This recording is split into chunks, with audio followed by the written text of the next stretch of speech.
Astral Authority, Team PZ, Rank 55 Dragons, the World Champions, and TCG head into the Season 2 finals here for the Guild Wars 2 Pro League as we begin the finals here to see who is going to walk away with the big prize out of the $100,000. Welcome, a warm welcome here to the Burbank studios here at ESL as we get into the festivities throughout the day. And welcome to the analysis couch as well. My name is Kyle Aris. Throughout the day, I'll be guiding you through all of the action here today. And alongside me, we have two dashing gentlemen. First, let me introduce you to Jebro from across the pond. Excited for today?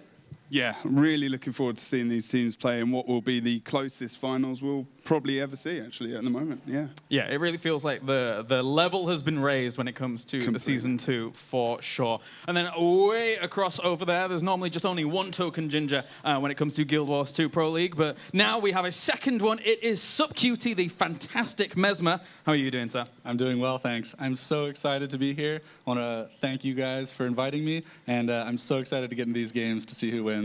I appreciate it, thanks. It was all me. So, of course, we have a great day of games ahead of us. We're going to have semifinals and then grand finals to find out who is going to be crowned our Season 2 champion. We can take a look at some of the highlights throughout Season 2 to give you a little bit of a recap as to what has gone down so far. Hello, ladies and gentlemen, and welcome to the ESL Guild Wars 2 Pro League. Stillness is picked up as well by Rank 55, and they've managed to pull themselves back into this game. They have taken the lead with just a minute left on the clock. Rank 55 are definitely a team that really shows that kind of coordination and shows that they are all on board. Another Stillness comes through for TCG, and with two caps, Car Crash are running out of time unless they get a decap right this second. We had a game plan that we had. It didn't work out, so we had to change it up. Take a look at the Blue Lord. Blue Lord's 50%. Red Lord's only about 50% now. It's going to be Team PZ. We got to the land finals and then we just got stomped. But hopefully this season will be different. Look at the health pools on the side of Astral. They're actually able to take down Java. It looks like they're going in for the Resamoa onto Zeus. Will come through. I don't think they're going to be able to get it back up. I believe that was Toslix or X coming out there from Chain, able to mitigate any res coming out there from Team PZ. I think right now the most important thing for us is finding the absolute best comp that we can. It's not going to be enough because the decap from Paul. I think we're going to be having the first ever series here for a North American team to take down Astral in over a year and a half. And I don't think TCG are going to be able to defend this as the HP just drops completely of the Blue Lord. Rank 55, honestly, just proving why they are the Season 1 champions. Nice chill to the bone coming out there from Java. It looks like it's not going to finish him off just yet. Look at the Connies, though. They're continuing to be applied from this Team PZ. That is going to be it from us. We thank you guys for watching. Congratulations, as always, to the teams. And we'll see you back here on June 25th. Of course, that was Season 2 as a whole here throughout North America as well as Europe. Our 4 teams are now here to fight for the secondary prize of $100,000 going down the line. We can take a look at the tournament format, boys, before we do start things on the way, as it is a single elimination format here throughout the day. Conquest 5v5, as is always, with 4 maps in those 5v5. So there is potential of a repeat during these maps. But overall, good rule set, Jebro. Yeah, I mean, it's pretty standard. I mean, you know, the map picking as well is something that we've got to think about later in the day as well. But yeah, which team is going to be strong on which map? And obviously that single elimination is so key. Like, obviously in WTS we had double elim, and some teams were able to come back. So this single elimination really changes that style for some of the teams. Yeah, it's completely do or die. SupQT, I mean, how do things change from like a best of 3 to best of 5 format? Like, do you get more opportunity to feel out your opponents? You've been in these situations before, right? Yeah, so you know, if you go down one game, you're not going to feel as bad. There's still some momentum that you can regain there. It'll be interesting to see what map the teams are picking, because some teams are stronger on certain maps, and that'll really play into, you know, who's, you know, coming away with the win here. Yeah, it's very different region to region, of course, or at least in terms of them competing against one another moving forward. We can take a little bit more look in depth at the tournament now and take a look at the prize pool as things stand. This is the prize pool for the season as it was before we arrived at the finals. The first through 8th places took away several $1,000s themselves whilst competing in the main season as a whole in both regions. So even just when you were competing in the season itself, still walking away with $10,000 for first place. It's no small feat, really, is it? No, I mean, you know, they're coming here with 10 or 9K, and they've got the opportunity to grab themselves at least 12.5. But, you know, the winning team, if you're a first seed from NA or EU, you're going to be, you know, netting yourself 60K, which is, you know, not something to be shy about, I suppose, really. You know, As a whole, not too bad. That is a lot, to say the least. $50,000 for first place today. That will be decided today between these 4 teams. So, of course, a lot of money on the line, a lot of prestige as well. We have the current reigning world champions here in rank 55, as well as some very, very strong contenders from North America moving forward. So let's take a little bit of a look further into that, as we do have our 4 teams representing. 2 teams from North America. It will be Team PZ and Astral Authority, and then we have the TCG, as well as rank 55 Dragons, going to be competing from Europe. Looking at this field as a whole, guys, across these 4 teams, I think it's probably the best kind of lineup we've had for our season finals. I agree with that. I think that, you know, PZ and TCG, they both have a lot to prove. TCG, you know, had some roster changes midway through the season. PZ is coming from last season where they made it to the finals and then struggled. Astral Authority, obviously, you know, an extremely strong contender who have had the longest run of wins in Guild Wars history, I think.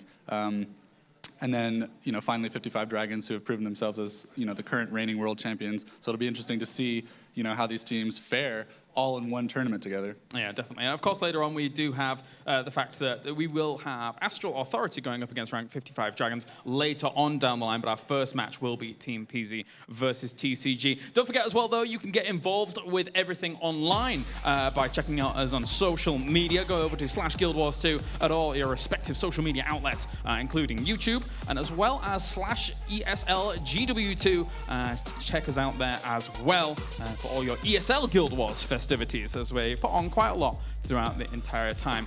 Not only that, but also make sure to head over to Twitter, where you can use the hashtag GW2PL, and you can actually be featured in the show as well throughout the day, as we will be showing some of the select tweets if they're good enough. I want to see plenty about his head because I'm obsessed. All right, so, bro. Well, you know, we've also got other old players in the house as well. That's true. Recent hairstyle changes. Yeah, that's which true. We'll be analysing later in the day.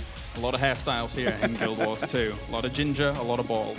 All right, so this is going to be our first game of the day, our first semi-final. It will be North America versus Europe, as is tradition here in the Guild Wars 2 Pro Leagues finals. And it will be Team PZ, rank number 1 from America, going up against rank 2 from Europe in TCG. So talk to me about this matchup, guys. I mean, PZ, they had a fantastic run through Season 2 here, actually upsetting Astral Authority for taking that rank 1 spot, right? Yeah, as you mentioned, they did upset Astral Authority, and that was a big shock to everyone. I mean, these guys have improved so much since Season 1, and it'll be interesting to see how the number 1 seed is comparing to, you know, an extremely experienced team from EU. Did you expect that, Jebro, coming into this season? Did you expect PZ to kind of take that and garner that top spot? Not to grab seed 1, no. I mean, you know, I think a lot of people were not surprised because they've had a lot of their synergy and their experience, especially from the Season 1 finals, and it's something that they speak about later as well. Was very, very important, you know, and now they've got that LAN experience under their belts. You know, they're equally as experienced as some of the guys on TCG. Even Drazza, who's not been at a LAN before now, doesn't have that experience, and it's vital. It's very important, you know, that pressure. There's a lot of veterans across both of these teams, actually. Very much so. But of course, Team PZ is the focal point here to begin things off. So let's take a little bit more of an in-depth look at number 1 seeds, Team PZ. We're proud to be the first seed, but it's a very close first seed. Like, we don't take it for granted as like we're undeniably the best, because every team here could take it if they show up. Our confidence level is at an all-time high, I'd say. Definitely higher than the Season 1 finals. We learned a lot about how ill-prepared we were and how the level of play of the Europeans was just their strategy, and their tactics were much better than ours. We're way better prepared. We're definitely a way better team. I think this is the first time it's come to a point where we believe our own play will determine our own place in the finals. The player that's definitely most focused on our strategy, our team captain, would be Java. He's definitely the one who goes through VODs of gameplay the longest, and he's the one who will write out like what each person could potentially do better. How many times someone died reasons why they died, things that we've done well, strategies we should try. Java is definitely, ultimately, he's at the top, just kind of making sure we do the right stuff. First round opponent is TCG. I've played against a lot of the members on their team before, and although they're good players, we definitely prepared a lot for them, and I think we have a really good shot at beating them. They like to play a 3-point game, whereas North America likes to play 2.5.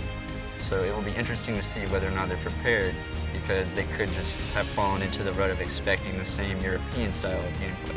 If we win the whole thing, obviously, we're just going to be super excited, and we're going to carry a lot of momentum coming into Worlds. Coming out of Season 2 as the top seed in the world currently would be huge. If we're going to prove to the world that PZ's here to win, we're just going to win. Of course, that was Team PZ, them alluding to the fact that Java is almost their puppet master as he kind of stands atop and controls what they end up doing. They've impressed over this season. They've done extremely well here. Jebro, is there any particular members that really stand out for you for TPZ? Now, this is quite dependent on who's going to play what as well, because we've heard that there is going to be a bit of an interesting mix-up. But in terms of the Season 2 and the final series, Muffins was just one of those guys who was just exponentially important. And probably, Subki, you can say a little bit more in terms of that, in terms of playing Mesmer. Yeah, I mean, honestly, all of these players are multi-classers, so their adaptability is very important, but I'm going to agree with you, Jebro. I think Muffins is the one that stands out here. He started playing Mesmer this season and was able to overcome all of the other Mesmers. And so, I mean, just that ability to improve so quickly, I think, is what we're going to see today. And you know a thing or two about Mesmers. So. And I know a thing or two. Indeed, indeed you do. Are they a team that is very flexible? Obviously, coming into the Season Pro League finals, you've got to have some flexibility about you, right? When you're going up against teams from another region, the potential of the meta shifting a little bit during that small period of time. How important is that for them? I'd say PZ is actually the most adaptable team on NA right now, and it's extremely important. I mean, whenever you have a patch, you need to adapt quickly. When you're at a LAN and your opponents bring out something that you're not expecting, you need to be able to know what to do against it. I think PZ actually has a very good shot of being able to do exactly that. Yeah. And again, just to kind of mention here, throughout the season, they did beat Astral Authority, who have stood atop the American scene for so long. So that in itself is quite the feat, to say the least. We can take a move on now and take a look at their opponents, of course, as they will be going up against TCG. And oh boy, am I happy to see these guys here. We didn't, at the Pro League Season 1 finals, we did not see the likes of Rom. We did not see the likes of, Frey there as well. It's almost all of them, right? Yeah, it's almost all of them. Now that I'm thinking about it, it's almost all of them. So it's nice to see, because they bring a lot of energy, don't they, Jebro? Completely. I mean, ever since Boston, the come on boys quote, which we will inevitably see something similar this evening. Yeah, really looking forward to see what happens, especially this combination. Some of these guys obviously playing in the first massive World Tournament series in Beijing was a big, massive event for those guys, and they want to come here. Helseth wants to win this tournament. He's got the mouth on him, that's for sure. You're right, he does. Of course, this is TCG. They've had roster swaps throughout the season, and they are led by the mastermind that is Helseth. Let's take a closer look at TCG.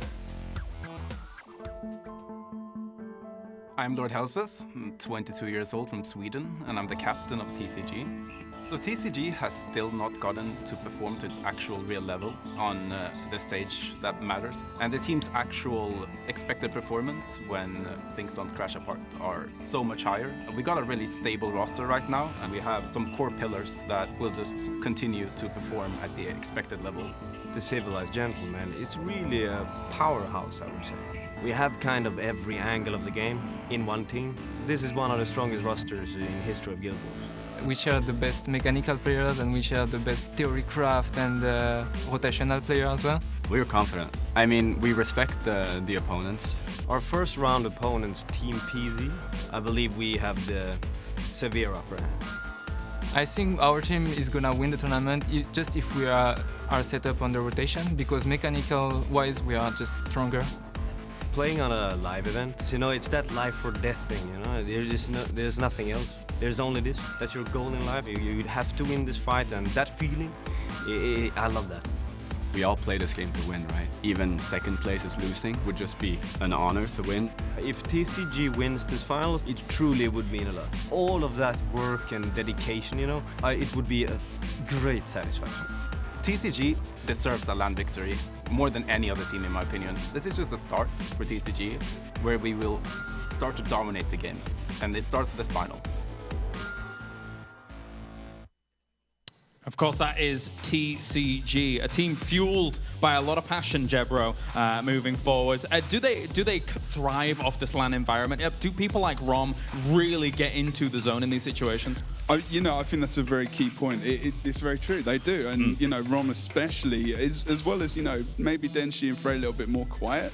But this team has got a good combination of tactical awareness, map awareness, and aggression. Like pure aggression from that man right there. You can see it in his face, even in the blooming picture, you know? Yeah. I mean, it's so important that this is maybe what they were missing early on in the season, of course, and then we're talking about the roster changes, and obviously the fact that they haven't got a Surya here. So they've got various comp changes, class changes for some of the players. But, you know, Denshi, for example, very, very good at multi-classing in the game in general. Yeah. They've just got such a strong composition. It's going to be fantastic. Subcutie, you being a pro yourself here, playing for Final Form as well, like, do you see this team as a threat moving forward? How do you view TCG as a whole, as a cohorted unit? I mean, when I think of TCG, I think of one of the most experienced teams in Guild Wars. I mean, straight up. Obviously, they've added Draze to the roster. And having a bit of fun. Yeah, making sure his eyebrows are looking good there. And it'll be interesting to see how Draze is stacking up against the other duelists who, you know, that's what they do, and that's what he's touted as so much. And, you know, Helseth, he wants to win this so bad. And so, you know, I would expect that these guys are going to go as hard as possible to win. Yeah, you're right. You raised a good point. They've got a lot of confidence in Drazer as that duelist to actually try and help them moving on forwards. Thank you very much, boys. We'll be checking with you throughout the series or at the end of the series as well to have a little bit of a look at how this series is going to break down. But of course, for now, we are ready to go into our first semi-final of the day. It will be PZ versus TCG. I hand you over to the very capable Hurix and Storm. Thank you, James. I'm Joe Storm Noasel, and joining me alongside for the action today is Christian Hurix Thomaser, Team PZ, the Civilized Gentlemen. First time these two teams up against each other on the international stage. Yeah, and both teams with a player that haven't actually competed at the international stage either at a LAN. So a lot on the line for these guys. First match that we have today, and I'm really excited for it, man. Yeah, you talk about those two players, one being Draze from the Civilized Gentlemen, Paul from Team PZ, kind of sitting as a substitute throughout Season 1, but having these guys, you know, on the team. Draze, of course, filling in with Lord Azura not being able to come to the event.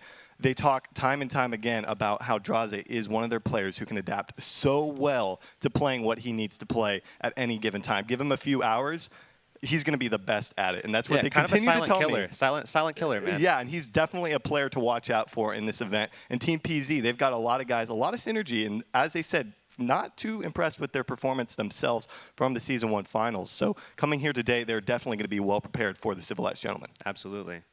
So we are ready to head into our match as we have players starting to join up now. And taking a look at what they're going to be running, we coming into this event have kind of no idea. I feel like this is an event that, unlike every other one we've ever seen in the past, teams are coming in with 3, 4, 5 different strategies. We have not seen something like that in the past. We've seen teams come in with maybe one guy who can swap to different classes, play one different strategy, but coming into today, teams have different compositions. You got 3 Thief Rev compositions. You've got possible compositions without Mesmers, which was thought to be just unheard of.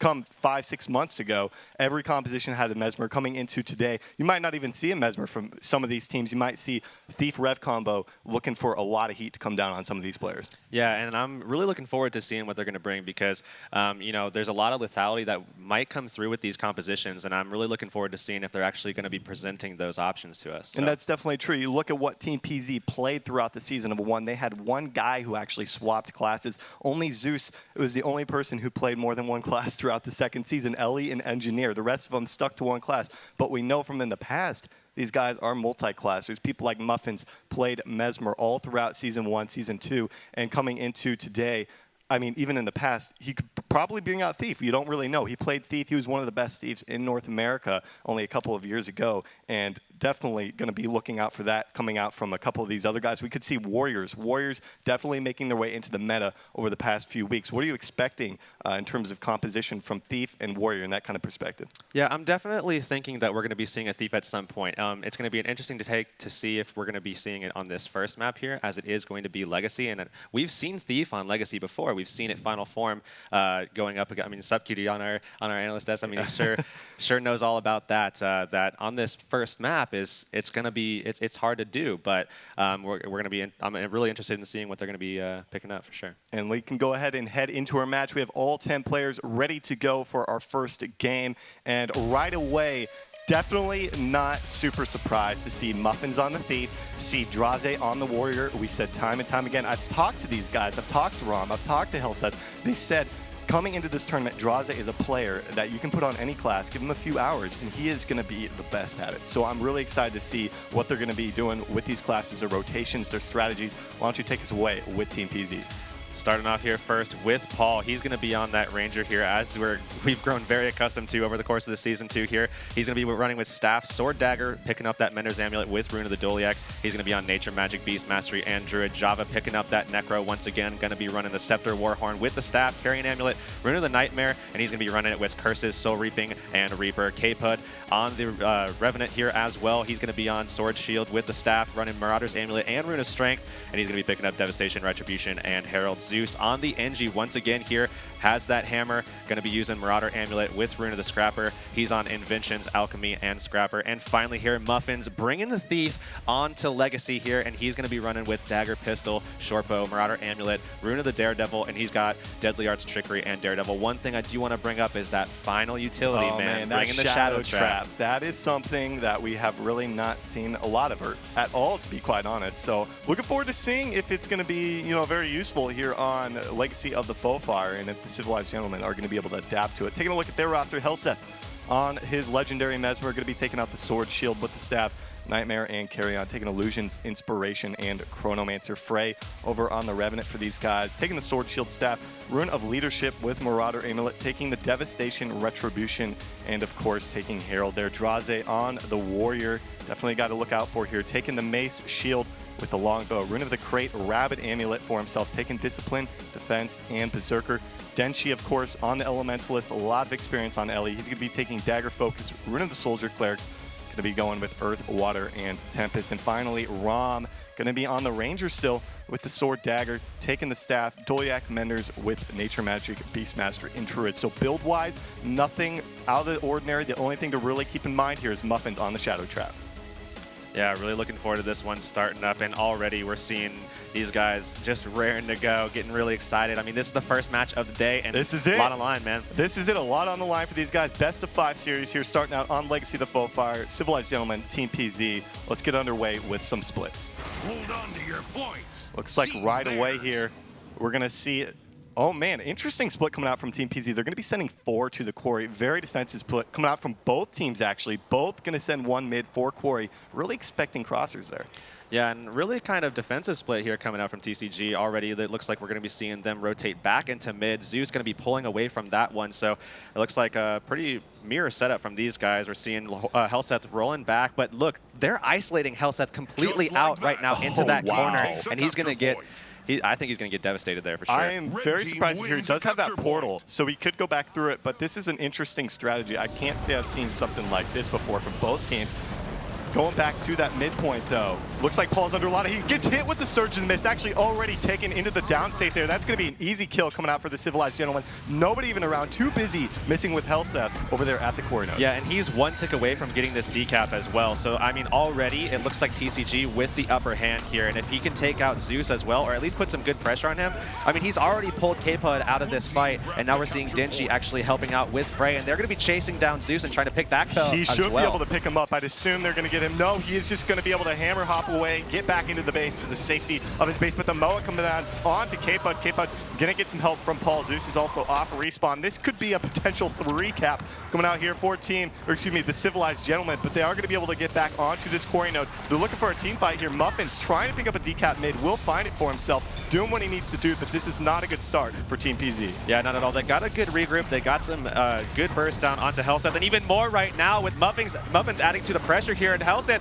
now in a lot of trouble. Does have the heal going down, trying to get that jumping puzzle style going on, trying to save his own life here, and Danshi's going to be right there getting him back up. K-Pud now on the other side of things getting into a lot of trouble here at about 60% HP, and it looks like he's getting a little bit of support there from Paul. And Paul, again, one of those players that they picked up, the player that they picked up for Season 2, and he's been really stellar for them throughout the season, so it's a great job from him getting his teammate back up there. But look at Java, he doesn't have a whole lot left. No Shroud available for him, only Consume Conditions. They are going to try and pressure him down more than likely. You just got to look at the grand scheme of things. A 2-cap still ticking here for the Civilized Gentlemen. 90-15, just a couple of minutes into this game. This is not the start Team PZ wanted. Java going to head right on out of this fight. As long as TCG continues to isolate them towards this quarry node, they are sitting in a very good position. Yeah, and it looks like Muffin's actually trying to be real sneaky, get this waterfall, but Rom already in pursuit, trying to get it. He does actually get the decap there, so he's going to be able to roll right on out. And one thing to note, he's got that shadow trap. That is true. We actually saw Paul get rezzed up by his teammate Stenchi, try to come through with the stomp, was unable to get it. Java under so much heat now, thanks to his Shroud, he will be okay. But as you mentioned, Muffin's getting a decap, but the 1v1 with Rom is not a matchup he wants to take, so he needs to be very careful about that. Wants to find a full cap for himself, actually. Taking a look back in the roads now, K-Pud going to try and help him out with that matchup against Rom. Helseth going to make his way over here as well. They're still ticking that 1 point over a 100-point lead, not even 4 minutes into this game for TCG. Yeah, and this composition that they're running, especially on this map, is all about isolating for their DPS, for Muffins and for K-Pud. And that was a great rotation from them, pulling Rom back, but unfortunately for them, he had that Signet of Stone, so he was able to survive long enough for his teammates to make it over there. K-Pud in a lot of trouble here, trying to get on out of that fight. Is able to get his heal off thanks to Glint, but he's not going to take a whole lot of pressure. Ooh, the interrupt actually coming out there. Unrelenting Assault, keeping him alive for the time being. Frey trying to finish him off. Precision strike there. He is going to go to town, trying to get him. Might get some support from the rest of his team. K-Pud, excellent job of keeping himself up throughout that fight. Paul going to be able to help him out as well. There, yeah. That was an excellent play coming out from K-Pud, despite almost dropping early on. Yeah, and K-Pud's been really consistent throughout this entire season for this PZ team. Brings a lot of damage to the table, and I mean, we just saw right there, his skills of being able to just peel for himself, and it brings a lot to the table because they don't have to really worry about him as much. That is true. Helseth has a portal up in a second now. We'll have to see what he's going to do with it. Looks like they're just going to continue to fight in the roads. There's a lot of fighting in the roads going on right now. 2-cap still taking it for him, but Paul going to be taking in Dante. Look at the condies coming out there from Helseth. Frey going to provide a lot of damage onto the down body, but K-Pud not going to be able to sustain himself throughout that fight. Is going to be forced off. That's going to be a blow to Team PZ if they want to be able to win a team fight without Paul. Yeah, and it's going to be really tough for PZ to win these fights because they're running that Thief, and on top of that, TCG knows exactly how to play against it. So they're going to be sort of, unless they can get a really good assassination, like real quick on someone like Rom or Denshi or something like that, it's going to be hard for them to actually get some good pressure going and actually win one of these fights. Taking a look at the waterfall, Java under so much heat now. He is going to be taken out. That's going to be another blow to Team PZ. There is not a lot of support on the side of Team PZ. They've got Paul on the Ranger. They've got a bit from Zeus, but there's really none else coming out from the rest of the team. So if they lose Paul, it really hurts a lot of their sustain in the team fights. K-Pud taken down, but thankfully Paul is going to be there to get the res onto him. What is going on right now? This is going to be a 200-point lead in a matter of moments here, Christian.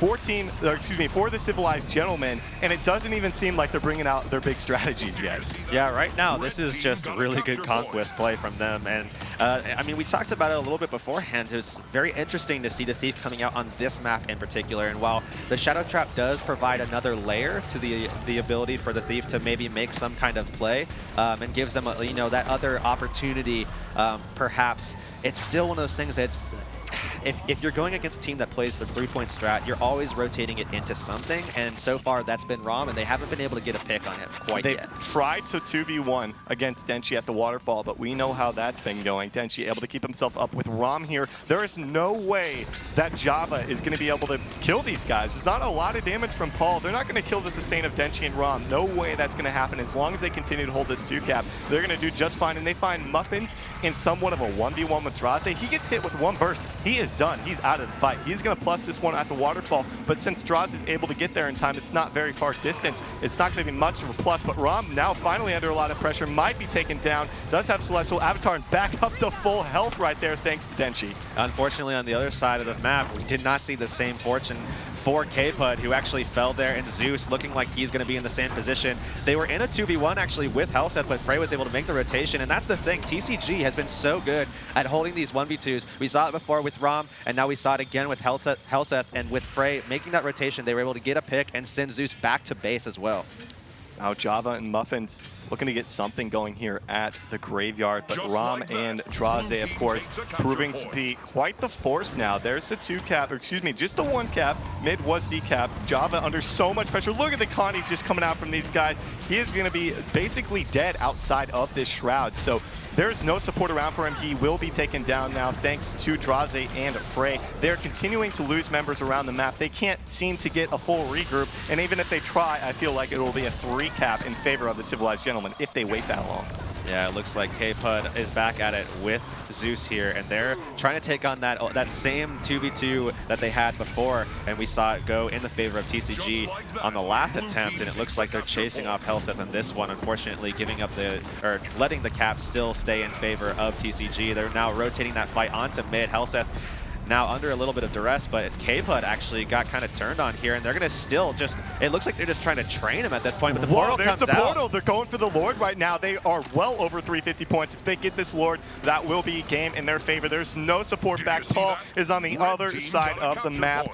Obviously, the Lord is much more difficult to kill now, but with only Java back, he might actually die before they kill that Lord, so he needs to be very careful about his next moves right here. But basically, you could almost call this for Team PZ. Lord already sitting about 50% HP. They're going to town here. Look at the Connies ticking on him. They're just going to have to finish out with the stomp. Paul finally making it back to the base, but as long as they come through the stomp, there it is.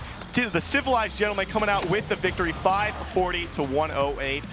As you can see, very thrilled about their victory. Impressive performance in a game number 1. And you know, they were looking really confident when we saw them, and we've been speaking to them as well. And you know, the interesting thing is that confidence really shows. They did not, I don't think you can have a game look any easier than the way that they made that one look right there. It wasn't even necessarily team fights, to be quite, or fights at all. It just, right from the get-go, both teams kind of the same opening split, but the Civilized Gentlemen really capitalized on it. They pushed Helseth to that far node. Even though he's in a very awkward position, they had to dedicate resources back to him, and he just stayed alive in that fight, brought the portal back, and as soon as he needed help, dropped the portal, and he was able to get some help, and they were able to take an early 2-cap for them and just build a lead from then on out. 108 points. That's significantly low for Team PZ. Yeah, and I have to bring it back to that Thief. You know, looking at Legacy of the Foe Fire, it doesn't look like they used it the way that I think that they wanted to.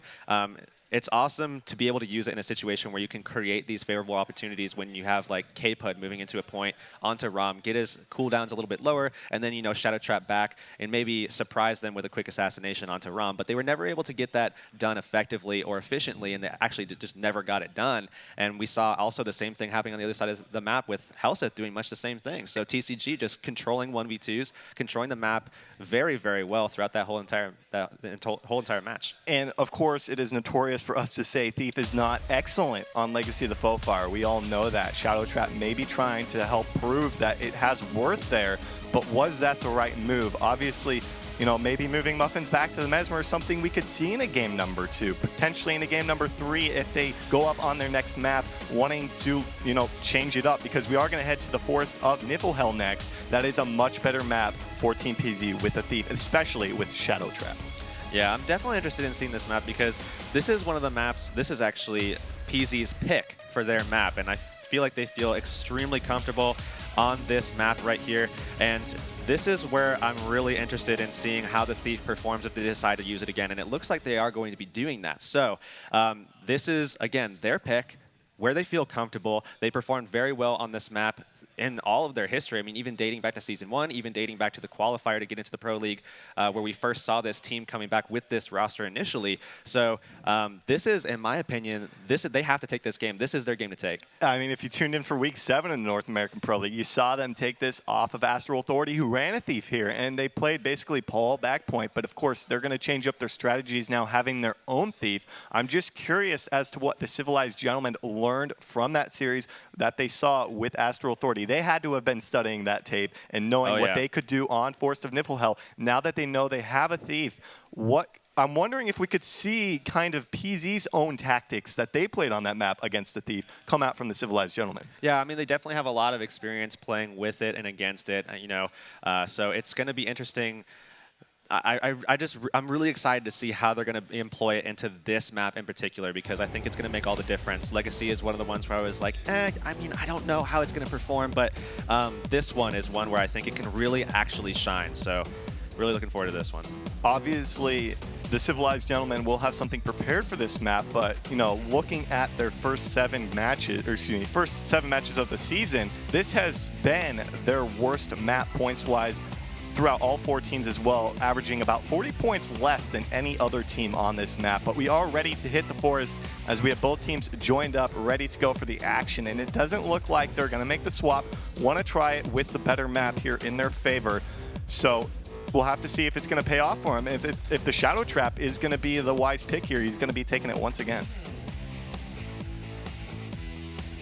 Yeah, and I'm actually really excited to see how Rom deals with it, because I expect him to be playing that back point, much like we saw in the last matchup.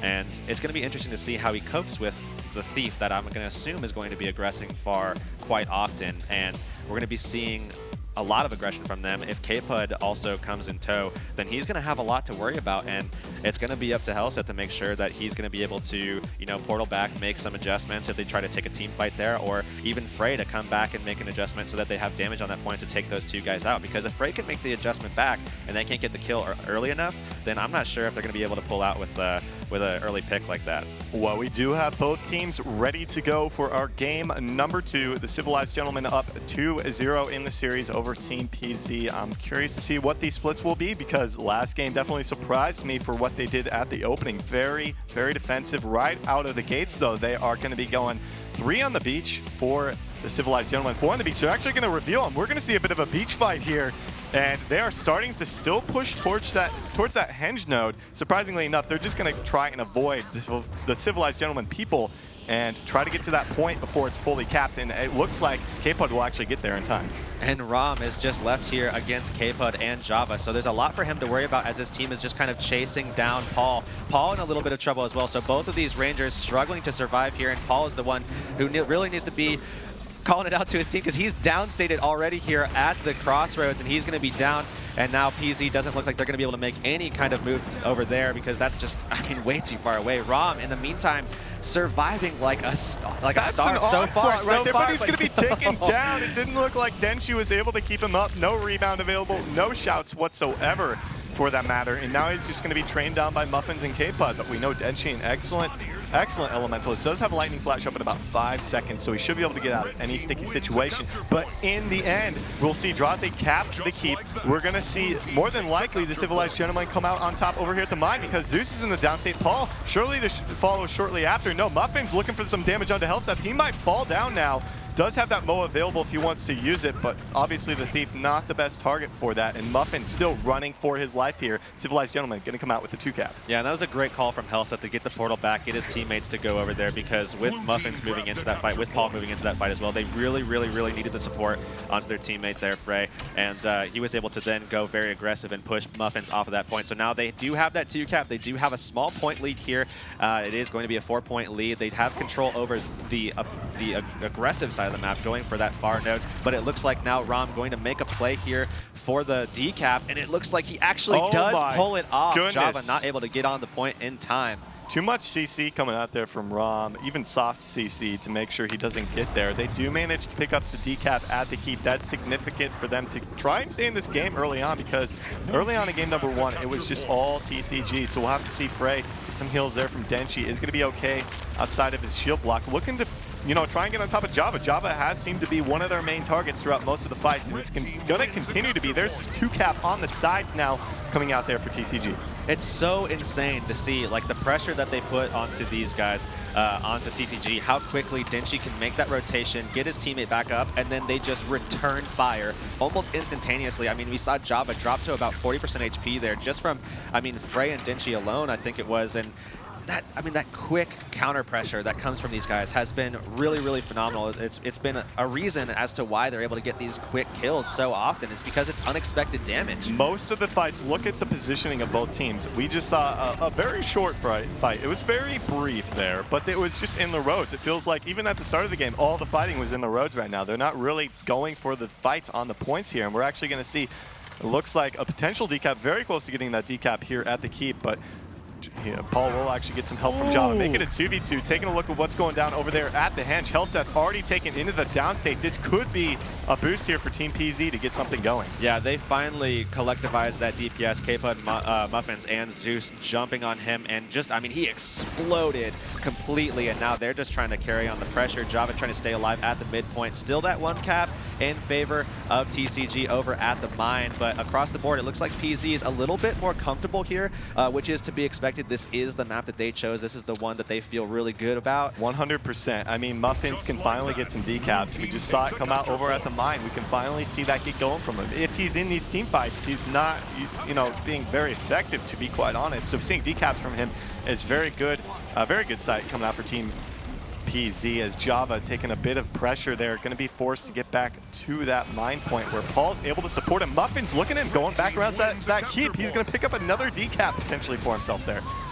Yeah, and Java just gets exploded there. It looks like Helseth took a little bit of pressure, but almost instantaneously we saw some support going into him. Java gonna get stomped out by Helseth there. They're gonna be able to get that cap back onto mine. Looks like Paul's gonna try to troll these guys a little bit, maybe waste some of their time, as he knows his team is trying to roll out towards that midpoint where Muffins actually just got the cap. So now they have a 2-cap actually in favor of PZ there, and it's gonna be up to K-Pud and Muffins to hold on to this one with Zeus there. I think this is their first 2-cap of the series, to be quite honest, which is good. Now they can finally get back into the game, as they are still down about 60 points here, 10 minutes left in this game. There's a continuous split potential. Moa coming out on the side of Team PZ as, Helseth takes a surge of the mist to the face. He drops the portal, doesn't get through it in time though. We will see a decap come out from Rom. Looks like he took that portal back to the Henge point, and finally we are going to see a potential, I think we're actually going to see a 2-cap once again come out from TCG, thanks to Helseth and his portal, something obviously Team PZ doesn't have without the Mesmer. Very dangerous here, though. Java right now is getting that decap onto the mine, but Muffins is near that warrior, and as we know, that is a very dangerous rotation to have. I mean, Muffins needs to be incredibly careful here. Needs to definitely play kind of near Java and make sure Java has control of those conditions, because the damage that comes out from Draze can just accidentally kill Muffins at any point here. There was the Toss Elixir X coming out from Zeus, able to mitigate some damage, but Java going to fall into the downstate there. Distortion Stomp going to be coming through from Denshi, thanks to Helseth there. Very nice team play. Good coordination to be able to finish him off, despite that AoE Moa coming out there. Zeus is going to be finished off as well, and we will see TCG come out of the mine point victorious.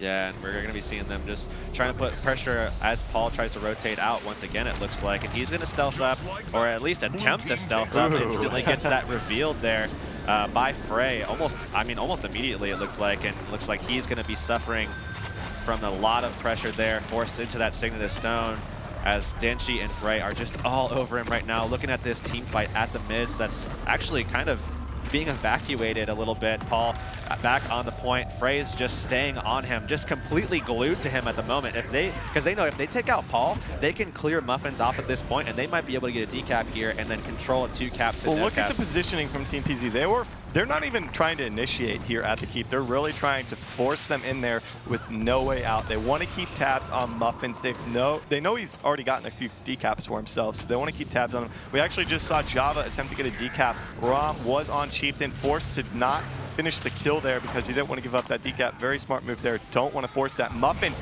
going back with the Shadow Trap, able to get that mine decap once again. There it is in effect. And there's a decap coming out from TCG as well. Yeah, and they, like I said, if they take Paul out, they're going to be able to get control of that midpoint. So they're going to be able to make that trade. Helseth's going to go over towards that mine and maybe make a move against Muffins. And Muffins, with that Shadow Trap, isn't going to be as good in the duelist, in like a duelist position. He might be able to get some burst down onto Helseth and maybe win this fight, but it's definitely, in my opinion, it's a lot more in favor of yeah, it is in favor of Helseth. There are vulnerabilities, but we know Helseth only plays Mesmer, really, one of the best in the game.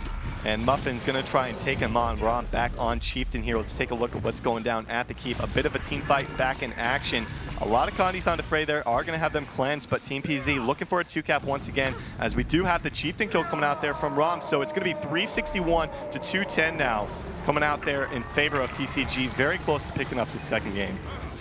Yeah, decent rotation, though. They were able to get Paul over towards that mine. Now they have that capped out. Doesn't look like any move is going to be made to... oh, they have the portal, though, and it goes up. Not in time for Helseth to get out of there. If they get the res, they can just... Oh, they're actually just going to leave and just completely evacuate that point and head over to the mine. That's not the first time that's happened. They just drops the portal. He's died. That's the second time that's actually happened, where he drops the portal, he dies, but his teammates go through for the free decap. We are going to see Java pick one up as well.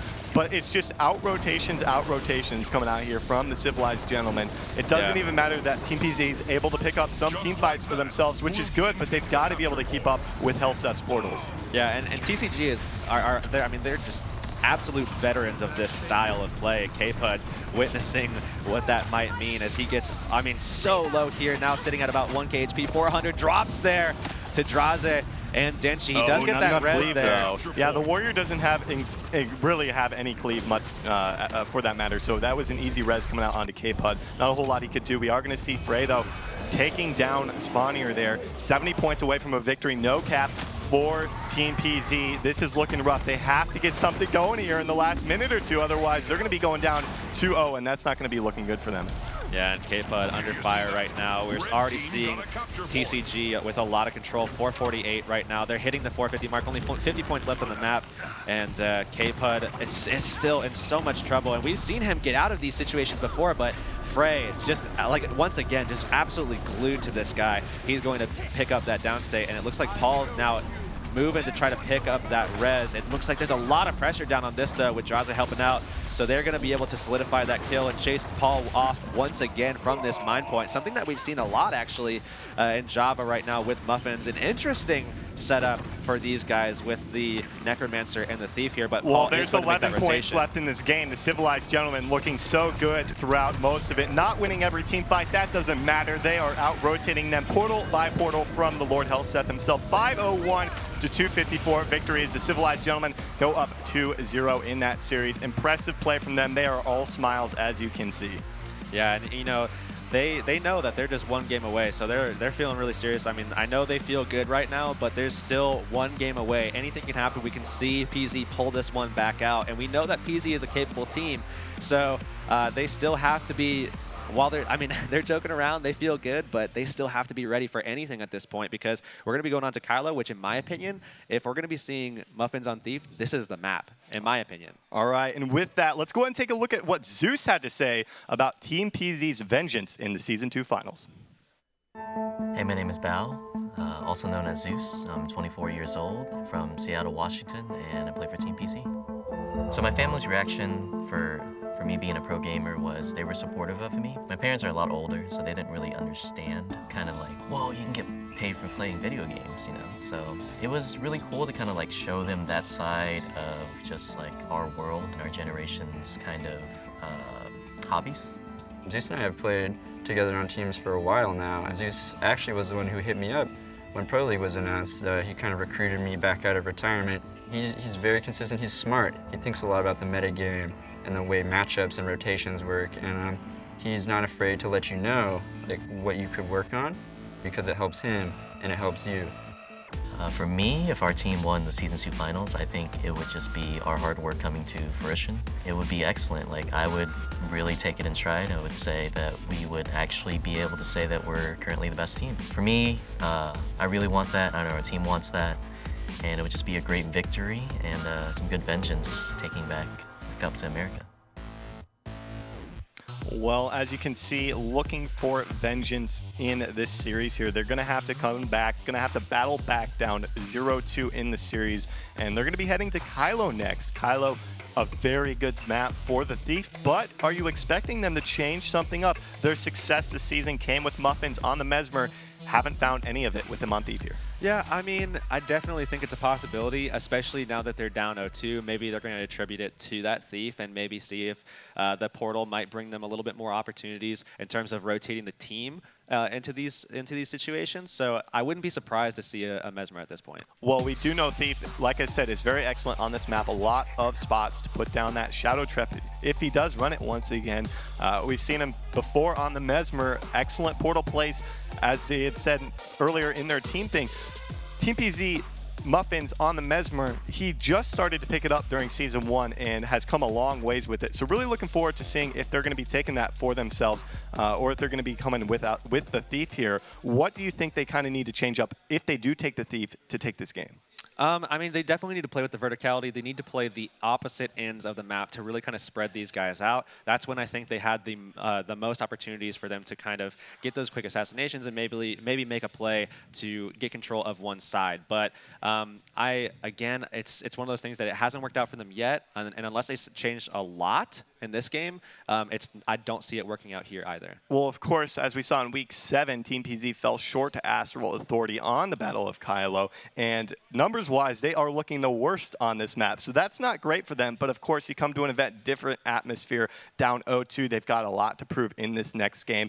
We are ready to hit the game, as we do have both teams joined up, ready to go, and it looks like he did make the swap back to the Mesmer. I like the adaptation coming out there from Team PZ, something a lot of the European teams said that North Americans really didn't have. We'll have to see if it pays off with him on that Mesmer.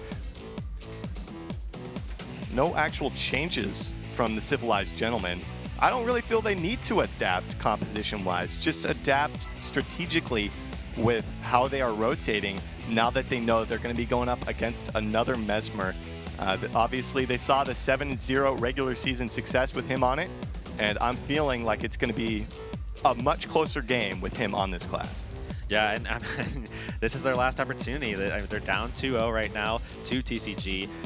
They're bringing out something a little bit different this time, so I mean, they have to be ready for this. They have to be right now. This is everything for them. This is it. Their lives are on the lines. Will we see them head to a Game 4, or will the Civilized Gentlemen go out 3-0 into the finals? Game number 3 starting up here. Let's take a look at some opening splits, as already we're going to see Zeus head to that windmill, Rom over towards the mansion node. So nothing too defensive coming out from these teams. I'm expecting a 3-point push from both of them, given that they only sent one home.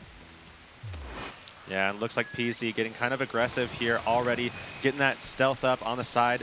TCG already on that midpoint, looking for these PZ guys. They are ready for some aggression. They really want to get some damage out. Draze still on that warrior there, so a lot of damage coming out from this guy. Frey and Draze both looking now for Paul. Paul down to about 60% HP. Still does have that Signet Stone. Forced to use it already. Does have conditions on him, though.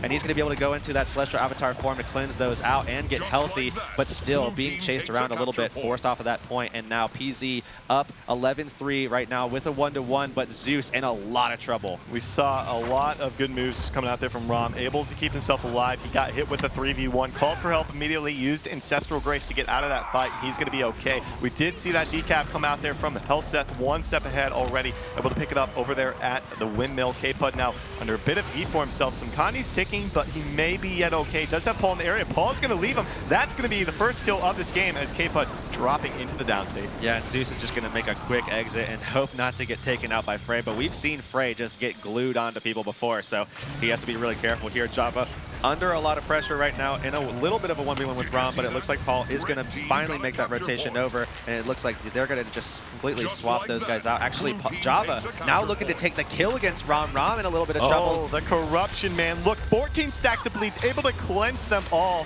He will be okay. It looks like is going to stealth right on out of there, and he's going to get some help now from Denchi. It seems like a 2v2 they like to take. They like to push them into a fight and see how long they can sustain themselves. Now it's Java who's caught in a little bit of a pickle here, as he's going to be forced to try and get away from this one. Is going to go back to the safety of his teammates, but they do not even own the node there. So Denchi's just going to let him go right over to this point, still ticking a 2-cap early on for themselves. Helseth needs to be careful. It does have to drop the portal just to get out of there, as he gets dropped down to about 20% HP from the Executioner side from Java. Java trying to get some peels for his teammate, as K-Pud did go down. Zeus not able to get that res going either, so they're just going to make that portal out, and that's why Muffins got onto this class. He has a little bit more synergy playing with with the team, they're going to be able to make that play, and it looks like they're just going to switch to the opposite side of the map. Still, though, TCG with so much control here throughout this match so far, and it looks like it's already starting out to be the same thing that we saw in the last 2 maps. They didn't even get to cap the clock tower either. They had a great portal play, but this map is not particularly large, so they were able to get to that point just in time. Rom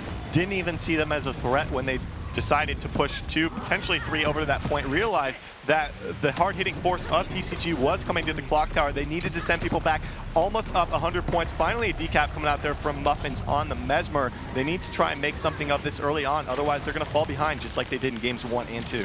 Yeah, Paul under a lot of duress here, forced to double stealth up, use his Celestial Avatar just to stealth up, but luckily for him, those Dolyak runes are going to come into play, and he's going to have it ready to go again here as he does get his health back up. So he's going to be able to make that rotation back with all of his stuff ready to go, and he already needs it because Java's under so much trouble, or under so much pressure here as he does get taken down. The instant res coming out from Paul is going to get him back up, but still a lot of pressure coming out from Frey and Draza, and there's so these much 2 guys CC coming out from Draza. He's just getting hit by every skull crack. He's getting hit by everything coming out there from Draza, taking so much pressure. Look at the Condi burst coming out there from him. He's continuing to put the pressure onto him, making Paul blow multiple cooldowns. He is so overextended, though. It looks like the Condi's transferred right back onto him. He's actually going to be taken down. Endure Pain not going to save him from Condis, but he's still trying to keep himself up here. He might be able to stay alive. No, he will be taken down. No support is even close. Denchi on the node trying to hold it off against Muffins. Finally, a kill coming out there for Team PZ. And Java's rolling into this fight, trying to, I mean, they need to take a kill. They've been pretty inconsistent so far in their lethality, and that's even with running a Thief. It looks like they did manage to get Draza down, and they are going to probably pick up a kill there. So they are going to make a little bit of headway here, and Java already trying to put some pressure onto Helseth as well. And if he plays this really safe and reserved, they actually got Draza back up. They never killed Draza. He just got res. A mistake from Team PZ. He is back in the fight. There's the portal from Helseth. Oh, it doesn't look like he was able to make it there in time. Going to get some help from Rom. Denchi coming through as well. Denchi doesn't need to be there in that fight, but Muffin's going to get right on out of that fight. Draze under so much pressure as well. He is going to be okay, thankfully, but it looks like decap notes, finally decaps coming out for Team PZ. Maybe they can try and get back into this game, not quite down too much just yet. Yeah, and they're trying to take Frey out now, and Frey gets a huge heal in the Moa here also, and he's going to come back out with basically full HP. Muffin's in a little bit of trouble here, but Frey looking a little bit more healthy now. He's going to be forced to exit as he is running out of cooldowns. Teleports back in, but a little bit too soon as so much AoE pressure is what he's teleporting into, and he's down now to about 4k HP, 5k dropping again to 3k, gets ever closer to going down. He does get dropped there. Java Zeus Muffins all over his body. For it. They get the stop. K put under a lot of heat though, finally able to pick up a kill for the first time this game. Draze is taken into the downstate as well. TCG starting to fall apart here at the clock tower. The question is, can they keep up with the rotations, because TCG still holding on to that 1 cap, and we'll have to see if Rom's able to hold on if people decide to plus him. It doesn't look like that's going to be the case. Helseth is going to be mowed over here by Muffins. He will be taken down in a matter of moments. Maybe Frey's back into the fight. Helseth able to stay alive, holds on to the cap. Very nice play coming out there from Frey and Helseth. Yeah, and he needs to get away from Muffins a little bit, but both of these guys are getting a little low here. Muffins in that Moa form that comes out from Helseth, and that's going to secure the kill there with Frey. And what a play from Helseth, coming through the portal with it precasted to get that pick up there. I don't know how he stayed alive in that fight. That's just Helseth for you. And Frey coming off respawn just at the right time, able to get to him with the teleport. Rom, though, same case may not be set for him, but Denchi is going to come to the rescue, able to keep him alive, has a rebound in a second, is probably going to use that if he needs to. It looks like that will be the case. Rom will be okay thanks to that rebound. Not enough pressure from Java right now to be able to take the kill onto him, but with K-Put down around the map as well, things are turning south here for Team PZ.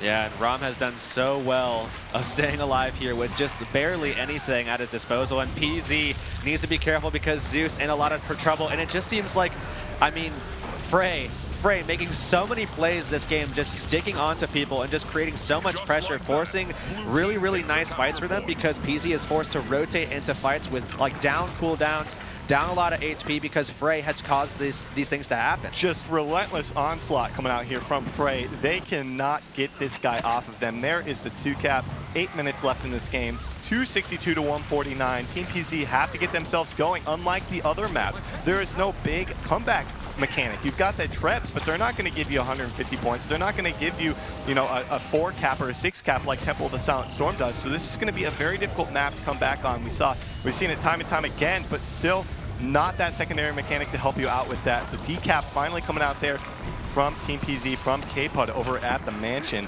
But this fight still at the windmill, really seeming to favor TCG.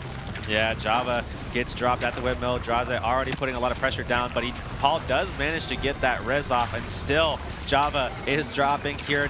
But, oh, look at Draze, though. He's getting kind of low. Does get a full heal almost there from Rom, who's just so quick about that. And these guys are so relentless with the pressure, too. Java under a lot of heat now, dropping to 3K. He's going to go down once again, and it's going to be up to Paul to get him back up. In the meantime, though, he does get him back up. It seems like a lot of pressure is being put onto TCG members at the start of the fights, but then it's just all turns back on to Team PZ. They're not able to get the Condis back off them. We haven't seen a Condi transfer from Java every time he's gotten bombed. He's actually taken down once again. Paul will not be able to get this Resurrect onto him. There's too much pressure coming out from Rom, who's zoning him out. Very excellent play from TCG. Going to find a 2-cap for themselves once again, but Denchi is going to be outnumbered here at the Clock Tower. 1v4 now. He might actually be taken into downstate. No, keeping himself up. Wow, the blade's coming out from Denchi. Excellent job keeping himself alive out of that fight.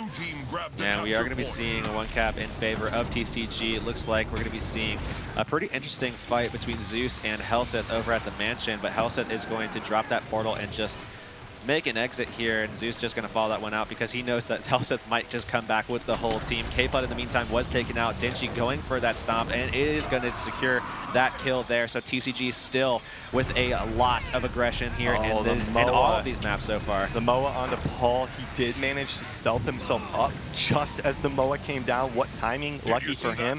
Was able to keep himself up in the fight, but there's so much pressure coming out from Draze. That's a very tough matchup for the Ranger up against that Warrior. No cap for TCG currently, but there's 5:40 on the clock.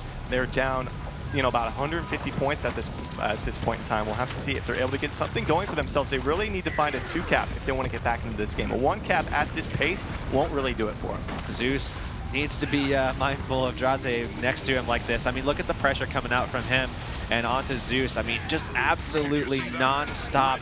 I mean, just complete and utter destruction here. The Condi's taking onto Zeus here, even when he's in S, just so much pressure from him and the CC that comes with it. It's just absolutely ridiculous. Paul left alone here as they're trying to just push him off at the point at least, or force him to stealth maybe, and it looks like Java is going to make that rotation over as well. 16 bleeds, wow. Was able to cleanse them thanks to the Celestial Avatar trait, but still, so much Condi pressure coming out there from Draze. We talked about it earlier, how he can pick up a class. He didn't play a single game of Warrior throughout the entire second season, and here he is in the finals, dominating Team PZ with it. Yeah, and Java's struggling to deal with it here, and which is interesting because, I mean, he has that ability to transfer, and it is something still kind of difficult to deal with because he doesn't have the stability to get away from some of the pressure that's going to come up from this guy. But look at this, absolutely relentless. 22 bleeds from him right now. Java not going to be able to transfer him right there. I think Draze just dodged the suffer.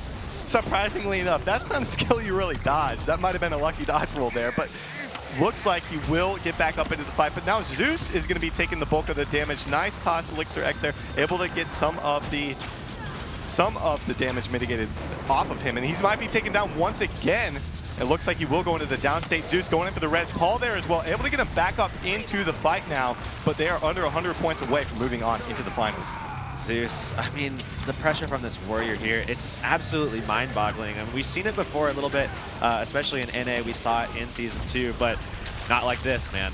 Not like this. Not even close. 335 now on the board. They've got to find a decap, but with Helseth taking down K-Pud over there at the Mansion, anything they put up against him, it doesn't feel like they're able to come out on top. They'll just out-rotate him. There's the 2-cap there from TCG as they start to probably embrace moving on into the finals. They're looking so solid right now. A couple of their members getting fairly low. Frey needs to be very careful here at the Clock Tower, but taking down Muffins with the Surge of the Mist may seal the deal. There's a decap coming in with the stomp. Denchi will find it thanks to invulnerability. Zeus might fall into the downstate as well, trying to keep himself up, as so long as Helseth stays at that Mansion, they will have this game secured.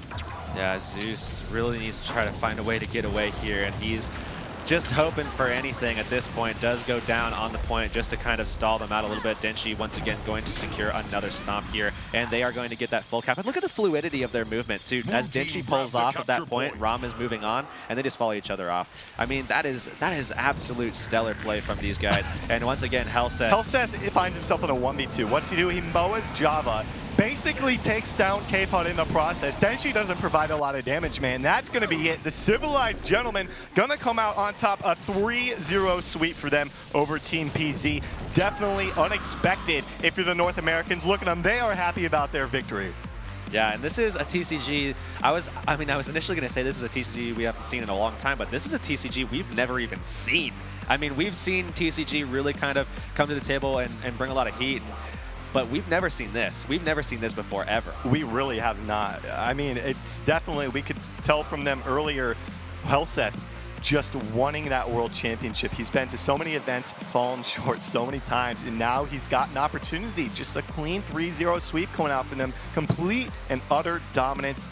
Unfortunately for Team PZ, gonna send him home with the 3rd, 4th place, unfortunately. But, you know, coming to this event, they still have to be happy about finishing #1 in North America, and going up against a top dog like the Civilized Gentlemen, can't be too disappointed with their overall performance. Yeah, not at all. I mean, we've still seen so much growth from PZ and in such a short amount of time. I mean, remember, these players have been playing together for so long here. PZ, a newly formed roster at the beginning of Season 1, certainly have improved over the course of the first season, but even more so now. And I mean, I'm really excited for the future of PZ. It's just unfortunate to see the same fate occur twice here. Yeah, you look at the longevity of these teams. The Civilized Gentlemen have been around for so long. Of course, different rosters seemingly every tournament, but finding themselves, as they had talked about in their profile earlier, they found a stable roster, to be quite honest, that they really like. They said this is just the beginning of them becoming something great. But for now, we are going to head down to the analysts to get an interview with Helseth. All right, thank you very much, boys. A 3-0 victory for TCG, moving on into the grand finals here between Europe and North America. Firstly, congratulations, Helseth, for your victory here. I've got to ask, going into it, I don't want to say, did you expect it to be that easy? What did you expect coming into this series from Team PZ? Honestly, PZ did a great job. Like, we went into this with one goal in mind, and it's to warm up for the finals. That's the only purpose they came here for, and they did their purpose really good. Like, we're pretty warm. We're ready to win this, and thanks to PC for showing up. That's all I can say. All right, well, thanks for that answer. Going forward, I guess I didn't expect any less from the great Helseth here next to us. Guys, do you have any questions for Helseth about that series? Yeah, so the question that I wanted to ask first was, you know, the difference between NA and EU in terms of portaling. EU seems to do a lot more ganking with their portals, and that's actually what we saw in one of the games. And we actually have a replay, but first I wanted to ask you what your thoughts were on portaling. So, EU Mesmers, you know, I've been a Mesmer, and, you know, Misha, for instance, has been a Mesmer since the game started. A Mesmer hasn't always been able to 1v1 in the capabilities it has right now, like it used to be useless in 1v1. Horrible in general, even fights. So we had to play the Mesmer according to the ganking all the time. And we've basically learned all the ins and outs of Portal. And there's so many more uses of Mesmer than just being good at 1v1. You can get so much value from the Portal. NA hasn't really used Mesmer when it was weak, so they can't really use Portal the same way EU does. So that's really just the differences between it. And you just need to keep abusing Portal, because without Portal, if you're not making use of it, then why do you even bring it? Might as well just take null field or something like that. Yeah, totally. Do you want to go into the replay of? We have a replay here. You know, I won 1v2 by the end, right? Yeah. I won 1v2. Yes. Let's discuss that. Let's discuss that. I won 1v2. So what happened in the 1v2 that you would like to mention then? Do you want to describe the situation from your own point of view? Sup everyone, my name is Helseth. That's the 1v2. That's it. Are we dropping mics or anything? We're going into a replay now, boys. Let's take a look. All right. Sup, Cutie, give us a rundown of this one. It was the TCG Portal Retreat is what I called it. And it was in Game 3, and it was basically where you guys team fought on Windmill, and then I think you portaled out to hold a node mid, and then you proceeded to go to Mansion, and I think you guys actually lost the fight, but was that a late reaction by you guys, portaling into mid? Because I think you lost the node. We overcommitted too far. We didn't really realize they slipped out. So basically, the whole idea behind the plan in the first place was, I was assuming they would try to outnumber far, so I wanted to just make sure we fight far as long as we can, we portal out, and then we just have the 2-cap, we squeezed out some more points. But the communication is pretty crazy during an event like this. We're just screaming too easy all the time, so we didn't really keep track of the players like we're supposed to, so they snuck in, and then we just had to salvage the position. And sure, we lost a little points, but what's important is that you're not behind momentum-wise. Like, we were able to just take the fights we wanted, and since we're over 200 points ahead, it doesn't matter that we're statically behind because we still have the advantage. Well, we have another replay here, Subcutie. So can you talk us through this one? All right, so this is where PZ and TCG were fighting on the mid node, and Helseth, you opened a portal because you were trying to go through, but it was a little bit late, and so PZ actually took this opportunity to try to engage a snowball, and I was wondering if you could talk us through, how you followed that up, countering the snowball. You mean when I portal out the middle? Well, you went down. You tried to portal. I portaled middle, and then the rest left. It didn't matter that I died there. Like, it didn't matter. Like, I just felt guilty that they were going so badly for them, so I gave them a kill.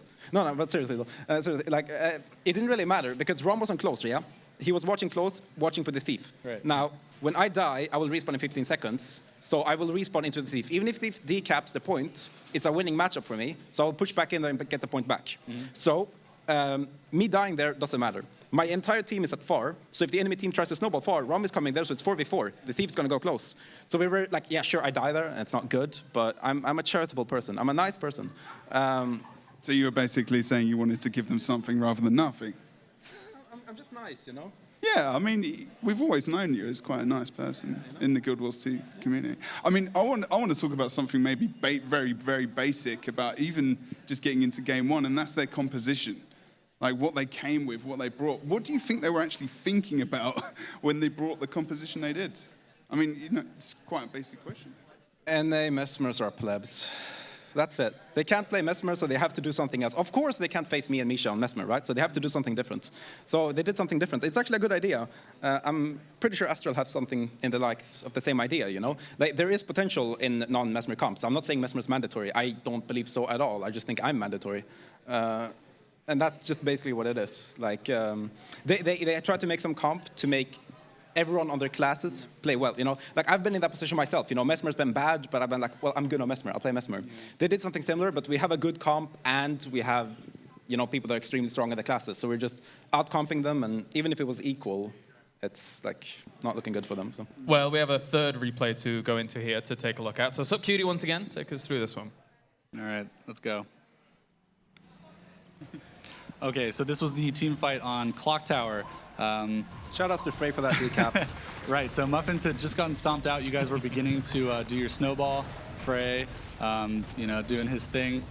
How are you guys feeling at this point? You're closing up the game. You basically secured it. This is an important point. It's unfortunate that we don't have player cams while getting, because I had my both arms like behind my back, Right. And I was just aiming close with a slash sleep. So that was my gameplay right there. Like. I mean, you said something about Frey with the decap, but we noticed that Frey was actually putting on so much pressure onto onto PZ that it enabled you guys to either escape or to pile on the pressure and to get those kills. I think you talked about it as well when we came back after the first game, how you were able to take out your targets quite efficiently, quite quickly, but they just didn't have the sustain there to stay in some of those fights. It's all about just picking matchups. Even when we lost fights, we never lost a fight. Like, okay, we theoretically lost a situation, but as long as we're not in a bad matchup across the rest of the map, like 55 is really good at this. If they get an advantage, they will force horrible matchups all around across the map, and they're just sad, So we've scrimmed versus them a lot, and we've basically learned how to salvage poor positions. And that's basically what it comes to. Like when a team like this doesn't punish us properly, no matter what the fights are and whatnot, we can always salvage them and create a winning scenario out of every scenario. And that's basically what's going on in all the fights, Like, we didn't fight to win the fights. We fight to create matchups. Like, for instance, we want the Warrior to be on the Ranger, because Warrior kills Ranger. We want Rom to be on the Mesmer, because Rom kills Mesmer, and I kill Mesmer, easy. We want me on the Rev, because I kill Rev, and all that stuff, So we're looking to make the matchups. We don't care about the fight. The fight, of course, if we win it, it's nice, but it's secondary to the actual... That's actually a really good point, because, I mean, I was talking earlier about the aggression, maybe, that comes in from Rom. and obviously Denshi as well to a degree, but then, you know, the tactical mindedness of yourself and Frey as well, and also Drazza, who's just, you know, generally an awesome player. And how important that is, and maybe how that can solidify you guys to even, you know, winning the finals themselves. And this composition potentially be the strongest composition of TCG that's been in existence. Would you feel fairly confident in saying that? TCG is just going to go back to dominating the game, like we should have done a while ago. So that's just what we're going to do now. The roster is really strong. Like, people like praise me for, like, you know, being a tactical and strategical player and all that stuff, but they have no clue. Like, I don't know anything about anything, you know. Like, I don't know engineer. I know Mesmer, like a god, you know, but I don't know anything about the other classes. So when I've been in rosters where we have basically a lot of skilled players that can't really make tactics, it's been difficult. Like, because I'm not really good at making tactics across enemy teams. Rom and Denshi, on the other hand, they are insane theory crafters. Like, once they join this roster, it's completely transformed, and like TCG is absolutely stronger than ever. And yeah, I'm really happy about the roster right now. All right. Well, I think that pretty much sums up everything for us here. Thank you very much, Helseth. Thank you for joining us, and good luck in the finals, although I think you probably don't think you need good luck.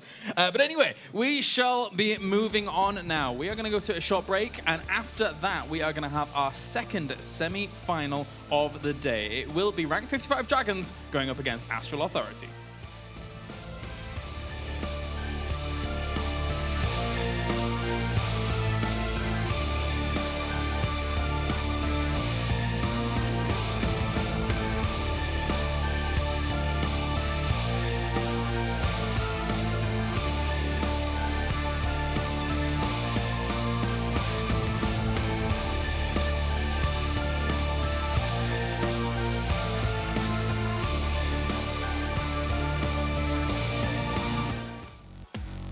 Welcome back, ladies and gentlemen, to the Guild Wars 2 Pro League Finals for Season 2, as we are into our second semi-final of the day. It will be Astral Authority, the previous kings of North America, going up against the current reigning world champions in Rank 55 Dragons. So far up to the top, of course, we did have Team PZ unfortunately fall to TCG in that quite handily dominated series, and I mean, overall, gents, that was a very, very quick clean sweep, I would say.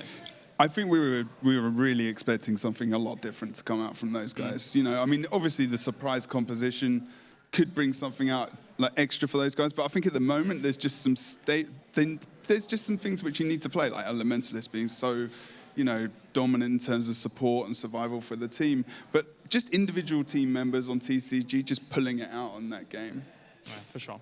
Honestly, I mean, yeah, I was expecting a little bit more from PZ. You know, I mean, if you're on stage, you've got nerves. I mean, you know, it happens. Yeah. But TCG played really well. I mean, they were on their targets, just cleaning up. Some of the best, right? Yeah, I mean, it was so clean. It looked like the old TCG from like a year and a half, 2 years ago, I suppose. Right? Just like any of those individuals that have ever come to a live event and done well, like you could hear it. You could hear it like you could hear TCG. You just couldn't hear PZ at all. I mean, not saying that that's what it's got to do with exactly, because obviously Rank 55 have got a different kind of presence, right?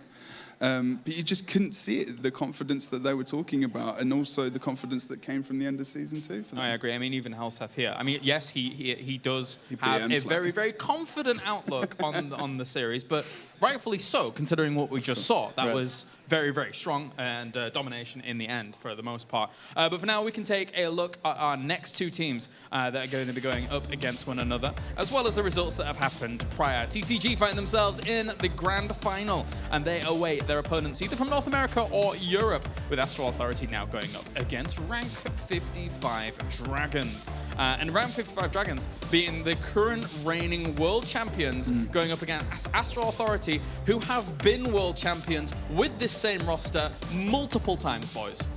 I mean, this is the thing. I mean, obviously in Boston, WTS, obviously, which recasted, they lost out.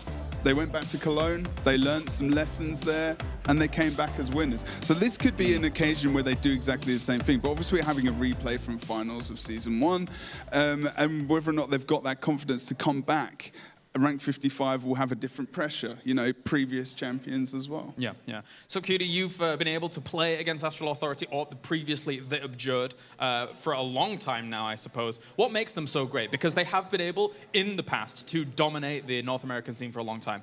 Right. I'd say the biggest thing with Astral Authority is that they have so much team synergy and cohesion together. I mean, they've been playing for, you know, the longest. I mean, they're the longest team in Guild Wars that's stuck together. And I think that, you know, as they say, their friendship and their energy, it, you know, it keeps them together, and that's what makes them strong. But I mean, obviously, you know, they're very good players, you know, very mechanical and everything. So, you know, we'll see how this goes. Yeah, because of course they are going up against the world champions currently, rank 55 Dragons. Was that a surprise for you going into Season 1, Jebro? Obviously you were actually commentating that tournament. Yeah. Were you surprised by the fact that rank 55 were able to take that win over Astral Authority 3-1 in the grand finals? I'm not sure if I was surprised, but casting it, I think they showed a confidence which I wasn't expecting. Okay. Just because of the amount of people that hadn't been to a LAN before that was so important to their composition. You know, you've got the Oracle there as well. And obviously they did have a lot of experience, but, you know, Mancow as well, he didn't really play that much at LAN.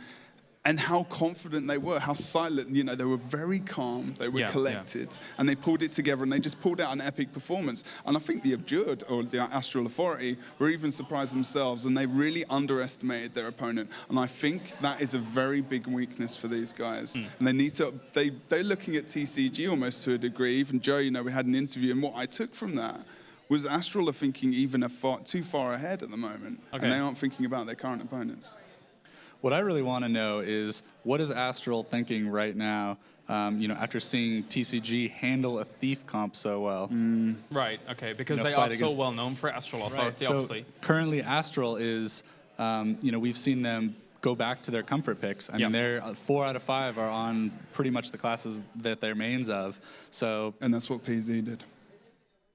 It's very much so not as common in Europe, I would say, compared to what we see over in America here. You're mentioning Astral Authority with their comfort picks in Thief, Magic Toka. Admittedly, probably the best Thief in the entire game, one would say, currently. But if they're going to run something like that, do you think it's going to have as much confidence behind it against a team that did handily beat them in the finals in Season 1? And now coming into this, as you say, rank 55, in essence, I've got like a little bit of scouting towards that. Is it going to work out? Well, I think, you know, with NA, we had the dirty little secret of Shadow Trap, and I'm not, you know, I wouldn't be surprised if Astral had been talking to PZ and, you know, trying to see if that would work. And now that they've seen that there was, you know, PZ struggled, I'll be interested to see if they decide to run that versus 55. All right, well, of course, we will take a closer look at Astral Authority in just a little bit here, as they are our first team that are going to be going into this semi-final. And of course, they're a team of champions, they're a team of veterans. You've already mentioned that they have been together for a long, long time. Years and years now, it must be, back when they were known as the Abjured for such a long time. What does the pickup of Astral Authority mean to these guys? It happened a little bit ago. I think it was at the very beginning of Season 2. Correct me if I'm wrong. But that as a whole adds a lot of legitimacy behind what they have done so far as a team, because they were noticed by a reputable brand here. Yeah, I mean, maybe it's even added an extra pressure as well to, you know, to perform to that level, because I think as well as something to mention is because since they've been picked up as Astral Authority, they haven't been able to be as commanding as they have been. True. The rest of the scene has kind of caught up with them, as we've seen from Team PZ, and obviously losing out in the finals in Season 1. So it means a lot to them, but it also means a lot to our general PvP scene as a general whole, having, you know, a reputable company coming and sponsoring a team like that. Yeah, you've hit the nail on the head there. It's kind of the idea of they're not really in their comfort zone in terms of the American scene right now, because they're not top dog at the moment. Exactly. They are currently second seed. So let's check in with Astral Authority to see what they had to say coming into the Season 2 finals. Talking about our team, Astral, we are the most successful team in Guild Wars 2. I was actually the person who founded our team, and since then came Fana, came Wakey, came Toker, and Chade. We've been undefeated on NA for 500 and something days, basically dominating the Pro League for close to a year and a half. Look at the Connies, he dropped so quick.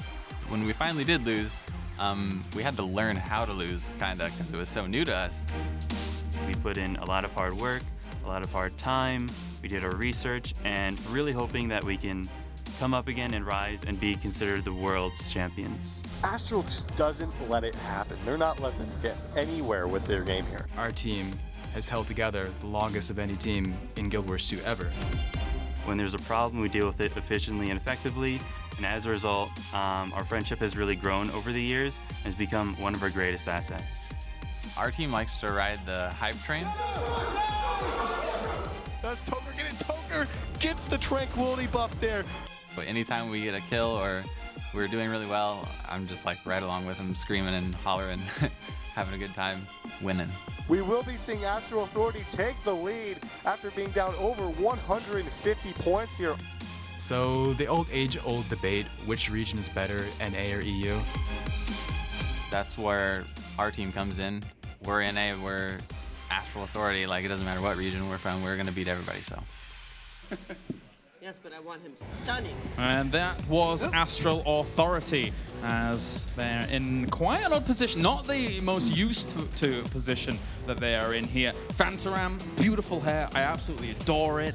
He's one of my man crushes. What a guy. You're stealing my lines, man. Yeah? Is that how it is? I'm just sad. It's because I haven't got such amazing hair. You just don't have hair. I mean, well, yeah, there is that as well, I suppose, as we analyze Phantaram's hair and the rest of the team. Yeah. I mean, let's take a little bit of a closer look at this team, of course. Just a star-studded lineup. Nos really stood out for a long time for me as the Necromancer, the definitive Necromancer in the world, right, so Cutie? That's correct. I mean, Nos, as you know, we'll find out, Nos has been literally making Necro viable, basically, in NA. Like, for a long time. people are like, is Necro viable? And then they see Astral run it. Like, it's like in metas where it's questionable, you just look to him. No, indeed. And then across the board here, Jebro, who really stands out to you as some of the big playmakers? I mean, Wakey personally for me is like best elementalist in NA, stand out by far, and is just able to kind of hold the team strong pretty well.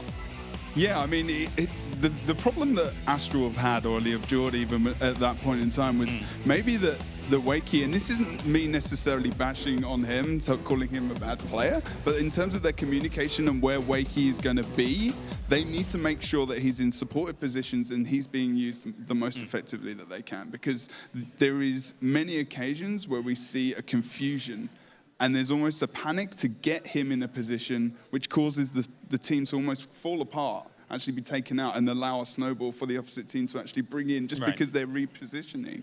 So it's very difficult. They need to make sure they've got him in the right position. How hungry are they for this? Because obviously going into Season 1 finals, they lost out to rank 55 Dragons in that grand final. And some of the matches were pretty close. I said handedly before, but that's not really selling it too fairly to Astral.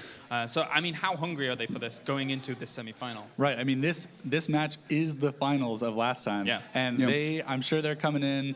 I'm sure there's some nerves. They're a little scared, but they've been training, ever since, and I'm sure they're looking for revenge against 55. All right, well, we can take a closer look now at rank 55 Dragons. They're currently world champions here. We caught up with them before to see what they thought going into the Season 2 finals.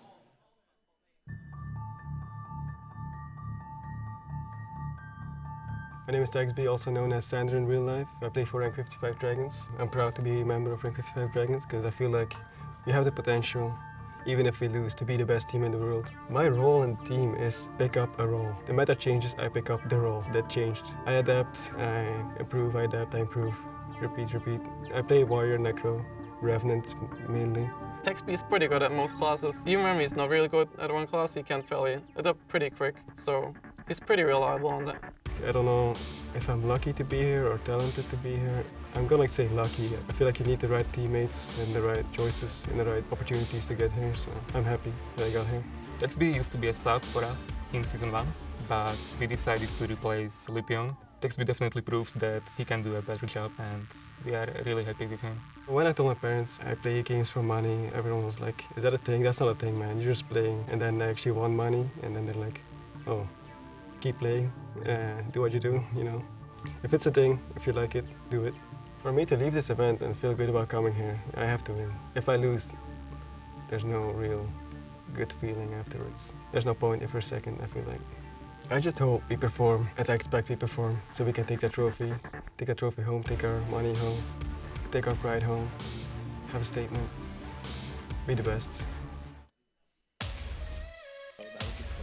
Indeed, that is Rank 55 Dragons, the current world champions. They were able to claim that title on home soil in Europe, but now they are on away turf here in North America. Jebro, you've been able to cast Rank 55 Dragons through the entire season, and so far they haven't dropped a single map. I mean, you know, as well as that, I've been casting them for as long as I can remember casting PvP in Guild Wars 2.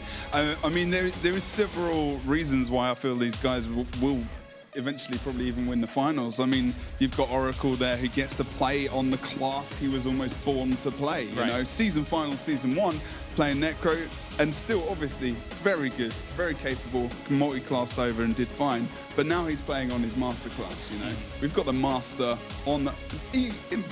I know we got Sorry, the man here. And I'm not talking in terms of sucky, but you know, Oracle, my opinion, best Mesmer in the world. At the moment, you know, Mancal, ridiculous in terms of his support. He's always in those positions that you need him in. Zan is an absolute monster. I talk about this guy frequently. Techspeed good at multi-classing there as well, and Levin always applying that pressure that's needed at the correct time. When you see this team kind of gel together, Subcutie, I mean, how do you see a championship caliber team once again from season to season, or has there been any fall off for you? How do you see Rank 55 Dragons as a whole? I mean, I know a lot of the players on all the top teams, right? Yep. I'm most unfamiliar with the players on Rank 55, but when I see them play, I'm just like, wow, these guys are playing Guild Wars 2 really well. They're really good at this video game. I was just like, they did like synergy, top, team play, top, mechanics, top. Like, it's just like across the board, like this team can like take first. It's true though. Fair play, fair play. I mean, they're calm, right? They're calm, collected. They seem confident coming in. We caught up with them before, and they did seem confident. And they've also said if they throw, Red Levin's to blame. Is that fair? That's fair to say. I think they would probably say that's fair to say. Yeah, I mean, just some banter, hopefully. But maybe, you know, there's something that comes out from that underneath where that comes from that maybe, you know, maybe there are some issues in the team that we're not really aware of, and maybe we can see what happens in this series and if that's the case. Right. Well, we are almost ready to go to the casters, but before I do, I want to ask you, because I forgot to ask you in the previous time, I want to ask you for your predictions going into this semi-final. NA and EU bias aside, boys, let's put that away and give us some predictions. I think Astral. I think 55 is probably going to take it 3-1. Okay. That was my exact prediction. 3-1 as well. All right, boys. Well, thank you very much. The panel here believes in Rank 55 Dragons, our current world champions. We're going to head over to the casters in Storm and Hurix to find out exactly how things are going to go down in semi-final number 2. Thank you, guys. I'm so excited to get into this matchup. To me, this rematch right here, one of the most hyped matches in the history of Guild Wars 2. Your world champions up against former world champions many a times. We are actually ready to get into our game. Both teams have actually already started up, so we are going to get started on our first game on Legacy of the Foefire here. Hurix, composition-wise, do you see anything out of the ordinary? I mean, certainly, once again, that Thief is something to bring up this time with Toker. They do have the Elementalist on their team this time around that we are going to be seeing as well, so really excited to see what they're going to be able to bring out with this one, as we didn't see much happen with PZs, so I'm interested to see if Astral's maybe going to be able to do something different. This is the exact same split we actually saw from the Civilized Gentlemen come out here for Rank 55 Dragons, and it looks like Oracle's doing the exact same thing we saw from Hellset. These guys have scrimmed each other all the time now, and maybe learn something from that last game, as we see Techspeed in a 1v2, gonna make it a 3v2 in their favor now here at this midpoint. Chafe looking to put some damage down onto Techspeed on the Warrior. Played a few Warrior games throughout the season here, and it looks like already got something going on. Yeah, Oracle already getting pressured so hard. Fanaram was able to see Oracle coming over. Nos put a lot of pressure down on him as well, so Oracle under a lot of pressure, and now actually portals out over toward that mid fight where Chase immediately jumps on top of him. So Oracle not in a good spot at all, because wherever he goes, he's under fire completely. He is just continuing to use that portal, and it doesn't look like Astral is going to follow up. I take that back. It looks like Fanaram going to try and get on top of him. He is going to blink away, though. Not going to be able to find a decap for himself here on the quarry just yet. Going to find himself in a 1v2. Texby going to try and help him out. Not the greatest start for 55 yet to get a cap for themselves, but it looks like they will be able to pick up the waterfall after Toker was done toying with it.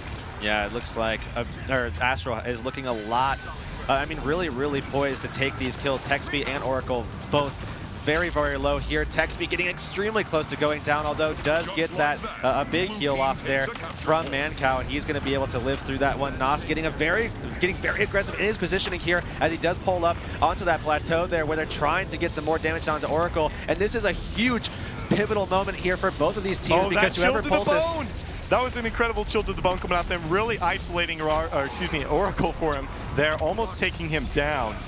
But still, one cap apiece right now. Look how far back they're forced. If they go down here, it looks like Oracle actually taken into the downstate. Nos might find a stomp for himself. They're just going to cleave it out, it looks like, with Fanaram. And they're going to find the first kill onto Oracle now and force out Levin.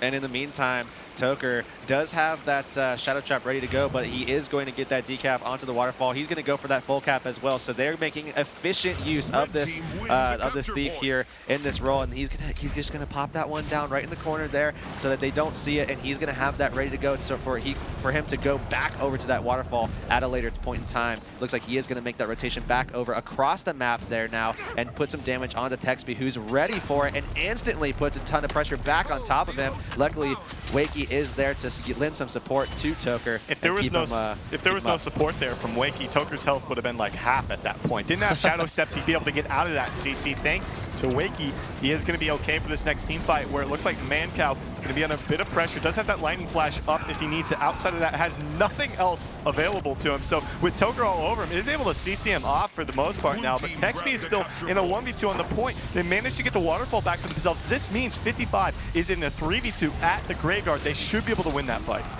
Yeah, now Zan is getting real aggressive with his team, trying to take down Fanaram or Chase here. Looks like Fanaram is going to be the person that they're going to pursue, with him getting down now to about 25%. He is going to be able to get a little bit of a heal here, just not enough for him to get really healthy. So he's now going to have to be forced out of this fight more than likely, but there's not a lot of room for him to really kind of get out of there because he's already getting kind of closed off by Texby and Mancow, and they're still going to be chasing him here. In the meantime, I mean, Fanaram has done quite a good job in maintaining his composure and now putting a ton of pressure back down on Texby, who's actually dropped for a moment there down to about 30%, but still though, I mean, both of these guys really trying to take the damage away from each other because they know both of these teams are extremely lethal. They know how to get on these targets, isolate them, and rip them apart. So it's really up to trying to get one of these guys down first. Well, look at this 2-cap. It was a 2-cap for a brief moment there on the sides. Astral Authority building up their lead 4 minutes into this game. 106-43, rank 55 Dragons right now. They have to get something going for themselves. Quarry is not going in their favor. Of course, their health pools aren't significantly low by any means, but Toker will pick up that waterfall node once again. Still haven't found an answer for him in the early minutes of this game.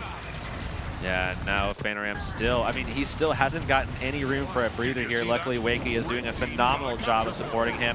Fanaram also doing a great job of kind of getting away from some of the pressure here, as he does get a little bit of a block going there as well. Mancow doing a great job on the other side of things, keeping his team alive. I mean, just pressure going on both ways. Astral, of course, did have that that 4-man push there, and it's Toker who's trying to pull these guys away from the fight. They're leaving 2 people with Toker. They just had a brief moment, 2 people sitting around with Toker. You can't really afford to do that right now, and they are finally going to send their Mesmer back to deal with him. Toker is a confident enough thief to where he might actually choose to take that matchup. He actually takes him down.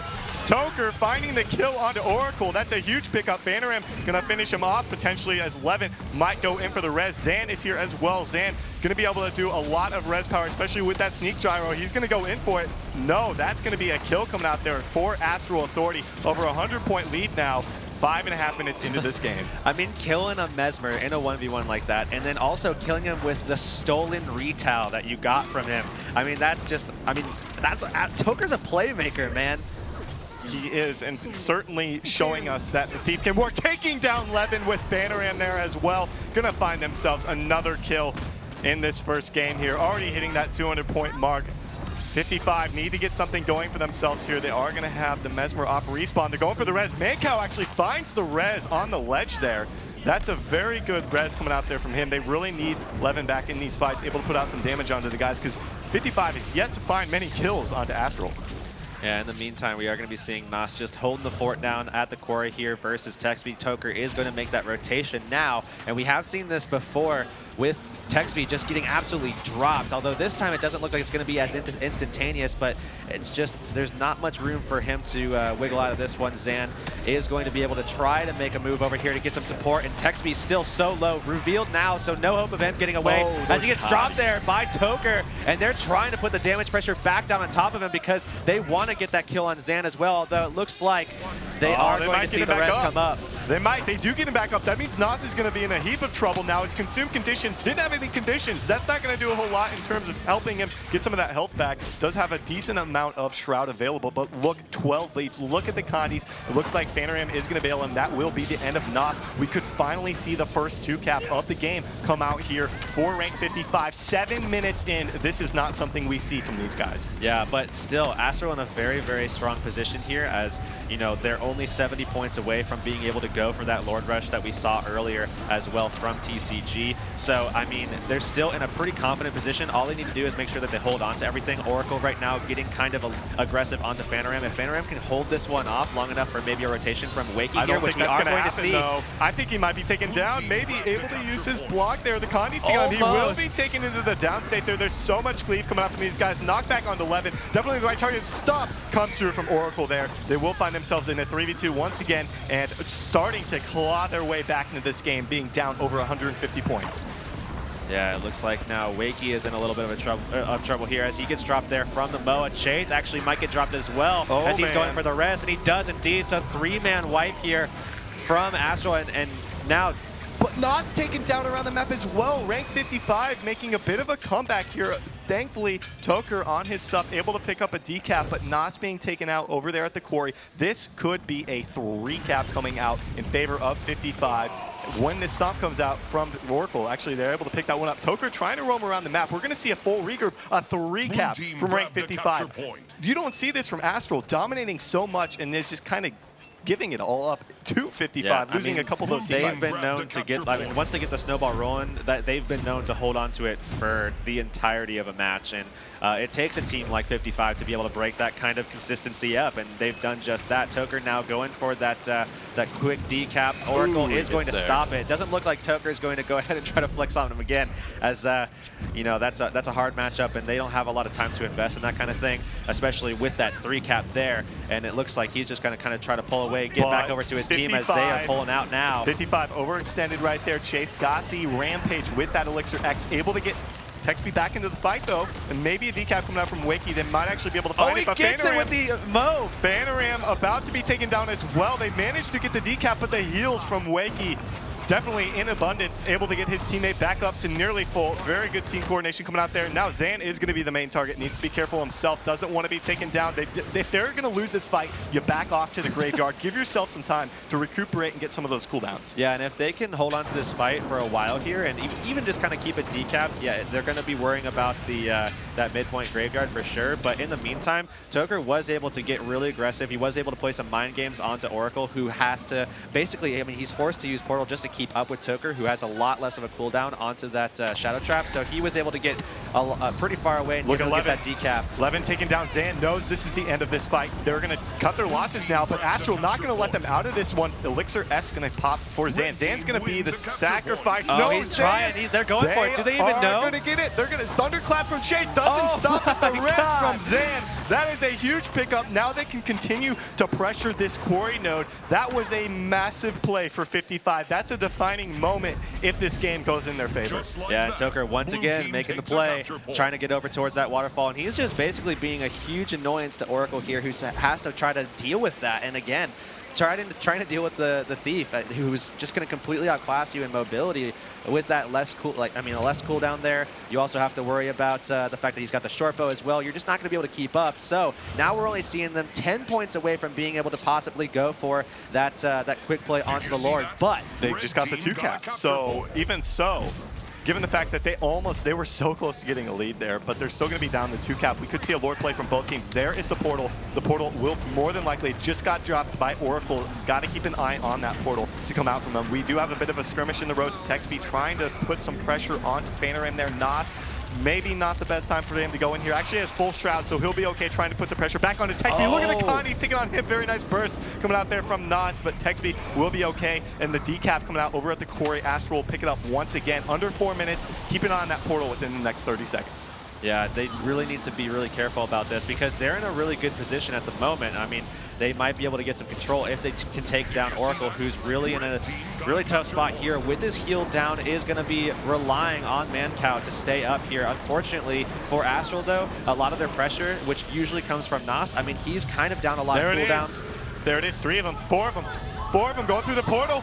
The 5th is going to come through. 5-man push onto the Lord right now. Nobody is back for Astral. Jake is going to be here, but their support, Wakey, is at the front gate right now. This could be it. All they need to do is kill the Lord, get the stop. They will come victorious. Be able to make it back. If Astral successfully defend, they will win this game. More than likely, the Lord sitting at 75% HP. Look at the con, he's 50% HP already. It's going to be more than likely taken down into the downstate. The stop should come through as rank 55 Dragons. No, the resurrect, the res comes out from Astral Authority onto the Lord right now. He gets his heal too, up to 100% HP now, and it looks like rank 55 Dragons still looking pretty in terms of cooldowns. 2-cap in favor of Astral. If they can hold onto this one for just a bit longer, Red Lord is going to drop once again. They have to go for the res again. The Moa, are they going to get it? It looks like the Lord is almost ready. The stop comes through. 55 Dragons, a 5-12, 440 win right there. Incredible finish from them. You can see the relief on their faces right now. That was so close. I just got to commemorate Astral Authority's will to get back to that Lord and res him up almost twice.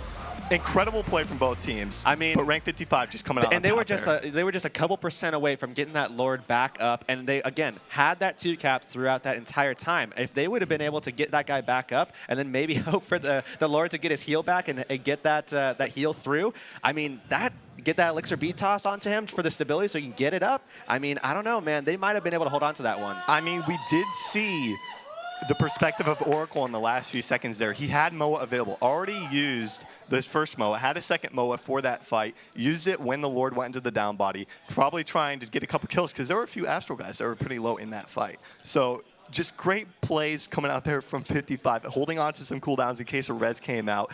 You were saying you didn't think Astral was going to get back into that fight, and somehow managed to get that res. That just shows their team synergy as a whole. We don't really see that from some other teams. Yeah, not at all. I mean, that across the board, though, was just stellar gameplay from both of these guys. And this is, again, a rematch of that finals matchup. And this means a lot for Astral, especially because they lost this one 3-1. So they really want to turn this one back around, not just because, obviously, they want to make it to the finals and win this out, but, you know, there's pride on the line, too. That's definitely true. Season 1 finals, Astral took game 1, if I'm not mistaken, and then it was a 3-0 from 55. So already 55 finding themselves a victory there on Legacy of the Fofar. And you got to kind of take a look at how they act on stage as well. I mean, that was just something I was wondering Season 1 finals. Astral, they get riled up. They're ready to go and just calm, cool, and collected coming out from 55. Even after the victory, they just looked relieved that they had come out on top there because that was a last minute, that was a desperation play. If they did not get that stomp onto the Lord, that was Astral's game, 100%. Yeah, and honestly, 55 is one of those teams that, I mean, just has such an ability to adapt to anything. I mean, we saw something new coming out from NA with that Thief, and they were able to adapt to it. I think they finally kind of adjusted a little bit in the middle of that game there, and they were able to come back and make some adjustments and turn it into a W there. Adaptation is rank 55 Dragon's staple.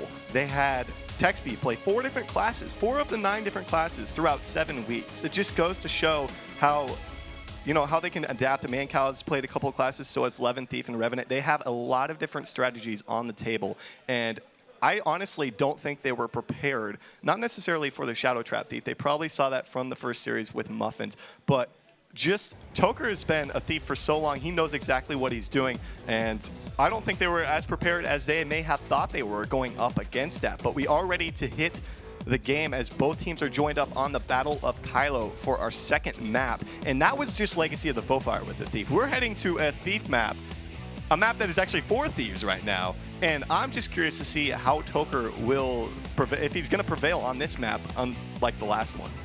Yeah, yeah, we talked about it in the last matchup with PZ that this is a great map for the Thief, and at least in my opinion, certainly a little bit closer than Legacy, so they're going to be quicker to adapt, but I really like it on this map for sure, and I'm really excited to see what Toker's going to be able to pull off against Oracle this time around. Game number 2 here on Battle of Kylo with rank 55 Dragons up 1-0 in the series. Let's take a look at some opening splits as Nas gonna head to that windmill. They are gonna stealth up. They're looking for an early burst. Doesn't look like they're gonna play 3 points now, because Toker is actually going to be the one going for that 3rd point. And Zan knows something's up.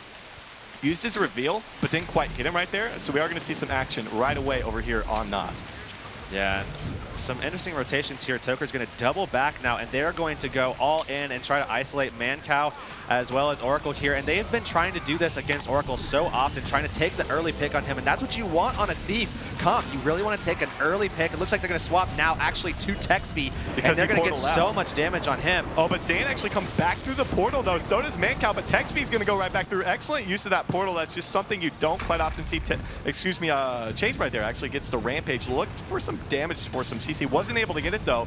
But taking a look at what's going on to Texby and Oracle, both of them extremely low right now. They need to be careful about their next couple of moves here. Yeah, and again, they've been so aggressive, Astral, at the beginning stages of these games here so far, and getting a lot of pressure onto Oracle, and then now also following suit with Texby with a quick swap there, communicating that and getting Nas and Toker both on the same target, although Nas now getting dropped here by Texby there from the burning. Looks like they're going to go for the res, and he's just so close, and he does actually get up, and Astral needs to get him healed all the way back up so that they can turn it back onto Oracle, who just portaled back up. He's down now to about 6k HP. They're trying to chase him around. Look at this, a battle on the huts here. Excellent heals coming out there from Zan and Mancow, really keeping him alive in that fight. We will see the first cap of the game come out from Toker, who decided, you know, there's no points capped right now. I can't decap anything. I might as well go and make use of this and get a full cap for my team. We're going to see the first points of the game. 2 minutes into this one, already a very slow-paced game. These guys are trying to isolate each other more so than it feels like play Conquest right now. Yeah, and that's really what we expect from you know, this caliber of team. I mean, just the isolation for these guys to get a lot of DPS onto these single targets. That's really kind of the difference that divides a team that makes it to the finals and a team that makes it to the grand finals and maybe even becomes the world championship after the end of the day here. We actually saw the portal, Oracle came right back through. The 1 cap still ticking in favor of Astral Authority, as it looks like Levin needs to be careful at this mid-fight. It's going to be forced off. If you're looking for a decap for himself, meanwhile, Oracle is under a lot of pressure as well. Has Blink up if he needs to use it, but maybe you're going to get some heals from the rest of his team. No, Toker going to be able to get on top and finish him off there. Excellent pickup coming out there from Toker. There is no one that's going to be able to get the res onto him. Texby might try for it. Looks for a burst, finds the CC onto Toker, but there's so much around here to support Toker. They're just going to have to let Oracle go, cut their losses, and get out of this point. Yeah, and Texby actually getting chased a little bit here by Fanaram. Mancow doing a great job of providing some peels for his teammate, and it looks like they're going to be able to turn a little bit of pressure back, and he's going to rotate all the way back to try to pull a couple of these members back so he can get these guys back, situated back onto Clock Tower, where the next fight is likely to occur. Zan right now at about 40%, and it looks like Chaith is all over him, but Chaith also kind of low here. Both of these teams looking to support their NG, get them back up so that they can turn the pressure around. Zan, although looks like he's getting incredibly low, now forced into that traded S, doesn't have his heal, forced to get that the stealth going out, and Fanaram isn't going to find him with that D-stealth, so he is going to get away, it looks like here. Still though, 54 now to 22 in favor of Astral running this this Thief comp. You know, it's kind of funny because Season 1 finals, you looked at what Zan and Chaith ran. Chaith likes the Elixir, or excuse me, he liked the Sneak Gyro. Zan liked the Elixir X. Now it's completely swapped, with both of them running the opposite of what they ran before, and Zan, his life just saved right there by the Sneak Gyro. Feels like that survivability maybe a little bit more, along with a lot of resurrect power coming out there from the Sneak Gyro. You throw down that Sneak Gyro, you got to res almost all of the time here, and there's a 1 cap apiece per team now. Very slow-paced game, 40-point lead here for Astral, just about 4 minutes into this one, and Oracle actually taken down here at the clock tower. They do find the res and the portal back over towards the windmill. Yeah, it doesn't. Oh, it looks like Wakey is going to see that happen, so Oracle does need to just kind of walk back on out of this one. A little bit time wasted, but nonetheless, it looks like they were able to get something going onto Chase. Wakey is going to try to follow Oracle out while he's just waiting for that blank. He is going to get it up, and he is going to go ahead and get onto that point to support his teammates. Fanaram right now in that block, down to about 30% HP, and he is going to be in some trouble here, trying to get some evades, waiting for Wakey to make his way over, but I don't know if it's going to be in time, as he's now down to about 10%. The Condis just continue to tick from Oracle. Not really a burst. Texby actually taken down around the map, so it's going to be a 4v5 along the clock tower now, as Nas is going to retreat. There is the Shadow Trap coming actually from Toker now. Going to find himself more than likely a decap. I don't think Levin's able to get there in time. No, it looks like Levin does, thanks to Surge to the miss. That was a pretty clutch play coming out from him there. Yeah, it looks like Oracle is just trying his best. I mean, Astral has been all over Oracle. It looks like that is kind of their point of just really trying to find a vulnerability in him, because if they can shut down Oracle, a lot of the play across the map is going to be shut down, you know, because of that. They're not going to be able to use the portals that Oracle has. If they can even force some of the portals to be used defensively, then they can really kind of get a better control, a better handle on things going into the latter stages of this map, of course, what that we're getting into right now as well. That was a very nice play coming out there from Oracle. He did just drop the portal, got Zan to safety. Now Fanaram is going to be mowed now. He might actually be taken down over around the map. No, it looks like he will be okay, thanks to Wakey's excellent support. Chade's going to bring some heals as well and try to do what he can. Almost a decap there from Texby. I thought he would have had that there, but there's a 2-cap coming out now from Astral Authority. Finally trying to get themselves something in this game. Unfortunately for 55, they get behind early. There's no Lord mechanics to get them back into the game here, so they're going to need to be careful, but Nas taken down around the map. He's going to be fully stomped out here at the keep. Yeah, and Chaith is going to be the one that try to stick around and hold this neutralized, which is actually great because so far they actually have dedicated a lot of resources, and he might actually take out Oracle because he does have that Elixir X Rampage going up, and Oracle was down to about 10%, but Oracle is going to be able to make that rotation, does have his heal up as well. It doesn't look like Chaith is going to be able to pull out that kill quite yet, although Fanaram with the help, Staying alive, man. He's doing wonders here. Mancow going to be able to support him as well. We finally see Toker taken down for the first time. He's going to be wiped off by 11 over there at the mansion. That will be a 2-cap coming out here for rank 55 Dragons, and this is somewhat what we saw before the 3-cap in game number 1. We saw them start to bombard at this point. Now they're going to look to get the windmill potentially and look for a 3-cap now. We've got 8 minutes left in this game, and Toker is still being bled out over at the mansion point. This is an excellent opportunity for 55 to get themselves back into this. Mancow rolling into this fight here. They actually tried to go for the portal, weren't able to quite make it, but in the meantime, Mancow did use up a lot of his cooldowns just to get his teammates back up, so Zan's not going to have a lot left after he uses up his own heal. So now he's at about 17 HP, definitely looks healthy, but remember, team doesn't have a lot left here. Texby also in a little bit of trouble, so if they can get some support to Nas, who's now in a MOA, they might be able to turn this one back around. That was a really coordinated play coming out there from 55. We saw Nas get mowed and then the Condi bomb. You can't transfer him, but it looks like Texby going to be taken into the downstate. Will the res come out? No, the Thunderclap going to kind of sway them away thanks to Chafe there. I don't think they're going to get him back up into the fight, but Nas, consumed conditions, keeping him alive for the time being. 100% Shroud, so he will be okay, but still 55. Look at them. They're holding on to a 2-cap. It's okay that Texby died. That's no problem. He died at the far point. Astral still have a cleanup here to do something before they are able to go to that second point. 55 will take the lead now, and they still, Texby off respawn. He might actually get back to this fight before it ends.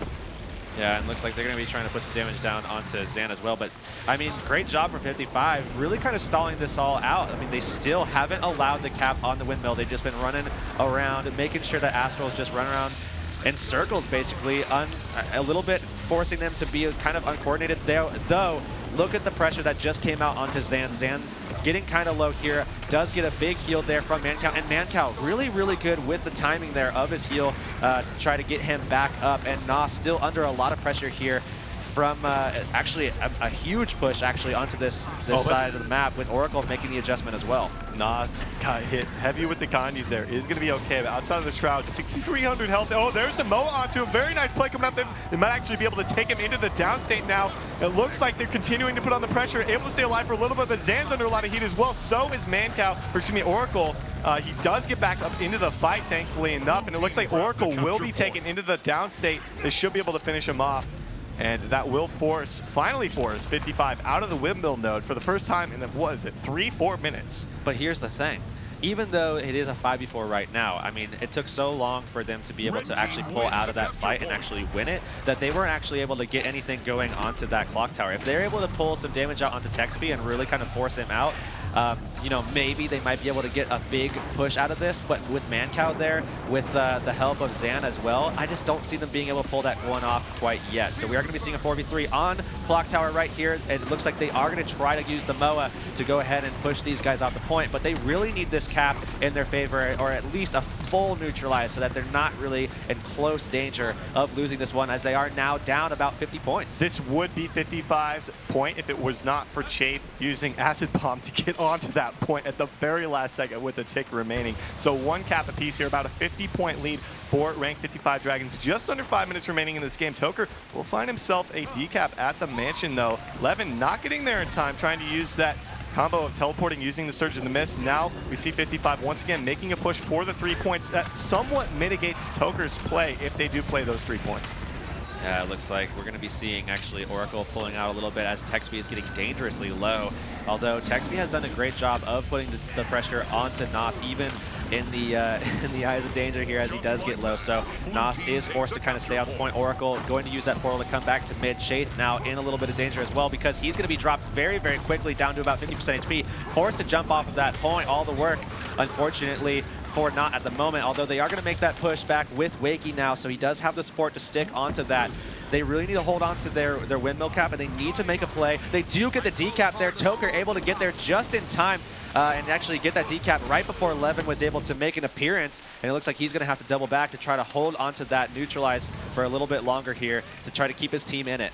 Looks like Oracle now taking a bit of heat here. He's going to try and get a decap with the blink. Doesn't find it. Toker actually fancies himself a 1v1 with Levin, and Beefs can be very dangerous in this 1v1. This is a winnable fight for Toker. He's just trying to pick the correct fights, trying to dodge what he can now. There comes the cap for 55, but ever so slowly, the more decaps Toker picks up, the closer Astral gets to taking a lead for themselves. 3:20 on the clock now. This could very well come down to the timer. Toker might be able to pull this one out. I mean, it all comes down to his ability to really kind of bait out this this heal, and he does actually bait it completely out, and Toker might be able to win this one out as Levin down to about 50% HP. Toker's going to play this beautifully. He does have that block out. He does have the Enchanted Daggers ready to go, but still Levin in a lot of danger here. He does have the block to go back to, and he's so low here. He does have the block. Outside of this, he might have a blind. He's going to have a blind. He might have a block if he swaps weapons now. Oh, almost takes him down with the precision strike. That was extremely low there for Toker. Meanwhile, around the other side of the map, we saw Mancow get taken down. He's now off respawn. That's going to finally force Toker out of this point. Excellent play from Toker, but Levin managing to stay alive throughout. I mean, we're talking about going up against one of the best Revenants in the game. And one of the best thieves in the game, for that matter, too. So you're looking at the top of the top against each other there. And still, just over a 15-point lead here for rank 55 Dragons. Astral need to find themselves a decap, or they got to get a couple of kills here if they want to get into this game to win it, for that matter. Because if it's too late, it might be too late, and they're going to go down 2-0 in this series. Yeah, they really, I mean, it's pretty close here. They really have gotten really close. I mean, Oracle right now at about 50%, doesn't have Mancow in very close proximity, and he's actually going to get himself caught in a very bad position as Nos and Fanaram are both going to collapse on him. He comes back through the portal. A lot of damage right there because he portaled right into the NG. But it's Mancow who saves the day. Again, yeah. And here's Toker looking for that decap. He should be able to find it for himself. That will only help Astral even more as 1:45 on the clock. We'll have to see. It looks like Levin wants to take the 1v1 again, but this time he won't get that full cap. We'll have to see. Maybe Toker doesn't want it. Maybe he doesn't have the cooldowns here. So he's actually opting not to go for the 1v1. Very surprising, as he did so well in the last one. Yeah, he does have that Shadow Trap available. He might decide to just kind of peel out, help his teammate try to take a 2v1, maybe open up the mat a little bit with his team, because Mancow is certainly a little bit more burstable, as he is going to be able to have the help of his team to maybe pull that one off. But you got to take a look at the score. 1 kill is the difference here for Astral Authority to take the lead. Oh, it looks like Nos actually going to be mowed. They're going to be taken into the downstate. Oracle might fall as well. The stomp not coming through just yet. Nos so close to being res up there. It doesn't look like it's going to have Louis the Connies on the Nos. That's not going to happen? He's going to be stomped out. Wakey going to fall as well. So is Spanoram. He's going to more than likely be taken out of this fight. That was a pivotal fight there for rank 55 to secure the game. Under 1 minute remaining. Astral may just have well lost that one. Lost the game off of that fight alone. Yeah, and I mean, although they do have that downstate, it's up to Fanaram to hold on to this one, and he is going to have the help of Toker. He drops, though. The secret damage coming from 55, dropped him so quick there, and they are going to be able to pick up another kill and the decap onto the point that really has been the thing holding Astral into this game so far. There is Nos. Look for a decap. 11 is going to be able to find him. 20 seconds left. That's game. Rank 55 Dragons have won the second game from that fight right there. Incredible play coming out from those guys.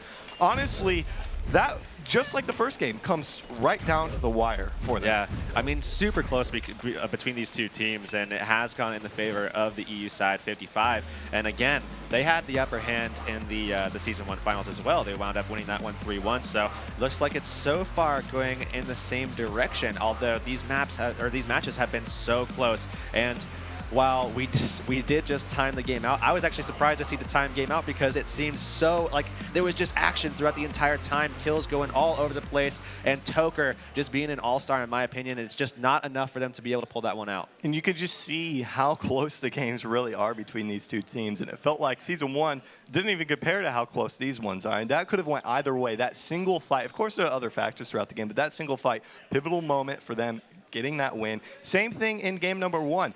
Making sure they got the Lord kill at the very last second there, making sure that Astral was CC'd, they didn't get the res up. The same situation there, just a different map, different mechanic, and rank 55 ending up with a 2-0 lead now. That's pretty substantial for them. They've got a lot of breathing room now. Yeah, and it's got to really hurt for Astral at this point because looking back at that Legacy game, I mean, talking about just a couple of % to get that res back up and maybe hold on to that game. And then looking at this one, I mean, like, what if Fanaram and Toker were able to hold on? What if they were able to get that kill off on Oracle? I mean, we're talking about, just really small moments that really make a huge difference and have secured these victories for 55 so far. All right, well, Astral Authority, of course, one of the best teams in the world, undefeated for almost a year and a half. Let's go ahead and take a look at what got them there. My name is Justin. I go by Nas online. I'm from New York and I'm 19 years old and I play for Astral Authority. Astral Authority was a team that I founded a few years back to compete in one of the tournaments. And since then came Fana, came Wakey, came Toker and Shade. And I'm really happy that the people I picked out proved to be really good members, good friends, and really good players. So Nos is the Necromancer main for our team. He's a very strong mechanical player and really prides himself on mastering his chosen class and being the best at that. Since we formed, Nos has sort of been our wild card because not many other teams run Necromancer. When we played against European teams in the past, they didn't have any experience against Necromancers, and that really threw them off. Lately, they've been getting into the Necromancer flow, but he's still by far the best Necromancer in my opinion, and he's a strong advantage for our team. Esports as a whole has really been a phenomena of the new century. It started off being really small and has grown to tremendous heights. For me, I feel like it's really great that the thing that I love is getting more attention and more people are drawing to it, and I'm glad that I can showcase my skills in a way that entertains people. Nas, clearly one of the biggest factors of this team's success in the past. Looking forward at our game number 3, what are some of the changes you might expect from Astral, given the fact they have different compositions, but with games being so close, comes down to very hard decisions. Do you change, or do you think maybe you can have a few more fights going in favor? I mean, I don't think I would change anything at this stage of the game. I mean, looking back at it, again, so close between these two teams. Last game timing out with action going on the whole time. I mean, even Legacy going to that quick Lord kill at the end, they would have won that if it wasn't for that. So with everything so close, with how consistent this team normally is with what they're good at, and again, they are good at what they're playing right now, I think that I would hold on to it. I would still run the same things, and I would just try to, I mean, there's not a lot for them to change at this stage. They just have to hold on at the very last second so that they can get these Ws. And to be quite honest, both games now, they came out with a fairly sizable lead, especially in game 1. It was over 150 points, I think, like that. And this is something we don't see from Astral. Usually they snowball off that and they just dominate you from then on out. But obviously they haven't played rank 55 since Season 1 Finals, so none of those teams are like rank 55 Dragons. So maybe just not expecting that comeback mechanic that North American teams can't seem to find against them. Yeah, and the interesting thing about the next map that we're going to be going into is that there's a lot of history here. I mean, certainly for Astral, but even with some of the members of 55, is that Astral is super dominant on this map.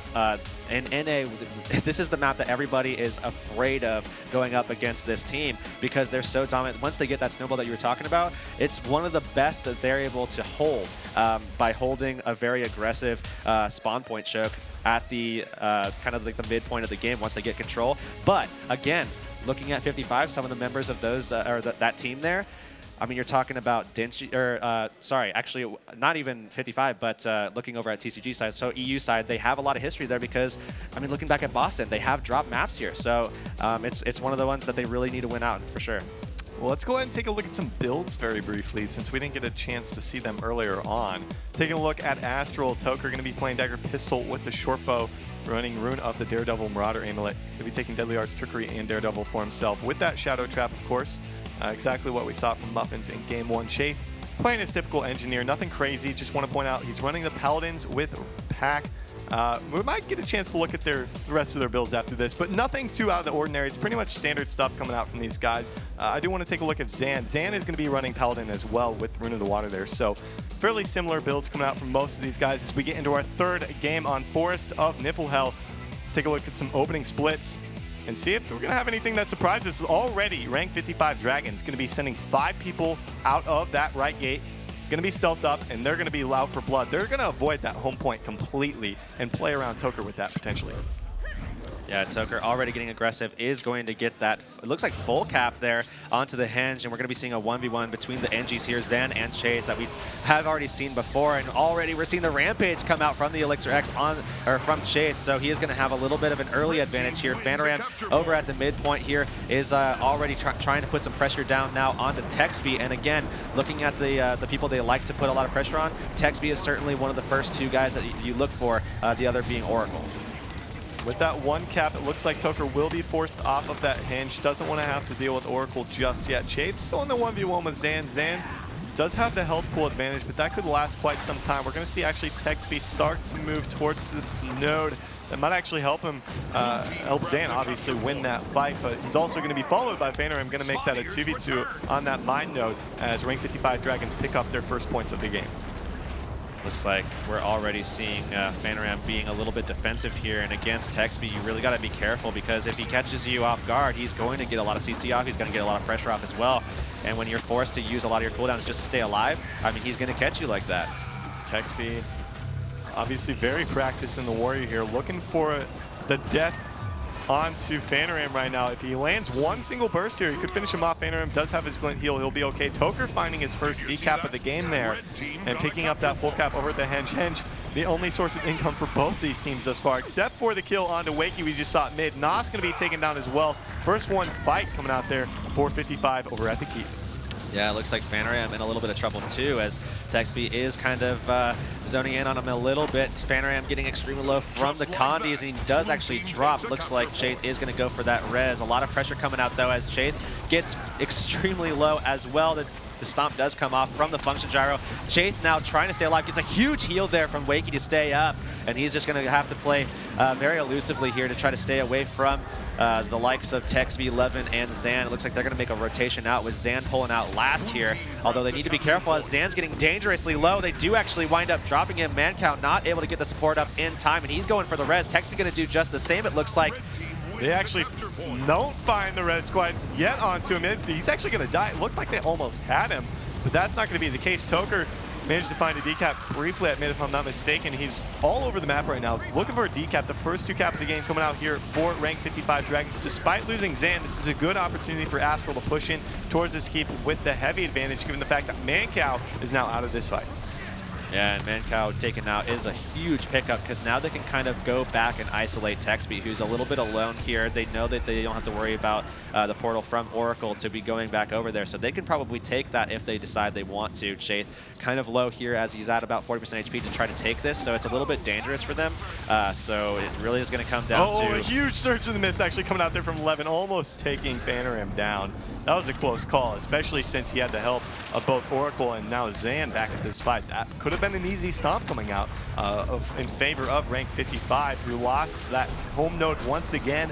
Toker already finding, I believe, 3 decaps this game in the opening 3.5 minutes now. Pretty impressive as, like you said earlier, this is one of their best maps.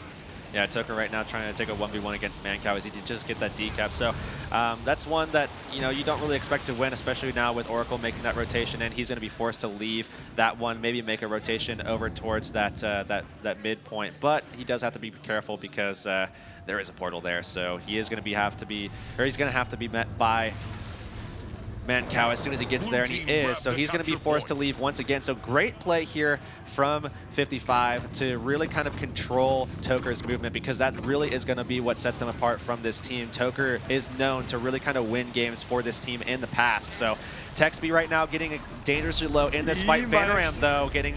Oh, a huge heal, actually, to go right back up, and they take Texby down.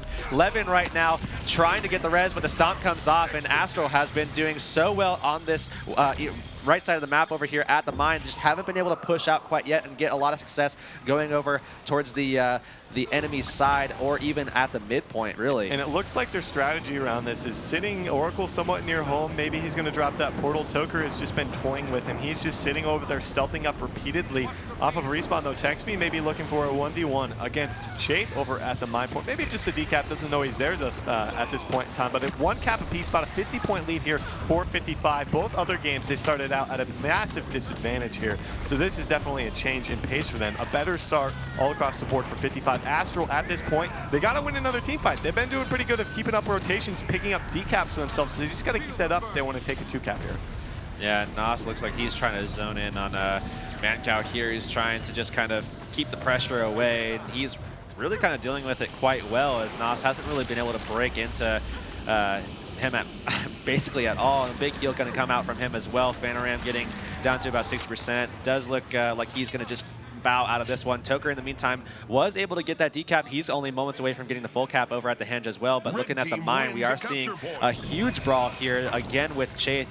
This time where he is going to be met 3v1 actually with Levin, Zan, and Oracle, so he's forced out of that one. In the meantime, though, they are going to be able to get that full cap, but Toker versus Texby is a very, very dangerous fight. We saw it before with Muffins. You can just accidentally die, so it's Fanaram, great move from them, being able to make that adjustment and move over and try to take Texby a little bit 2-on-1, put some pressure, and take turns on who's getting just bombed with conditions there. Well, they sent Levin, one of their main damage dealers, to try and help him out in this fight. That's not going to really help Texby stay alive, but nothing necessarily needs it. Warrior's got a decent amount of survivability. And Toker looking for another decap here, but Oracle going to be able to follow up on that. It seems that he knows where he's going now. Finally able to deal with at least a single decap potentially coming out there from Toker. So they're looking to get something going at mid, actually, as Nas is taken fairly low. He might be taken down. Not a whole lot of Condi's taken on. Actually gets Levin off for a brief moment there, but Wakey able to heal him up to a decent amount of HP, able to go in Shroud, outside the Shroud, under 4k HP for him, so he needs to be very careful about his next couple of moves outside of this Shroud at the keep here. Yeah, Nas outside, yeah, really needs to be careful. It looks like he does have Wakey, so if they can communicate that very effectively, they might be able to get a quick heal on him, and it looks like they're starting to try to get it going. 3k down to 976 here, down to 200, and gets dropped there. Chaith trying to go for the res, but he gets dropped so low too into that traded elixir S there, and Wakey luckily was able to get a lot of support into Chaith, so that once he came out of the elixir, he was safe. Now they're trying to take down Levin and do so efficiently, and they are trying to take him down. Nas might actually be taken down as well. He's going to play it somewhat offensively now. Texby's going to be in this fight. Mancow taken down as well. That could be the end of rank 55 Dragons at the mid. No, they vapor form over to a very safe spot. Get the easy res thanks to the sneak gyro. Decaps across the board here, with Astral finally managing to pick up the mine for themselves. And overall, Astral Authority looking a lot better halfway through the game than they did in the previous two maps. Yeah, and Fanaram is going to get dangerously low. Actually gets dropped there. Oracle very close to going down himself. So if they can get him back up and get healthy immediately, they might be able to turn the pressure, get a lot of counter pressure down onto Oracle, and maybe take a kill there. And I mean, they're running on a high right now. They just took a quick pick, and they almost got a second and even almost a third there. Unfortunately, it slipped through their fingers. But Nas right now getting low, and we've seen that before as well. But looks like now they're going to try to zone in on Oracle, and they take him down to 10% as Toker comes in out of nowhere, and Oracle now just fighting to survive, gets taken down, and they're going to try to go for another kill. Big surge of the mist down onto Mancal, going to push him off of that.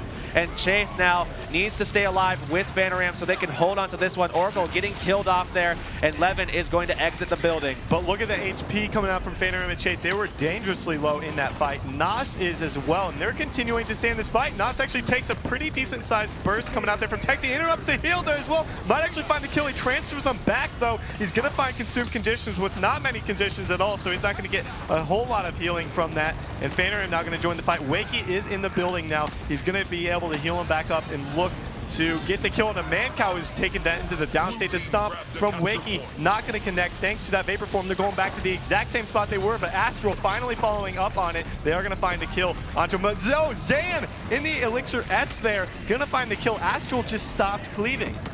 Yeah, and now Vanaram down. Nos in a very dangerous spot as well. They really need to clean up Texby as soon as they possibly can to maybe put some pressure down onto it. They're going to go for the res, and they get it so quickly once again.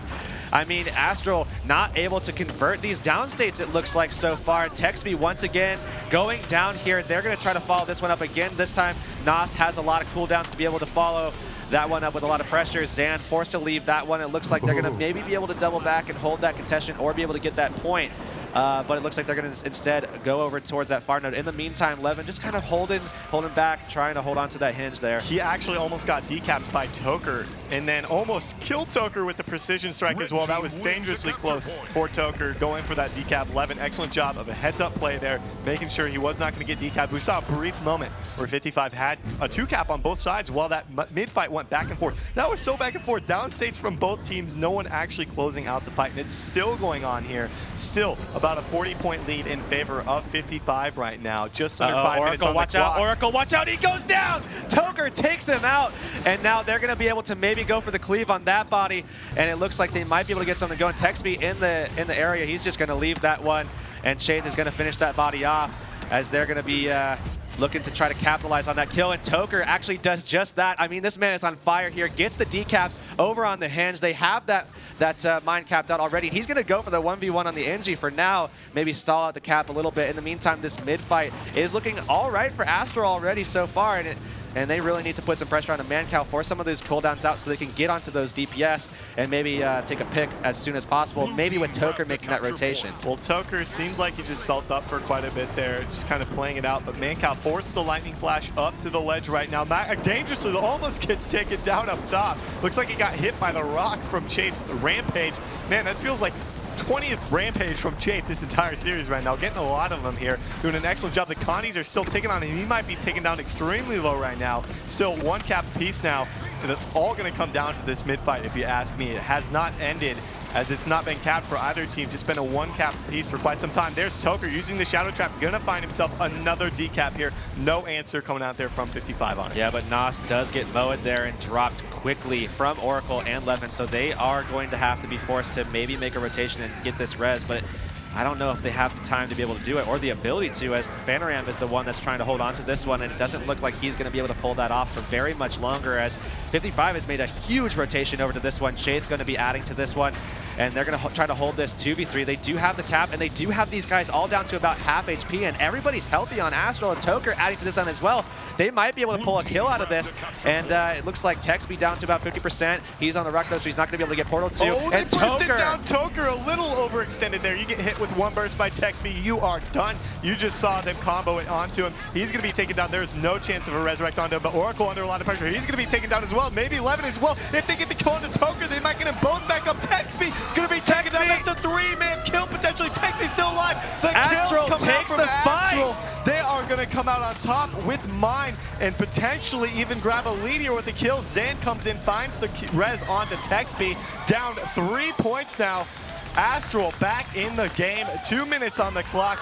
They have found some success for them over here at the mine. Yeah, and Texby's in a little bit of trouble as well because he's going to get chased out by Fanaram and Nos, and he's down now too. And he actually gets dropped out of nowhere there. And Toker's looking for the kill on Zan. Astral might be able to clean this one completely up and turn it into kind of a really long staggered respawn for these guys, and they might be able to get some huge control out of this if they can pick up one more kill off and really kind of control this midpoint. In the meantime, we are going to be seeing Levin heading up towards the mid fight. A lot of resources being attributed to this mid fight as Toker just moving right on out to that hinge. He's going to find himself in a 1v1 with Texby. He's not. Oh no! Nice portal come out from Oracle. Able to follow up on that. That would have been detrimental to their point income, and now he's just going to leave Texby with it. Toker's not going to follow up onto Texby. Now a 2-point lead in favor of Astral here. 1 cap apiece. We've got 1:20 on the clock. This is going to come down to the wire as the last two. The Rampage once again for Chase. Find the kill onto Oracle. They're just going to pound away on his body there. There is no hope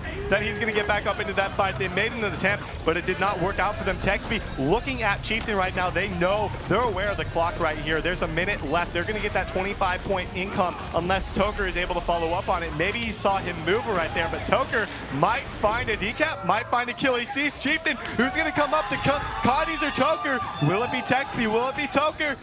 Oh, Texby comes up with the kill, the 25-point boost, 45 seconds on the clock, and Toker going to be taken down as well. The Condis are going to tick onto that Chieftain. What a play coming out there from Texby, able to keep their hopes alive of this game. Now Levin's taken down around the map as well. It's not over just yet. 1 cap apiece, 30 seconds on the clock here. It's going to come down to that Spawnier kill. Yeah, and that was a really aggressive play there from Toker, getting the steal, trying to go for the daze on Texby so that he could just quick swap over towards the Chieftain and take a kill. But in the meantime, we are seeing Fanaram going for Svanir here. Nobody's there for 55? Nobody, not at all. Not yet, at least. Not yet, at least. We are going to be seeing Zan make the move. Nasa's going to help it out, and they are going to get it. They're 2 points up now. 10 seconds left in the game. Oh my goodness, Astral Authority. As nobody's even close to being low, that will be a game number 3 to Astral Authority. 2 points. 458 to 456. Gonna make it a 2-1 series. We've got a series on our hand, Christian. Yeah, absolutely. And it's 3 out of 3 games down to the wire. We just saw another timeout with this going so close. 2-point differential here. I mean, someone get me an ambulance, like right now. Seriously, what was that? Just such back and forth game right there, even more so than the first 2. And finally, Astral finding some success for them. Gonna move it to a game number 4 in Temple. I mean, I'm happy that we get to see a 4th game now. And Astral, you saw the happiness on their face, relief that they're able to keep themselves, keep their dreams alive in this tournament. But Temple, though, that's the 4th map, so that's what they kind of slid into. So I don't know if any team really feels super comfortable on this map. This is, in my opinion, going to be kind of a toss-up here. So I'm interested to see how these teams take it. I mean, the last time we saw Astral on Temple was when they went against PZ and dropped that map, actually. And if you're ranked 55 right now, you can't be too distraught about that loss. You had a cushion for yourselves. You know you're up 2-0 right there. You lose 1 game, shake it off, get into the next game. This is not a bad map for you, and it's not a great map for them, and I don't think they particularly love it. I had an interview with them. They said they didn't like it. Only Leffen actually liked it. So looking forward to seeing what's going to come on this map. But for now, we're going to send it down to actually, no, I believe we're not, are we ready to send it down to the analysts to get their take on that last series? Thank you very much, guys. What a series so far. After watching games number 1 and 2, I'm like, oh yeah, this is pretty close. Oh, this is going all right. But then I was like, wait a minute. This game number 3 is the most ridiculous thing I've seen for a long time. How on earth did it come down to the wire quite like that? That was unbelievable. Well, I mean, first 2 games, you could argue that as Astral, to a degree, should have won at least one of those due to just maybe a little bit of overconfidence, underestimating their opponent. That game specifically, I mean, you know, me and you even sitting here, we moved down to the bottom of the stage and sat in front of the TV like little kids. We were very close to the TV, I'll agree. Like, it was ridiculously hype. I mean, 2 points they won by in that last game. And it kept swinging. Yeah, even to the very end. We actually have some replays. I don't think the first one's probably going to be focusing on the first game, but SubCutie, let's go through our first replay to start things off. So the first replay here is actually, just at the end of the first game when Rank 55 Dragons went in for the Lord kill against Astral Authority. And, this was a key moment, obviously, because of the Lord kill, but it was so back and forth because Astral Authority was rezzing the Lord, and then the Lord gets downed again, and then it's like rezzing again. And, I mean, there were so many moments in this series where it was back and forth, and, you'll see right here, it's like, they instant down the Lord, and then it's like struggle, struggle, struggle, and then they res it back up. And I mean, this is literally, if Astral Authority had defended this Lord, they would have won. And if Rank 55 gets the kill on the Lord, they win. Like, it was so close this game and the third game. I mean, like, this is just ridiculous. Yeah, I think when I was watching this, I said to myself, praise the new Lord mechanics. Of all the ways that this was so hype, I mean, imagine with the previous Lord mechanics, when it dies, okay, it's over, doesn't really matter. But the fact that they were able to get it up from the down state that first time around, it gives a little bit of hope there to Astral Authority in that position. And that moment alone, I thought, well, that's going to be a moment of the series. But then apparently not, because there was a lot of them so far. Yeah, I mean, the rest of the maps we had, I mean, just going back over notes, really, and having a look what happened in Kylo, you expect, Magic Toka was getting constant decaps. I mean, I think I said to you, it's a shame we haven't got one of those kind of crowd clickers. Oh, yeah. To just be like, okay, it's on probably about 10 or so by now. And Levin was trying his hardest, on occasions was getting there to stop him. But, I think Rank 55, they pushed over to Windmill many occasions, and actually Astral really pigeonholed themselves over on that point. All right. A pivotal point in the game where Rank 55 got 2-cap and actually came back to win that game, especially from that moment. Let's take a look at the second replay going forward to SubCutie. Yeah, so the second replay here is... this is it, I think. So they're fighting on Windmill here. So Rank 55 Dragons, this is a pivotal moment, in this game. The score is so close, and I mean, this was literally the defining moment of this match. I mean, whoever wins this team fight, I mean, this is it right here. And I think whilst watching this, something that stood out a lot on map number 2 was the fact that Toka didn't have much room on the other side. They were keeping track of him very well, and he wasn't able to get many decaps down towards Mansion for a while. They started to after a while, and that kind of seemed like the topic, I felt, of map number 1 and 2. They were slowly adapting to Toka's rotations and then able to just kind of force these 4v4s elsewhere, right?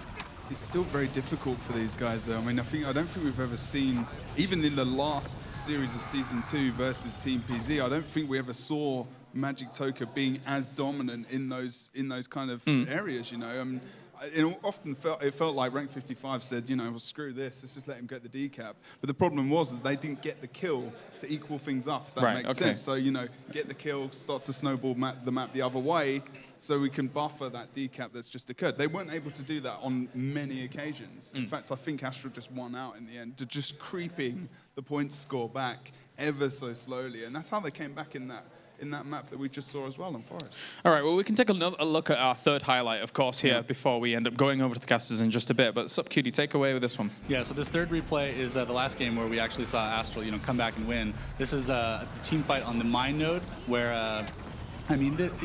talk about back and forth between these two teams. I mean, we had so many downs in the same fight on this. I mean, this was ridiculous. Like, you see Texby's like his last breath, dude. Like, he's he's just swinging his hammer like, please, please go down. And That's fancy knockback elite with the Herald as well. Was just great. And stuff. Astral came out on top. I mean, this was them regrouping. This is how they play, right? Like, they have a thief, they have to regroup, they have to get a kill. I mean, this is how they got back in the game. Like, they regrouped, got a team kill, they can do their snowball. It was pivotal. That basically won the game. Although we were sitting down there as well, where I think Magic Toka was trying to get the steal off Texby over on the boss, and I can't remember if he actually got mowed just the moment before he was able to get the damage off. But obviously we saw the boss kill. We turned to each other, kills start to come out on Astral. Game. Because we need a decision to think about, what's going on for the rest of the show. And then they just start to claw it back. They get boss kill on the other side. They get a couple of points from a decap as well. And they claw it back. And that's where Rank 55 maybe lost their motivation. Yeah, there were definitely a lot of moments at the end of that where I was like, well, okay, they've won, but actually now, no, they haven't, because it was literally 2 points bouncing back and forth between them. That was one of the manager. We were wrong. Yeah, we were wrong. But it was, for me, one of the most hype games that I've seen of Guild Wars 2 for a long time, that last game. I agree. That was one of the most hype games. Yeah. Very, very good stuff. All right, well, our next map is going to be Temple, guys, here. What are you anticipating for this one? 2-1 at the moment to rank 55 Dragons, if you're just joining us now in this best of 5. What are you anticipating here in Temple? I think rank 55 are going to take it. This yeah, is not... still? It's a mixed bag for Astral on this map. And Thief, as we've proved in Season 2, I'm going to go back on maybe what I said, is to a degree it can be very, very successful, because you have to think about where you're putting your players. You've got different amount of points. You've got free capture points. You've got the buffs that are coming up as well. If you don't rotate that Thief into the correct matchup, or you overcompensate, you're going to lose that player. You're going to lose buffs. You're going to lose caps, and it can really snowball against yourself quite easily. Is mobility one of the most important things here? I was going to say the two main factors that we're going to want to look at here are will Astral's Thief be able to spread across the objectives properly, or will Mesmer on 55 be able to play a more spread out objective game? Like, which one's going to come out on top, like mobility or the presence of a beefy target that can portal? Yeah, well, it's definitely a very different map to the other ones for sure, is Temple of the Silent Storm. But for now, we can head over to the casters for game number 4 in this semi-final between Astral Authority and rank 55 Dragons. Thank you, guys. It will definitely be a very hype game, this upcoming one. I'm really looking forward to seeing, as they had said, you know, the Thief versus Mesmer. On this map, mobility is key. Mesmers are excellent at getting from point to point. I mean, you've got 5 total objectives with Tranquility and Stillness. How do you think one or the other is going to come out on top? I mean, Toker really kind of fell into a rhythm, I feel like, in that last game there. And I think he's going to be able to carry it into this one. And, I mean, Astral live off of the hype. We've seen it time and time again, and that last game was nothing but hype. So I think that they're going to be able to gain some early momentum. And once again, as we know, with the Thief, you really want to get it as early as possible. I think they're going to be able to achieve that goal, and they're going to be able to move on and maybe take us into a game 5 here. All right, well, we are just about ready to hit the 4th map. Temple of the Silent Storm, the first time we've seen it all day long. Really looking forward to seeing what these guys are able to bring out. Like I said earlier, 4 of the 5 guys on 55 told me they don't like Temple. Only 11 likes Temple. So it's kind of interesting to see, you know, how they're going to have to play around the Thief. Who's going to really come out on top? Will it be Astral? At 55, I'm expecting an extremely close game regardless. Game has begun. Players are ready to go, stacking up those buffs. Let's take a look at some opening splits here in our 4th game of the series. Will it be Astral Authority or rank 55 Dragons? It looks like right away it's going to be Chafe heading over to the Temple. We're going to be having Levin go over towards the altar, and we're going to definitely have some crossplay right now, as we can see. Already trying to reveal there with Tech-Speed's damage. And already Oracle under a little bit of pressure here as he gets dropped down to about 40%. We saw this every game so far, and Toker's on him as well. Oracle forced so many cooldowns out here, and he's now just using everything at his disposal. Doesn't have the heal, just dropped the portal there, so if he can get away a little bit, he might be able to make a little juke play here. Toker stealthing back up, looking for a target here, and it's 1-to-1 caps for both teams, so nothing quite yet, although Astral not looking too safe with Panoram getting incredibly low. Wakey trying to go for the heals, though. Yeah, we see a decap already coming out from Toker over there at the altar, using that Shadow Trap. Going to be an easy decap coming out for him. Interim was very low right now, well, just a minute ago. It's going to be okay, though, as they start to make this team fight go in either favor here at the gate. We already saw Wakey getting fairly low. Already used his Lightning Flash. He's going to be taken into the downstate, actually. That's a very nice pickup if they're able to get the kill. Nice knockback coming out onto him. Forced to favor for him, but outside of that, we'll have to see if Chase is able to get the res. They're putting out the damage. Chase is going to say no. That's going to be a kill onto Wakey, and that is really going to hurt these guys. But Oracle also going to be taking down the res. No, that's going to actually rally Wakey across from that side of the map. He's going to be taken down once again, though. We'll have to see if they're able to pick up the res. Yeah, and now looks like Panoram's trying to maybe get a kill off, but that is not going to happen. Too many guys from 55 here are going to now turn the pressure down onto him and take a kill. But in the meantime, look at the points! A triple cap. Zan will find a kill for himself here at the gate. That's gonna, no, Wakey's actually off respawn. He's gonna help them hold this 3 cap. That's really thanks to Toker getting that full cap over at the altar node. And even though they lost the fights, even though they lost Wakey and Fanaram, like you said, still holding on to a 3 cap. This is not something we've seen from them. Nos gonna be taken down. Shade going in for the res. There's not a whole lot of cleave from Mancow and Texby, and especially with Fanaram here now. They're looking really good at the start of this one. Yeah, they're doing a great job. Mancow now trying to stay alive. Wakey has been under pressure so much throughout this series so far, and certainly in this game. He's now going to make that rotation over and try to support his team in taking out Texby, maybe cleanse some condies. And Toker is very, very... oh, he needs to be careful. There, he got hit by 2 combinations coming out there from Texby. Took him down, forced to use every cooldown, and still was at like 20% HP there. It was not looking good for him. Finally, rank 55 Dragons might have found a place for themselves with a 2 cap. Need to be a little careful though. We do have that stillness buff in about 45 seconds. Now Oracle looking for a decap, almost finds it at the temple. Shade's going to be able to get there just in the nick of time as 55 will start to make their way back into this game.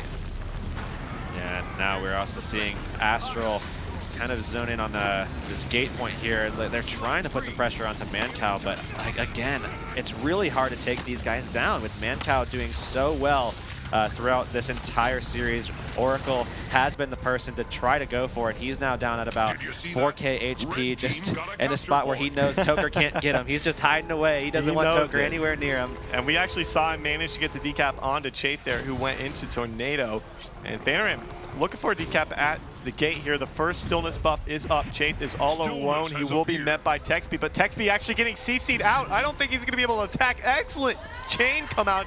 That just came out there from Nos and Wakey, able to CC him to the point where he was not even able to touch Chait there, who got the cap. Despite that, they don't have any caps for themselves because Oracle once again finds a decap over at the temple. Yeah, Fanaram actually looking to take Levin out with the help of Chait, and that's going to force Zan back over. Unfortunately, though, both of these Revenants are pretty low. They're trying to get aggressive onto Levin here, who's down now to basically no cooldowns, and he's going to try to maybe go for a heal here and stay alive. And it's working so far, especially now that he does have the help of Texby, but it's still one of those situations where they need to be very, very careful, especially about the way that they're rotating. There's a portal we were talking about. Oracle going to really pressure down Nos right now. Gets the chill to the bone off. Texby actually under a lot of pressure. He's going to pop his shield. There goes Nos into the down state. We'll have to see if Wakey's able to get him back up. It's very doubtful. No, the stomp coming through there for rank 55, who are now down just about 15 points, 1 cap apiece. Gonna look for the cap on the temple as well, as Fanaram is not looking very healthy. Wakey doesn't have a whole lot left to support him over in this 3v2 now. Toker looked for a decap at the gate, potentially not gonna find it for themselves. And rank 55 finally had their feet underneath them, and we're gonna see just as close of a game as we saw in the last 3.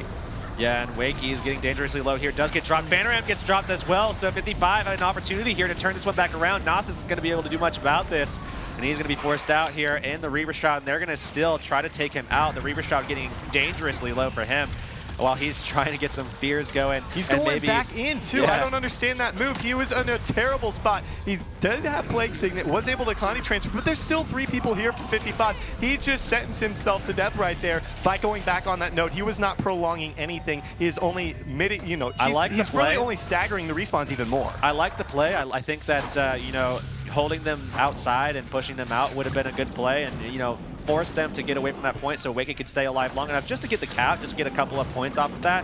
But going back in and dying on top of them, in my opinion, wasn't necessarily the best move. Prolonging it a little bit was definitely not a bad move, but to actually full commit into that point, probably not the best thing he could have done there. Even so, they managed to come out on top in the end with Toker finding himself a decap at the gate and them still holding on to the decap at Temple. In the end, it paid off for them, and they're still holding a lead here. 30 seconds until we see Tranquility and Stillness. And it's all about map control now. If they can get a kill off on Zan, the 830 buff is coming up in 25 seconds here, so it's all about map control now. Zan does go down. Levin is going to go for that res there, and Sneak Gyro is going to come out and also drop. But now Zan getting dropped once again.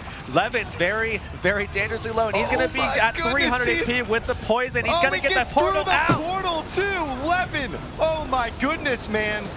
Dodging all over the place right there with a sliver of health left. He is going to be able to stay alive. They find the cap. We do have Tranquility and Stillness buff that are available. Toker will get interrupted, and I think he might actually find this. So Mancow will be here. Astral. Fanaram's alone. I don't know. Texby gets the auto.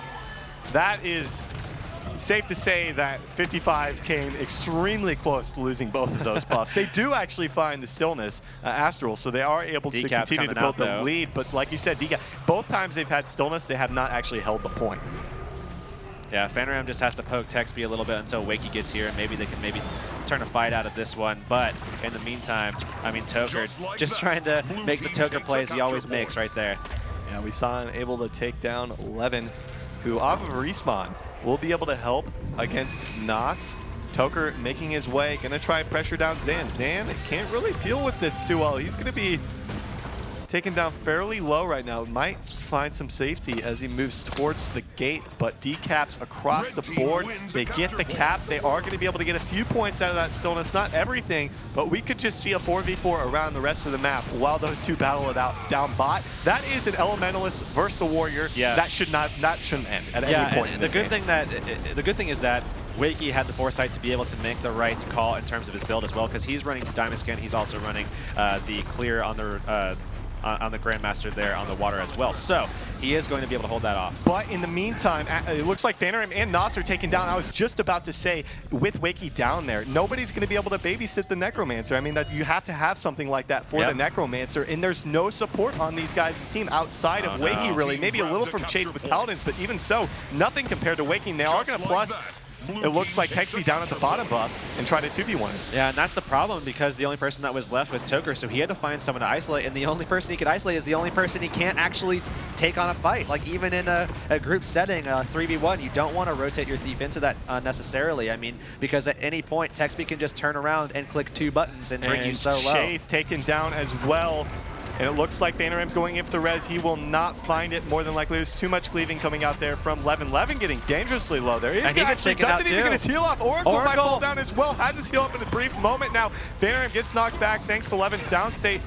But it doesn't look like this is going to be going in favor. They're going to probably win this one out. They might actually. He's going for the cleave onto Levin. Going to try and stomp him out. They should be able to get Chase back up into the fight. No, the res. Chase so low. Both of them so low. Oracle taken down as well. Fanaram so low in the downstate. They're going in for the res. Mancow trying to get it. Is it enough? They get Chase back up. Chase back up into the fight. That's going to be a 2, potentially even 3-man wipe over here. The same thing that we saw in Forest, just having a quick turnaround like that for Astral. They're able to roll out of this point with a cap in their favor and a bunch of kills under their belt. But the 3-cap Tranquility coming through for Astral, or excuse me, for rank 55 Dragons. Toker finds a kill, or excuse me, a decap in the downstate there as he got knocked up. Man. Just ported back, got res back up. Back and forth with these two teams. I mean, the score discrepancy is still so close as well. It's every single map. These guys are so close, and they're just brawling for these wins for sure. The Surge of the Mist actually knocking both Levin and Nas down, so it's going to be a lose-lose situation for both of them there. Obviously, Trank was taken, so not going to have anything to go down to that bottom for, except try to prolong this 1v1. They're going to continue to fight it up. Meanwhile, Toker looking for a kill onto Oracle, finding himself. Remember, he won this earlier. Wouldn't be surprised to see him do it again, but Oracle maybe going to play this one a little bit safer. Just, you know, the 1 cap apiece right now, such a close game. 15-point lead here for rank 55. Yeah, and Toker not in a good position either, as he's going to get...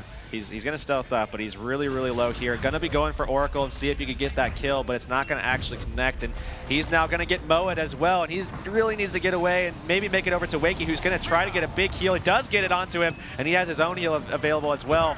But it looks like Stillness went in favor of rank 55. They're going to be taking a 2-cap for themselves despite just holding that altar node. That's okay with them. They can finally start to get a little bit of safety with a smaller, or excuse me, a bigger lead for themselves. Texby getting caught by Fanaram in the roads, looking to try and take him down. Dangerously low, getting hit with the Surge of the Mist though. Endure Pain was up for that, so thankfully didn't take a lot of damage, or any for that matter, as Toker is gonna finally find somebody to plus, and it's gonna be Texby. She'll be able to take him down more than likely.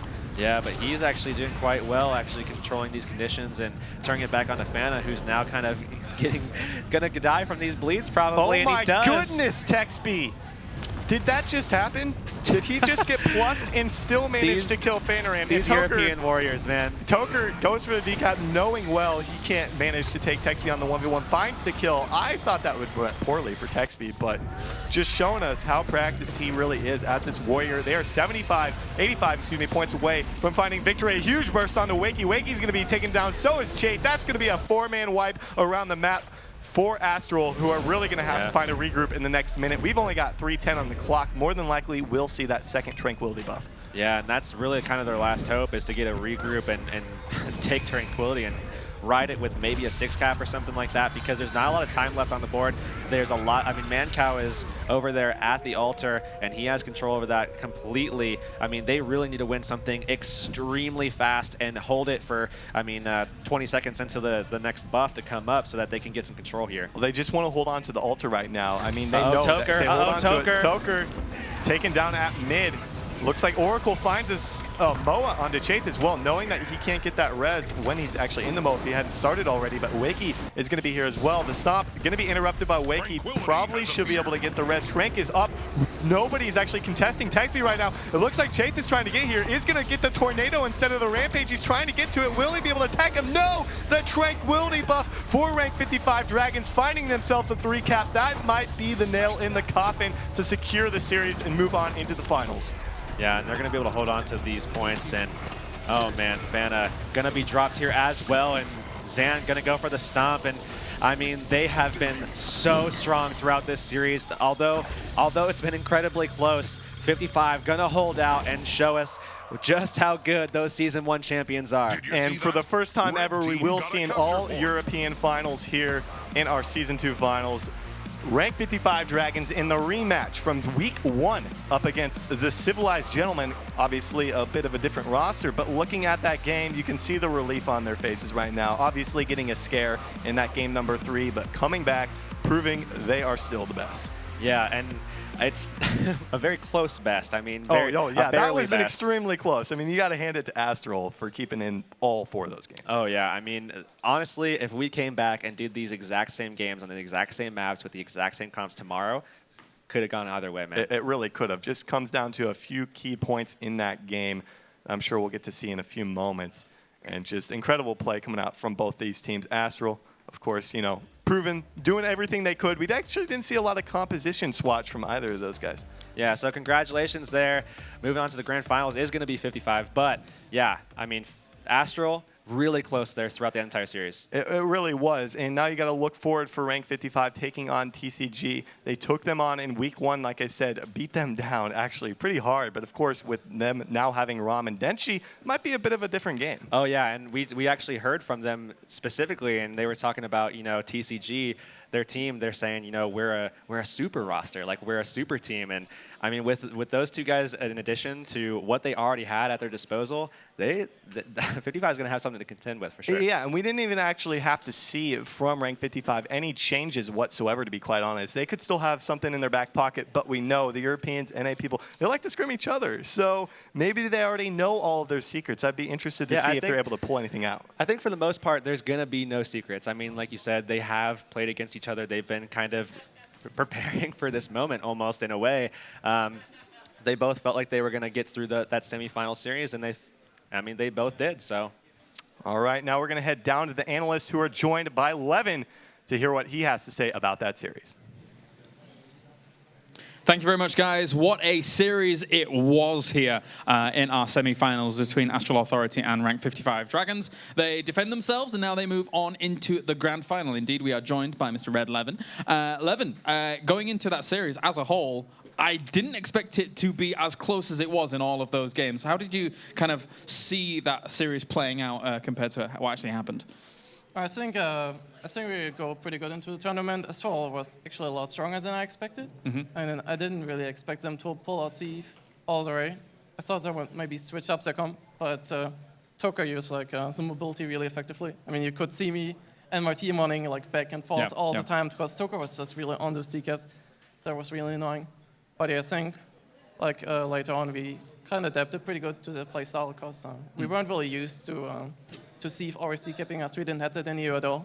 So I think we had a good performance. Do you think they would have had more success in the series as a whole if they had made swaps? Or did you guys... were you anticipating the swaps coming out if they were to? I didn't really anticipate any swaps. But you mean like them playing mirror comp? Yeah, if they made a little bit of a change up or anything. Okay. Well, you have to see what kinds of players there are. I mean, not everyone can multi-class. Okay. And Absurd, I mean, Astral doesn't really have all the players to multi-class, so they can't play the same comp we do. I mean, they don't have a Mesmer, at least not the main one. So it's kind of hard to play the comp we do. So I think C4 was a good option for them, definitely. Okay. And it was definitely worth a try. Do you guys have questions for Levin? Yeah, Levin, so on that last map, do you feel that Mesmer, the ability for Mesmer to spread across more objectives gave you an advantage over the Thief comp? That's an interesting question. Normally, as a former Thief main, I would say it's definitely an advantage for the Thief, because you have smaller fights, and that generally gives you a better opportunity to +1. But unfortunately, it didn't work out too well for them. I mean, you could see in the first games, I was normally the one chasing Joker, and he had quite a lot of decaps, was a lot of trouble for me to chase him. But on the Temple game, I was not really watching as much over him, so I got a lot more free room, and I think that helped a lot. I don't really know why that was the case, but I think we just changed up the roles a bit in the team, and that worked out a lot better for us. Jebra? Yeah, I have a really important question, obviously. Finals. What are you expect? Have you had a good? I mean, that's a good warm up, right, for the finals. That's a pretty bloody good lineup. I mean, you know, you've had quite a challenging series, whereas TCG, maybe you could say it was a little bit easier on them, right? I mean, we've been taken to a 4th game. I would agree with that. And I don't think anyone could disagree. But what does that mean for finals? You know, you're not playing up against Thief. You've got to change things back and think more about the EU play style without that Thief at the moment. Do you think it's going to be difficult for you guys to adapt back? Do you think it's easy now? You know, you've done the work, you've done the hardest games of today, and this is just going to be a win. How do you feel about it? I'm feeling pretty confident into the finals. We all scrim TCG quite a lot, and we know what we're expecting. We know how we have to play against it. We know most of our mistakes we normally do, and I'm pretty sure that on a LAN we tend to perform better than TCG. So, yeah, that's normally the biggest point, how you actually perform on the LAN versus how you are on scrims. If you're gonna choke, I mean, it's actually a lot of pressure. Can't imagine it, but you play a lot worse normally on stage, except for some players, and it's just about pushing yourself to 100% and seeing who can do that the best is gonna win finals. All right, well, thank you very much, Levin. Good luck to you in the finals, becoming potentially back-to-back world champions. SubQD, I think we can actually take a look now into one of the highlights from the games that we've had so far. That's correct. So the first highlight that we're taking a look at is, this is a longer clip. It's more of an extended fight, you know, between Astral and 55. I mean, that was really the theme of all these games, was that there was so much back and forth in these team fights. So you see that here that 55 portals in, to fight at the temple, and you know, it's a lot of back and forth. I mean, you know, Astral's so outnumbered, but then they rotate in, and then they're trying to hold the node. This was not a massive amount of time after the free cap. I mean, you know, I think before me and you actually went down to go and watch this down on the floor, you know, there was a free cap, and it was almost that feeling of, wow, we're going to another game after this already. But you said something actually, James, that was quite important. You know, the difficulty to be able to cover those points around the map, having a Thief as well. You know, being able to sustain which is maybe what happened in the end. They just couldn't. They committed too hard to those caps. It's kind of what we saw a lot when I think back to Season 1 as well, when I think about Astral Authority, or back then the Absurd on this map, they did seem to have a bit of a harder time committing to everything on the map, because there is so much to commit to on this map, right, SubQD? Right. And so, you know, they're trying to commit to all these objectives while doing the team fights, and as we saw at the end there, 55 came out on top, and then Astral comes back in to like try to win again, and then it's like it's so back and forth. There were some ridiculous moments on that map, and all of them. I mean, you know, even we were talking on Temple, why are they in this position? I think Levin and Oracle were having an awful time with a downstated Chafe. And even you said it yourself, you know, they were losing that, they lost that fight in the end, which they shouldn't have. And actually, they got the decap because Oracle just got a port off. It was just, you know, it was a bit of a comedy moment, to be honest. But, you know, every little helps. And that's for sure. When I watch that series as a whole, for me, it's probably one of the highest level in terms of the two teams being so equal with each other. It's probably one of the best series I've seen in a long time in Guild Wars. Because, I mean, even though it was a 3-1 scoreline overall, that doesn't do the games justice. Every single one of them was absolutely down to the wire, right? 2 points. To the point where it was 2 points. I mean, it's just like, you know, I mean, and I actually feel like to a degree, even like you said, it doesn't really explain how well Astral actually played in that series. Because I actually think they could even be potentially at the top of their game at the moment, even though they lost. Which might sound like a bit of a stupid thing to say, but they're getting on par with rank 55 Dragons, and they're just up there at the moment. What do you think about that? I mean, Jebro, we correctly predicted 3-1. We did, mate. We did. But you know, in a way, I do feel like we're almost wrong because it was so close. Yeah, I mean, it literally could have gone in. But wait, we're still right. So it's fine. We are still right. Well played. the ginger trio up here. You're like a ginger in hiding because you cut all your hair off, but you're not having that one. So indeed, we've done well. We actually matched really well with the set considering all the red. It's impressive. But anyway, of course, now that means we have an EU versus EU finals now. Something that hasn't happened for ever. Yep. Is this the point where the disparity between the two regions has become the biggest divide of all time? Or because I do not remember this kind of division. I mean, it's funny because, you know, I think we all said in a different way that, you know, NA versus this EU this storyline that's erupted over the past, that Team PZ kind of closed the gap even further, you know, because of beating Astral Authority in that last day of Season 2. But, you know, we've seen again, like you say, finals, 2 EU teams. But again, the games of those series, more so obviously the rank 55 series, don't really explain how close it could have been for the Abjure to go, you know? Yeah. But yeah, because it's a double EU final, maybe that statement's true that you're saying. Yeah, maybe, or maybe my statement is a little unfair, considering what we just saw from that series. But you've got to go based off who wins and who loses, right? I guess so. I guess it's time for us to witness the EU space age meta.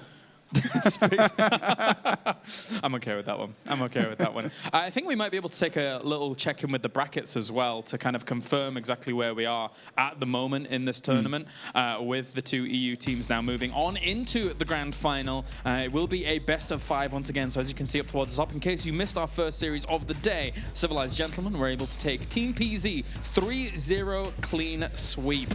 And then, of course, rank 55 Dragons now 3-1 against Astral Authority. But let's be honest, that series could have gone either way, with Astral Authority showing some damn good games when it comes to the comp that they had available to them.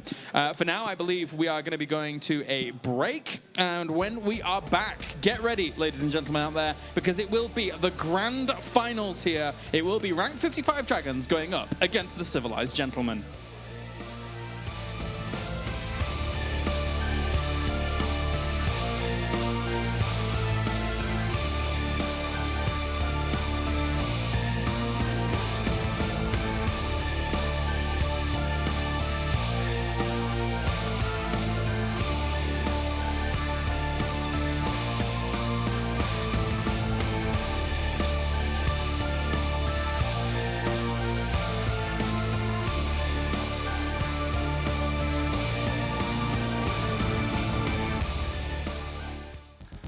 Welcome back, guys. Fortunately, a player not feeling too well after that start of that game, so gave him a little bit time to get himself situated. But we are ready to get back into this series. Something that was on my mind throughout that break is the warrior with the greatsword, man. When is the last time you've seen something like that? Never. I mean, with the Condi, never. But yeah, greatsword warrior. I mean, not since before Pro League when it was actually with the axe shield and everything. So been a while for sure. But it was at the beginning of that map, sort of working out for him. Well, we can head back into the match and check out his build if he is going to be running the same thing. As teams are ready to go. It looks like Texby still going to be running the Necromancer for these guys. Still going to be on the greatsword, so nothing going to change on that end. have to see if their opening split's more than likely going to differ. That's something that you usually would see.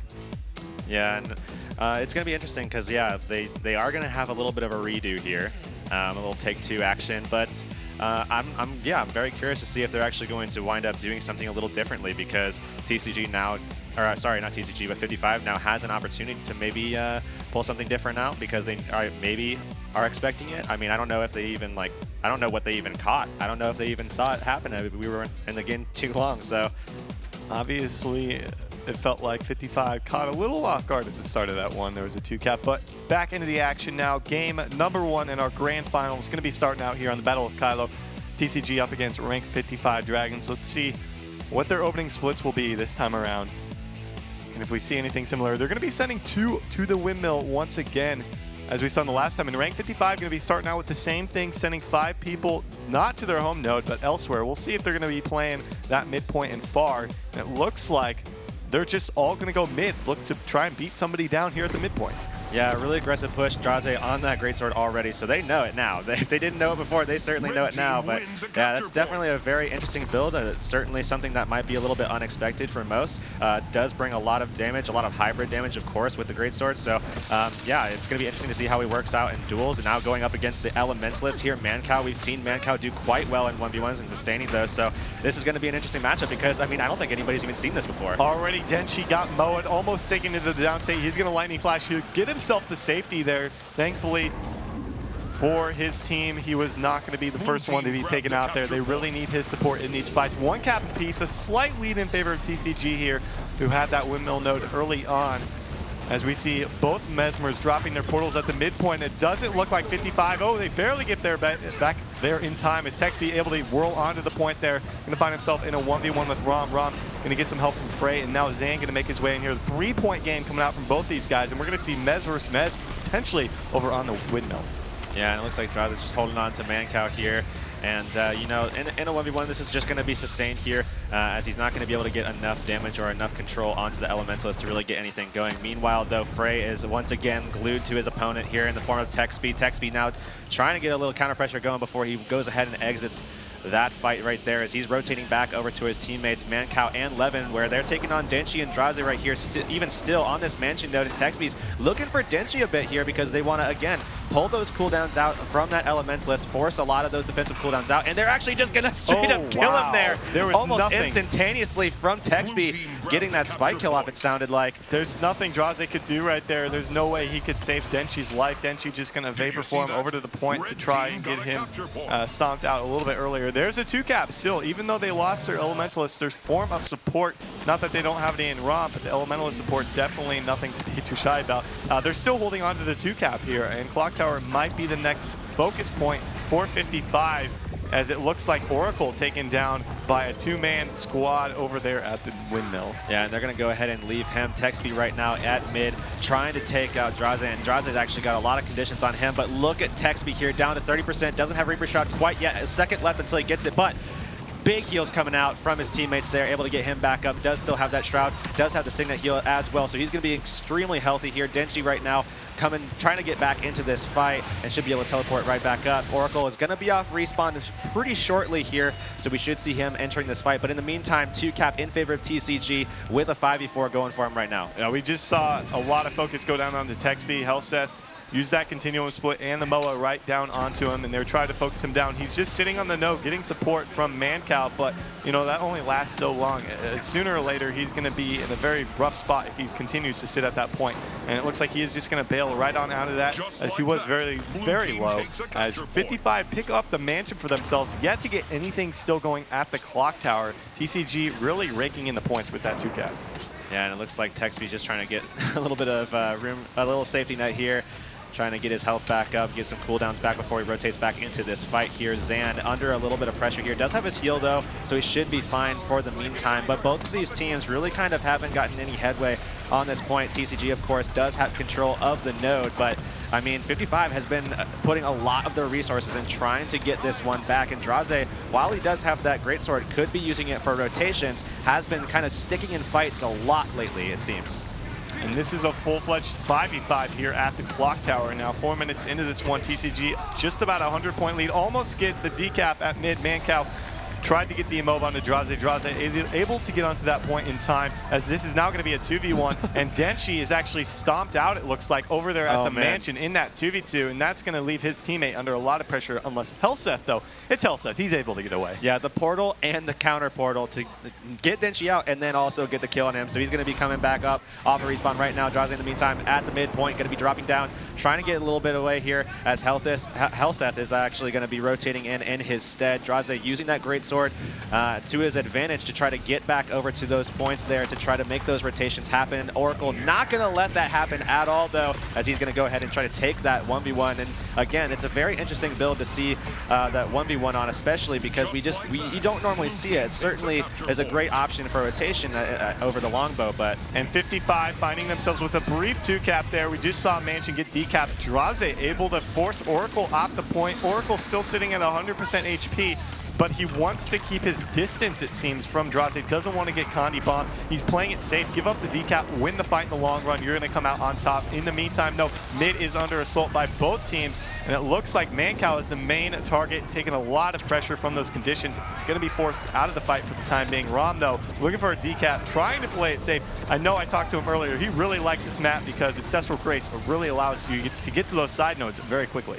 Yeah, and the mobility from Clock Tower is going to mean a lot because they're putting a lot of stuff at the Clock Tower. I mean, being able to rotate out when you have to get to those side nodes is extremely crucial to these guys on both sides even. Draze right now still in that fight a little bit. Helseth was added to that as well, and they're going to be looking to try to maybe take down Zan.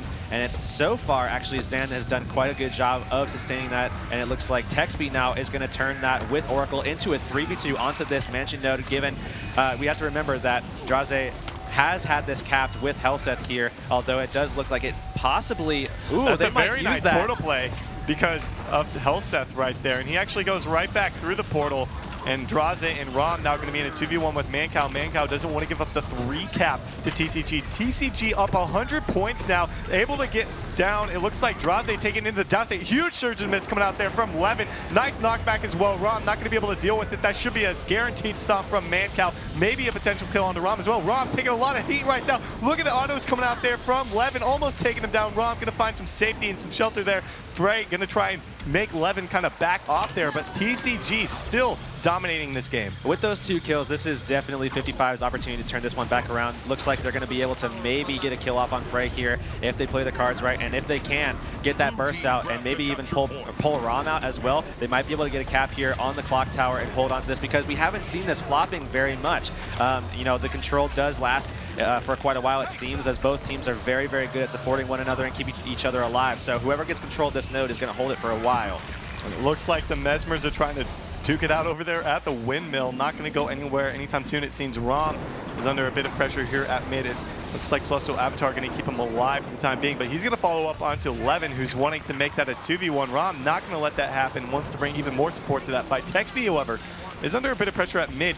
Like we saw all in that first series, Frey against Team PZ, Frey is just relentless with the pressure that he puts out on the Revenant, and he's continuing to do that onto Texby. Texby needs to be very careful. He's still Frey sitting on top of him. He doesn't want to leave that shroud just yet to get heals from Mancow. Mancow trying to keep him alive. Nice knockback coming out there for Frey. Can he finish him off, though? It doesn't look like that's going to happen just yet. Gets his Signet heal off. He's going to be okay at 55. Find themselves with a 2-cap.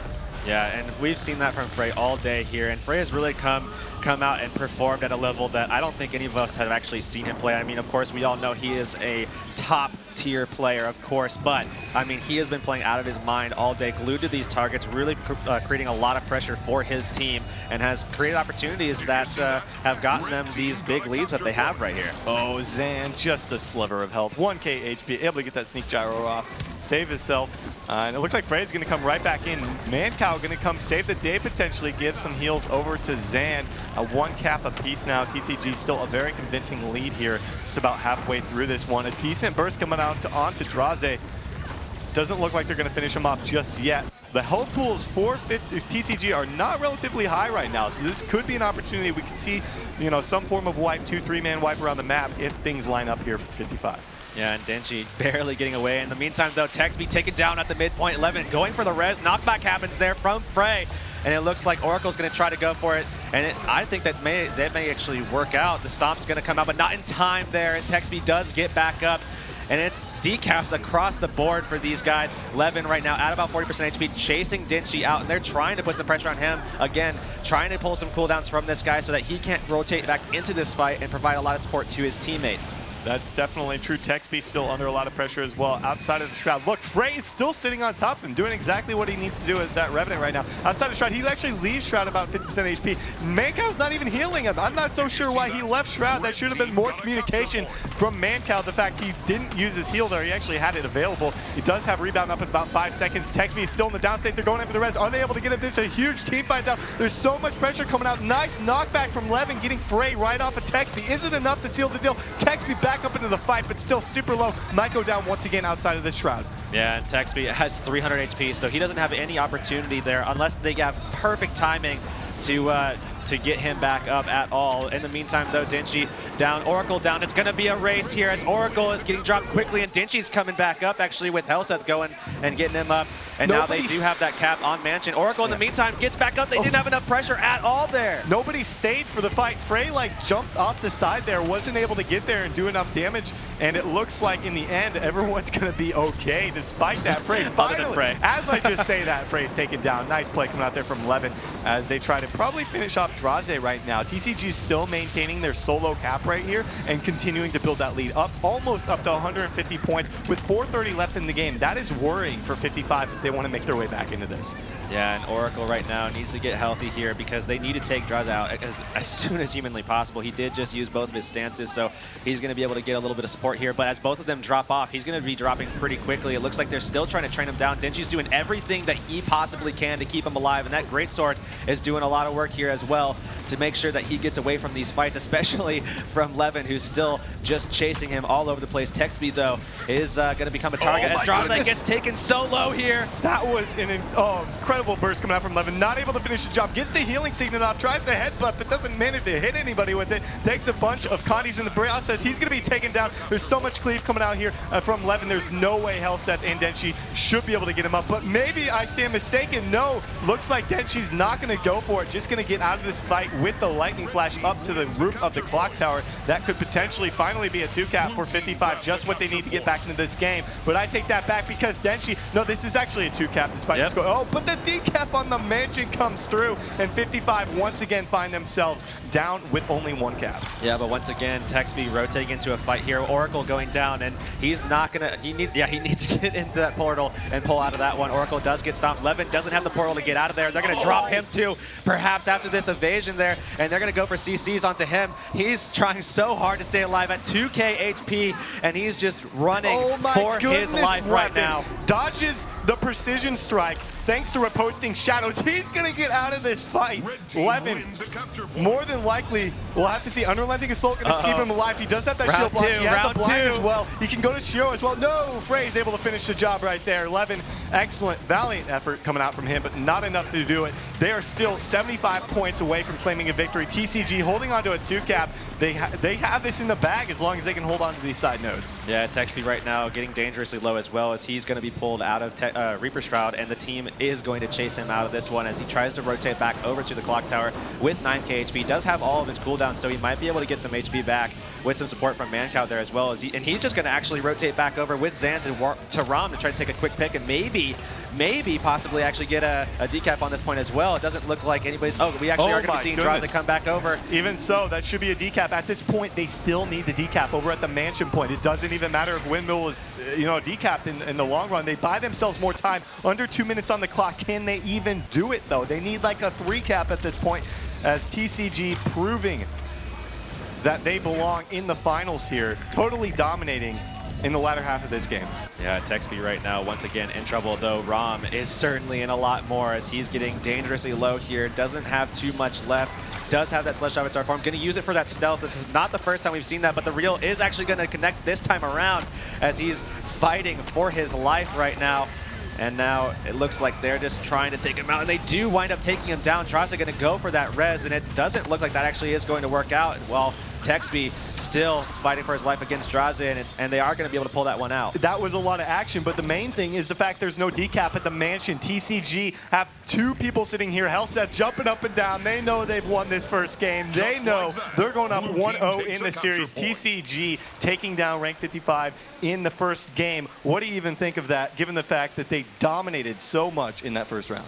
Yeah, TCG definitely looking incredibly strong there. So congratulations to TCG moving up 1-0 over Team 55 here. So, I mean, yeah, exactly. Kylo, this is definitely one of those maps where it's hard to get back, and TCG had so much pressure there in the beginning. They had so much pressure. They had a lot of mobility across the map with Draze on that greatsword as well. Interesting choice, by the way. I'm sure a lot of people are wondering what that's about. But yeah, I mean, a lot of mobility. He's able to go all over the place if he wants to. So I'm expecting to see a lot of greatsword warriors in my matches now, to be quite honest. Because of that, it does add a lot of pressure, more so than maybe the longbow doesn't have after pin down. There's not a whole lot that he's able to do with that. And with the greatsword, more mobility to get and follow up on rotations coming out from the Revenants, from the Mesmers. I like the choice. It obviously paid off for him, and we'll have to see if it's going to stick with them in Forest. Yeah, it's definitely going to be an interesting choice if they wind up going with that again, because Forest, as we know, is heavy on team fights. We see a lot of team fights on that map. Certainly, there's going to be some skirmishes.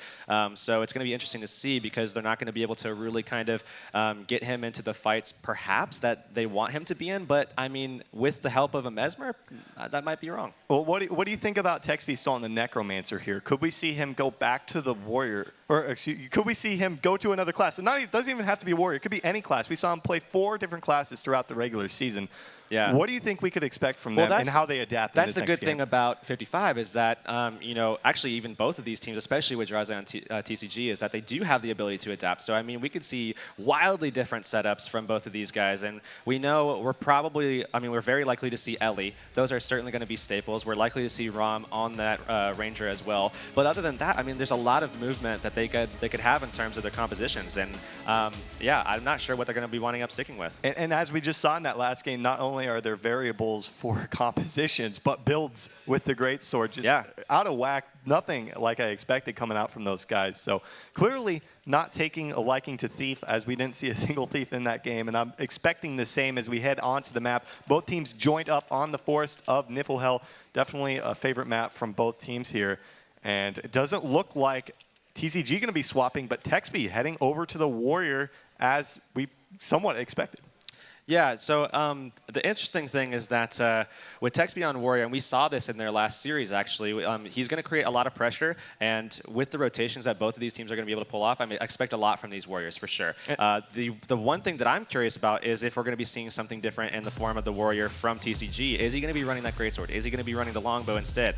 There's a lot of questions here, especially with these two guys. Well, there's more of a Connie bomb that would come out from Texby running overall, I feel, and he's going to be running the longbow with the crate and the Wanderers. As for Draze, he's going to be running the greatsword with the leadership and carry-on. So they're a bit different builds. It's going to vary a bit. And I would be curious to see them go up in a 1v1 and how they're going to actually, manage against each other if we do happen to see that.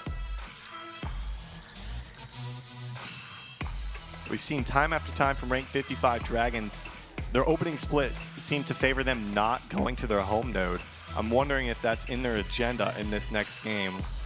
Haven't seen a lot of splits from them where they really favor it. We did see it against Astral on Legacy of the Profile where they sent 4 home right from the start. But will that be the case this time on Forest? Yeah, I mean, honestly, the thing about Forest, and again, I want to bring up that this is heavily teamfight dependent.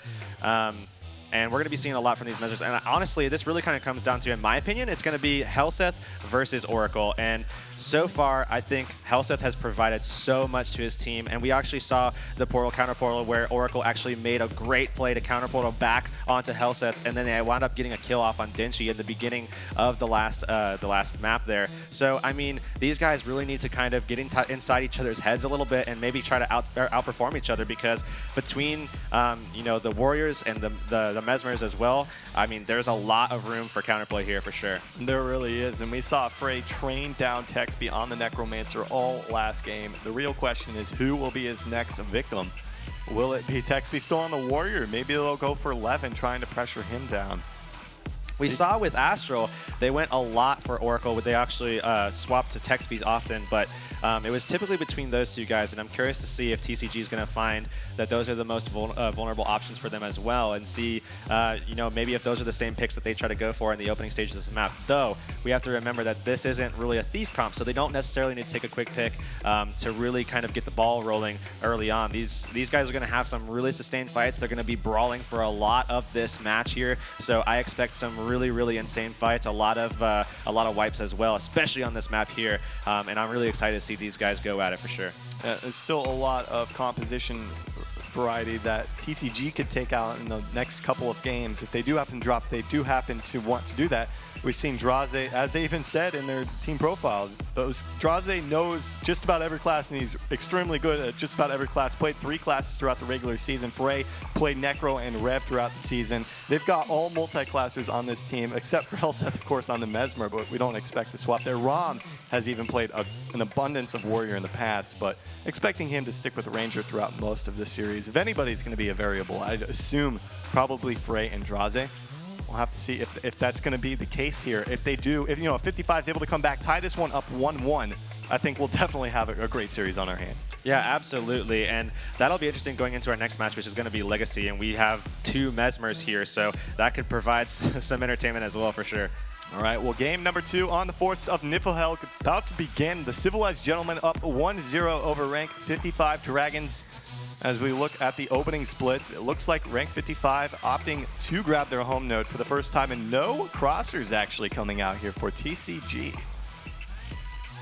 Yeah, none at all. Very, definitely some very conservative starts from both of these guys, as we are going to be seeing some cross from, it looks like, 55 here, as Texby actually getting dangerously low as TCG just doubles back and tries to go for the pick there, and Texby now at about 50% HP, and they have to be careful because, again, Texby is one of those options that they could go for in the opening splits here as a person to try to take a pick on. And it looks like Frey is going to try and target him down a bit, but Denshi is going to be the one to stick on top of him. Not going to kill him or anything, just going to kind of mess with him, toy with him, and, you know, push him around, CC him up and down there. Meanwhile, at mid, Draze under a bit of heat as well. Has Frey in the area, not going to be able to support him, but Denshi making his way back to the keep. 12-point favor for rank 55 right now. Obviously nothing too crazy, as neither team really taking a point just yet. Yeah, and now we're going to be seeing Draze on Mancow again. We see this a lot, actually, it seems, so far with Draze. He's going to be just kind of sustaining this point for his team now so that they can pull the Ellie away from a lot of these fights here. And Helseth actually going to be dropping here. Rom getting into a little bit of some dangerous territory against Zan over on the other side of the map. But in the meantime, with that kill on Helseth, that means some really good stuff in the future for 55 to possibly continue the lead that they currently have, 12-0 at the moment, with this cap out on Hinge that they're about to get here. It looks like they're trying to toy with Svanir as well. Denshi and Texby moving towards that point. Rom is in the area. Svanir's actually fairly low. I wouldn't be surprised if they actually wanted to try and get a kill. Maybe Texby's going to do it. You know, it's already 50% HP. Only Denshi's over there. Denshi's more than likely not going to steal the kill. That would be a 25-point boost, and it looks like it. Oh man, Texby's going to find himself the extra 25 points there, get themselves over a 50-point lead. Already a much better start from 55. That makes Texby 2 for 2 on those actually in contention. So good on Texby for getting that actually. So now he's going to be rolling into that midpoint there on keep, and he's going to be trying to hold this 1v2 as Frey actually, it looks like he's just going to be dipping out of here. And he's going to be making a rotation, it seems, and we're going to be seeing a little bit of a brawl, a little bit of a clash here over at the mine where Rom and Zan have been competing for quite some time. Helseth is going to add that as well as Oracle and Levin now coming in as well, diving into this. And it looks like they're going to be trying to take Helseth down as he's getting some great support there from Rom, as well as even Frey here. Zan going to be taking a little bit of counter pressure, and he's now down to about 25%. Doesn't have anything other than this traded Elixir S now, so he's going to be looking for some support from his team. He gets Dazed actually going for the healing turret, and Frey going for the kill, gets it, dropping Zan into the downstate. Going to go for the cleave there as well as Rom is going to help him, and they're now sitting 83, with their their first points now, 85-5 here on the board with that kill. It's about time TCG finally got something going for themselves. We actually see Helseth portal back to the mine point where he originally dropped it, and he's just going to come right back on through. And maybe that was the wrong decision because there's an onslaught here at the keep. He was in a 1v3 for a moment there. Denshi forced to use a couple cooldowns more. Oh man, that surge of the mist from Levin actually manages to finish him off. Denshi probably actually gets mowed right there by Misha. Wow, he's going to be taken down as well. That's going to be 2 kills, 2 significant kills coming out there on the side of rank 55. Yeah, and that's a huge, I mean, that's a huge impact for them, is because they're going to be able to get that midpoint now, and they're going to be able to rotate back over towards that mine point and maybe take a kill on Rom, as Levin's going to rotate into that one. They have now both types of pressure. They have the Condi from Oracle. They have the power pressure there from Levin as well. Mancow just went down, but actually just instantly back up and into it from the res from Zan with the function gyro there. So he's going to be able, they're now going to be able to 2v1 onto Drazan. We have to remember he's with that greatsword, so he does lack a little bit of the pressure that maybe Longbow would provide there, but he at any point could just leave. That is true. He's going to find himself in a 1v1. That should probably never end, to be quite honest. So we're going to head over to see what's going on with Frey. If he's keeping up the pressure onto Texby, it looks like he's going to be forced out. Wasn't a bit of a scary 1v2 right there. Needs to be careful. Still over 100-point lead now for 55. Gets hit with a bit of a Condi burst coming out there from Texby. Is forced to pop his heal as well. Decaps across the board now.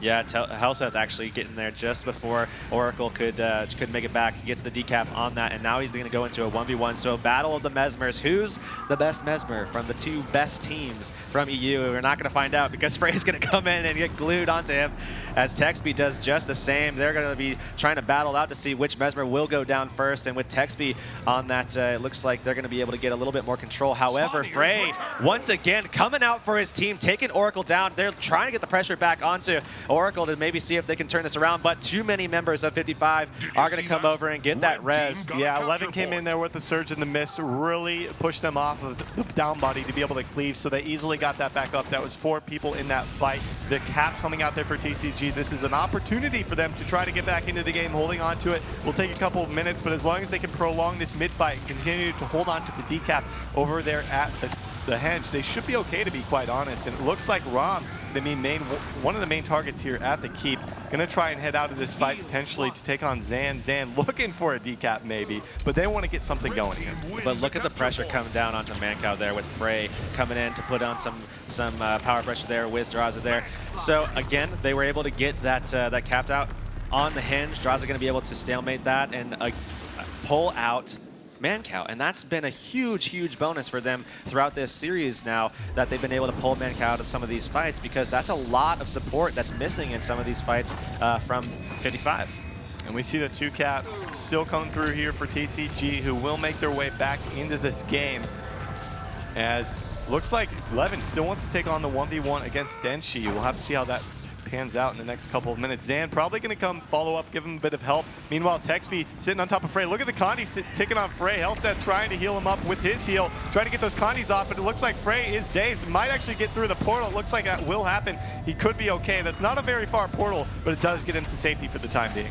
Yeah, he does manage to get that unrelenting assault. Portal is gone now, so he's at 6k HP with nothing left here. Rom is trying to get some heals for him, and he's actually going to get chilled for a second there, but it looks like he's going to be able to make that quick swap back over with the stealth from Rom, from dropping in out of that Celestial Avatar form. He's going to be able to get back onto Mancow, and we've seen this before here with Draze and Frey onto Mancow. They have really put down a lot of pressure onto him, but with Texby here though, I mean, that's a lot of counter pressure that they have to worry about. A lot of CC for sure, and giving the Elementalist a lot of time to make sure that he's in the right position. And Frey actually getting incredibly low here. That's a little too low for comfort, and it looks like Levin is now in the fight, adding to the pressure on top of him. Texby didn't land his little burst right there, and Frey back up, looking very healthy right now. Zan needs to be a bit worried as well. Just a brawl on the steps right here. Zan will be okay. Still has a sneak gyro if anything goes wrong, but it looks like Frey going to be taken into the down state. They're going in for the rest. Isn't enough. Nice knockback onto Zan, and it looks like they will get him back up into the fight, and TCG crawling back into this game. They should be able to take a lead with that solo cap. Yeah, Zan right now at about 30%. Doesn't have his heal for 3 seconds. It looks like Frey, though, being that he's getting really low and Levin's in the area, isn't going to be able to turn on that right now. It looks like Zan actually going to get aggressive with Levin onto him.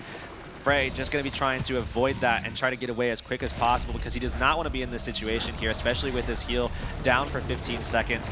And that's going to cause problems if he gets into a little fight here. But he is going to be going aggressive against Levin, who's going to land a bunch of bursts on him and actually take him out with the Unrelenting Assault, finishing the job there. And they're going to take a pick off on Frey.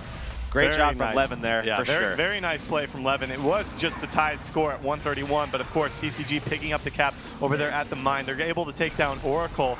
He's going to be more than likely eliminated unless Levin wants to come into this fight. I'm very surprised. He actually gets mowed by Helseth. Helseth knows that he is a legitimate threat. He does not want Levin to come in there and be able to burst him down, get his teammate back up, and take the mine for himself because Helseth is all alone right here. And we'll have to see if he's going to be able to keep up the damage on Oracle. Oracle will be killed. Frey coming in, taking down Levin as well. Very nice rotation coming out from them. They're going to have 2 guys off the map and hold on to that solo cap. Yeah, Zan now exiting from Keep, now going back over. Oh, actually he's going to turn it back around as he does have Texby up at that point there. Might need to go back up as he's going to be witnessing Frey's oh man, you do not want to be in front of Frey like that at all. Texby going to be getting the end of the sword there a little bit as he's going to drop down to 60%. He's going to actually get a little bit of heal from his teammate, but does have that Endure Pain for the time being, so he can get some spacing from Frey, especially with the conditions that he has applied here. And it looks like he's now going to be barreling down onto Rom, who is over at the crossroads trying to get some pressure onto Oracle, who is trying to make that rotation over towards that far node of mine. Meanwhile, at the hinge here, we are going to be seeing Mancow once again with Draze in this fight. Levin this time going to be the Revenant that does plus that off of respawn here. Zan dropped. He's going to drop actually once again here. Got resurrected by his teammates, but there's no one around to be able to get him back up into the fight. Oracle coming back through portal, looking for a decap at mid, actually blows Blink right there to try to get it, and Denchi doesn't have Lightning Flash, so that will be a decap. Still, TCG coming out with a 2-cap here, continuing to rebuild their lead they once held, and just, I mean, they're almost up 100 points, 5 minutes remaining in this game. This is going to be coming down to the last couple minutes, whether or not Rank 55 can find themselves a solid team fight, because they keep dropping members like flies around the map. Yeah, luckily for Levin, Zan has made a rotation over to Draze, who actually got the cap on Levin when we saw Mancow rotate out, and now, luckily for him, they are very, very close to maybe getting a decap here, and actually maybe even a kill off of Draze, who's now at about 10%, dropping a little bit at 3k HP, trying to get some heals from Denchi, and we've seen Denchi pull bigger heals out than this, so I expect a huge heal. It does get him back up to about 16k there, and now they're going to be looking to take Zan out as Draze has a lot of his cooldowns coming back up very shortly. He does have that Berserker form as well, so they're going to chase him out. They do have that cap still, 2-cap in favor of TCG as they have regained the lead in stride now. Rom was just mowed at the midpoint. He was taken into the downstate with Frey here. I don't believe he's going to be able to get the Resurrect for himself. Getting kind of low right there. Needs to be careful. Might just bail this point. If they hold on to a 2-cap right now, they're sitting pretty, and it looks like Levin trying to follow up onto him. Might be able to take him down. It looks like Surge in the mid's going to connect for, oh, Precision Strike. Going to be able to finish him off there, but he needs to stay in the fight. Denchi's there to res. I'm not so sure why he didn't stay there and cleave him out, and it looks like he finally will. The rest of his team able to follow up on that, so maybe that's what they had been thinking. Trying to follow up onto Denchi right now with Frey off the map. This is a good opportunity for 55 to try to get a 2-cap. Yeah, and they really need to make they really need to make a play right now. This is their moment here. They need to win this fight over at the mine. They do have a lot of resources invested in this, though Denchi is going to be able to make it over with Ramen. With that double support, if you over-invest on that, it looks like they do witness that, so they are going to be pulling people out of that. Because with the double support, we've seen that time and time again on Legacy, especially on Graveyard, where you put the double support onto it and you can take a 2v3. Oftentimes you can stall a 2v4 for a while as well, so they definitely don't want to be in that. Meanwhile, though, Oracle getting dangerously low, forcing himself back over to the keep here, where he does have 2 teammates who are taking Helseth apart here, and they are going to go ahead and have him portal out of that fight, and he actually does go down, but gets rezzed by his teammates, who are now just going to be holding back at the mine. Oh my goodness, 55. Frey just sitting on the point. Nobody even paying attention to him picking up a decap. Their only point, you would think they'd be looking at it. And unfortunately, they're going to get decapped once again there. Nobody's going to stick around to get the cap. They're fighting in the roads. This is awful for 55 as TCG taking this game away over a 200-point lead right here. Dismantling them. Yeah, and Frey, I mean, has to be the player of the match at this point. I mean, has been ripping people apart, has gotten crazy plays like that. I mean, you just don't see that at this level of play, just in these guys' heads completely. And they do have that 2-cap now sitting above 400 points to 179 from 55. And they're trying to get back into this game, but it's just not working. Dinchi right now holding mine against Oracle, who's forced to rotate out. Another brawl going to be starting here on the midpoint with Texby getting dangerously low. And if he does go down, I think all hope is lost for these guys. Actually, at this point, all hope is kind of lost. 2 minutes left in the map, and the game right now, 2-cap in favor of TCG. I don't see this coming back. being taken down as well. Levin falling significantly low right here. There's not a whole lot he can do. They're trying to go in for the res onto Texby. Don't think it's going to be enough because TCG are just so dominant right now, picking up the kill, 60 points away from a victory now, and going up 2-0 in the series, looking stronger than ever in their history. Again, I just want to reiterate at this point, we've seen TCG, but we have not seen this TCG. I mean, this is dominance that we haven't seen at the international level in quite some time. I mean, looking back at Season 1 finals, I remember definitely looking at 55, like this team is so dominant. But I mean, taking a team like 55 and dominating them in this way is just even more surprising, even more amazing in my eyes for sure. And that will be the game. We already see Texby sitting in the base, knowing this one is over with only a minute on the clock. The Civilized Gentlemen just destroying rank 55 Dragons, unlike any team we've seen before. Just a whole new level of play here for TCG. Still undefeated in this tournament, a 500 to 179 victory in their favor, as rank 55 yet to find an answer for them. Look at the happiness on their face right now. They know they're in a comfortable position. They've built themselves a pretty good cushion right here. Yeah, I mean, sitting 2-0 up in the grand finals right now against a team that, I mean, that surely is the toughest matchup that you have to go up against. TCG definitely feeling really good right now for sure. Yeah, they definitely are. Let's go ahead and send it to our analysts and get their take on those last two games. Thanks very much, guys. So far, TCG looking formidable and strong in these first two games. A little bit unexpectedly from my eyes to start things off, as I thought rank 55 would actually have a better grasp on this series, but apparently not. One thing I've got to ask you, SubQT, from the very word go, this great sword warrior from Drazer, doing work. I mean, boy, are we going to see great sword warriors in solo queue coming up. I don't think anybody expected that, but leave it to Draze to pull that out. Yeah. Yeah, I mean, the mobility that came out from him as well was trying to, you know, similar to what Christian and Storm were saying as well, that, sorry if I use your first name there, but, you know, just getting around the map, trying to deal with the Mesmers and the Revs and how they were able to be quite mobile on Kylo. Yeah.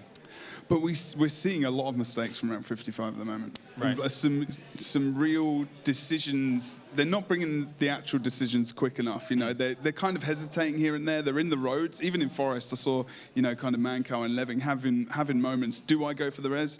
Do I go for the down and help to cleave those targets out?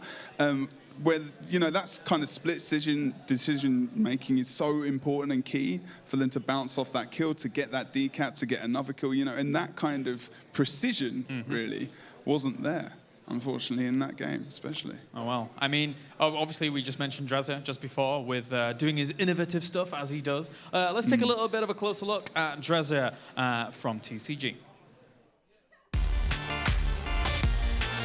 My name is Drazy. I'm 18 years old and I'm playing for the team TCG. My teammates have high expectations about me, which I consider fine because I think I'm one of the best mechanical players of the game and for sure the best duelist of the game. I'm pretty sure Draze isn't human. He will practice on a class that some people have been playing for half a month, and he will practice on it for 6 hours, and he'll be better than those people. He's a mechanical beast.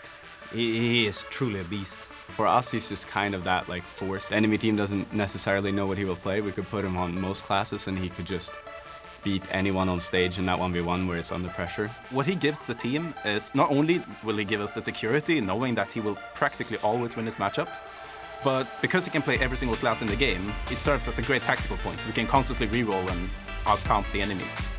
I feel more pressured, but it's a good pressure. It's pressure that gives me more power, you know, and I'm really confident with this pressure. I like this. Winning this tournament means a lot for me. Okay. One of the star players shining through for TCG, of course, in Jazir. But at the same time, our commentators during that game wanted to highlight some of the plays that Frey was making, doing very, very well in that final map just now. Just picking out his targets, you know, as well, and just the control that came out. I mean, Kylo specifically on the midpoint, you know, he pulled out that staff and he was, you know, really effective and making sure that his teammates were actually going to stay up in those fights and they were able to be to continue on the node and continue doing what they were doing. Always in the right position at the right time, and that's not just going for Frey, that's going for all of them, you know, and the energy in this place at the moment is ridiculous because of those guys on TCG. They're loud. They are loud. They're ridiculously loud. Well, Master Mesmer has warped time and has found us some replays, so why don't you go through the sub-QD and give us a glimpse? Right, so this first replay, it doesn't actually result in, you know, like a team wipe or anything, but we have a great example here of TCG essentially shutting 55 out in a team fight. Like this one ends with 55 disengaging, which is essentially a win. And this has been, you know, the theme so far of TCG just having extremely good coordination in their team fights. And on top of that, Helseth, he's been holding his node against Oracle so well. Yeah. I mean, he's been going back to his node, portaling back exactly when he needs to. And his mowers are good, right? His mowers have been quite right. Like, Exactly, some really good mower plays from him, especially on Forest when we saw Levin coming in to try and save the Oracle, you know, and the Oracle. And he came in, like Levin came in, he forgot about Frey respawning. Frey moves into the point. Helseth saved that situation because he got a mower onto Levin, so he had to push away. And it's like Levin forgot he was respawning. You know, it's those kind of decisions and those mistakes which Rank 55 are making at the moment, and it will lose them the series if they don't pull their socks up. Do they look flustered? Does Rank 55 right now look flustered to you? In my opinion, they do.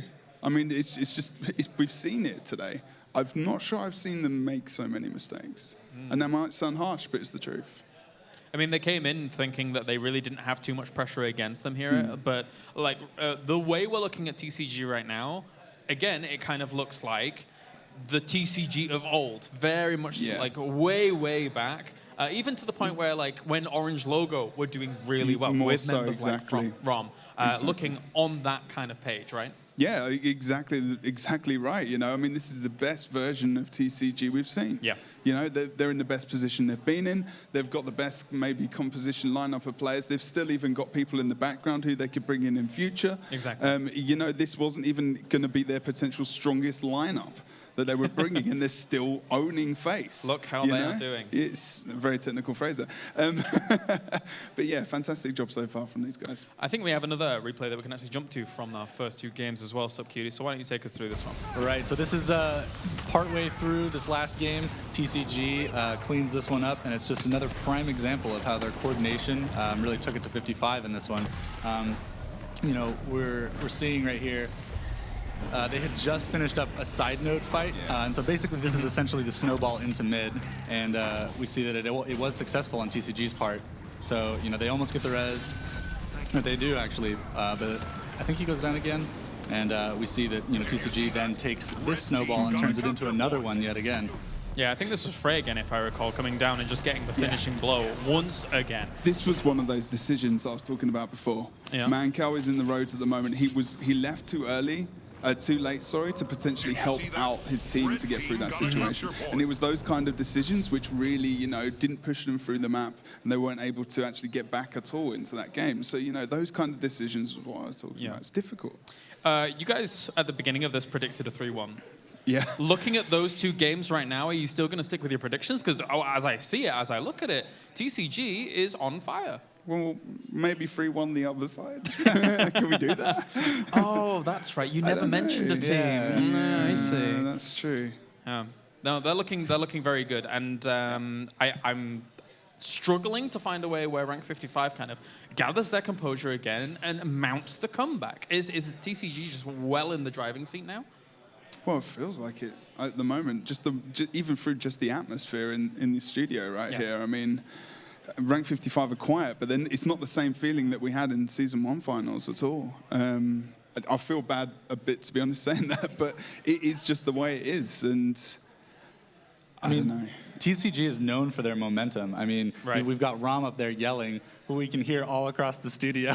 Yeah, and so you can hear it. And so we're gonna see them carry this into Game 3. I mean, this is match point. Yep. For TCG. Tournament point, grand Yeah, finals tournament point. Yeah, grand finals. That is it.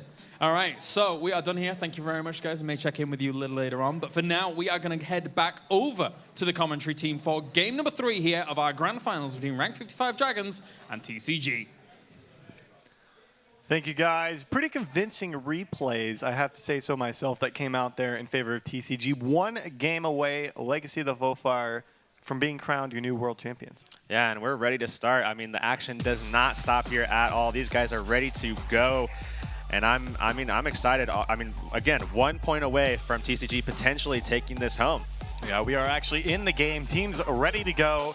Countdown has begun as we have our opening splits coming out here in game number 3 on Legacy of the Vofire with the Civilized Gentlemen up 2-0 in the series. Will Rank 55 Dragons find something for themselves to get them back in this series, as we have a bit of a, not necessarily a sneak play from TCG, but they're looking to try to see what they really want to do after making a push Yeah, up this top is here. definitely more of an awkward start than we're used to seeing from these guys, as looks like they've made a big push towards that mid node, and Texby just going to pull off as well. So these guys are just trying to find the matchups that they want to be in at this stage, and Texby being kind of low is certainly an advantage for TCG, as he's not going to be able to potentially go into the matchup that he really wants to go into, although it looks like he's now looking for Frey or Denchi here. Texby, though, at 60. Frey actually getting taken very low by Levin, is going to need Denchi to use a lot of cooldowns here to get him back up.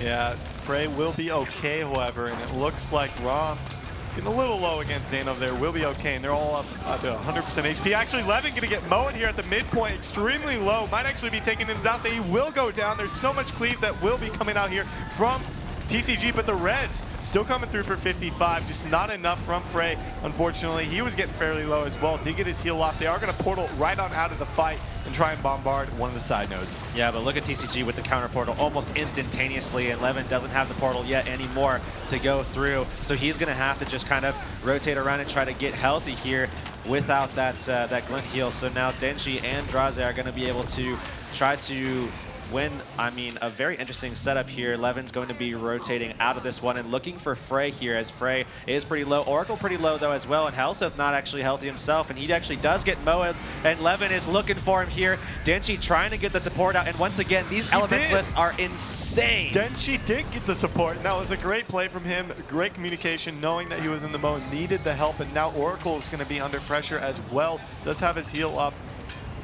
if he needs it. Still 2 minutes into the game now, neither team without a point. Just as I kind of expected, given the fact the last 2 games didn't really get anywhere within the first couple of minutes.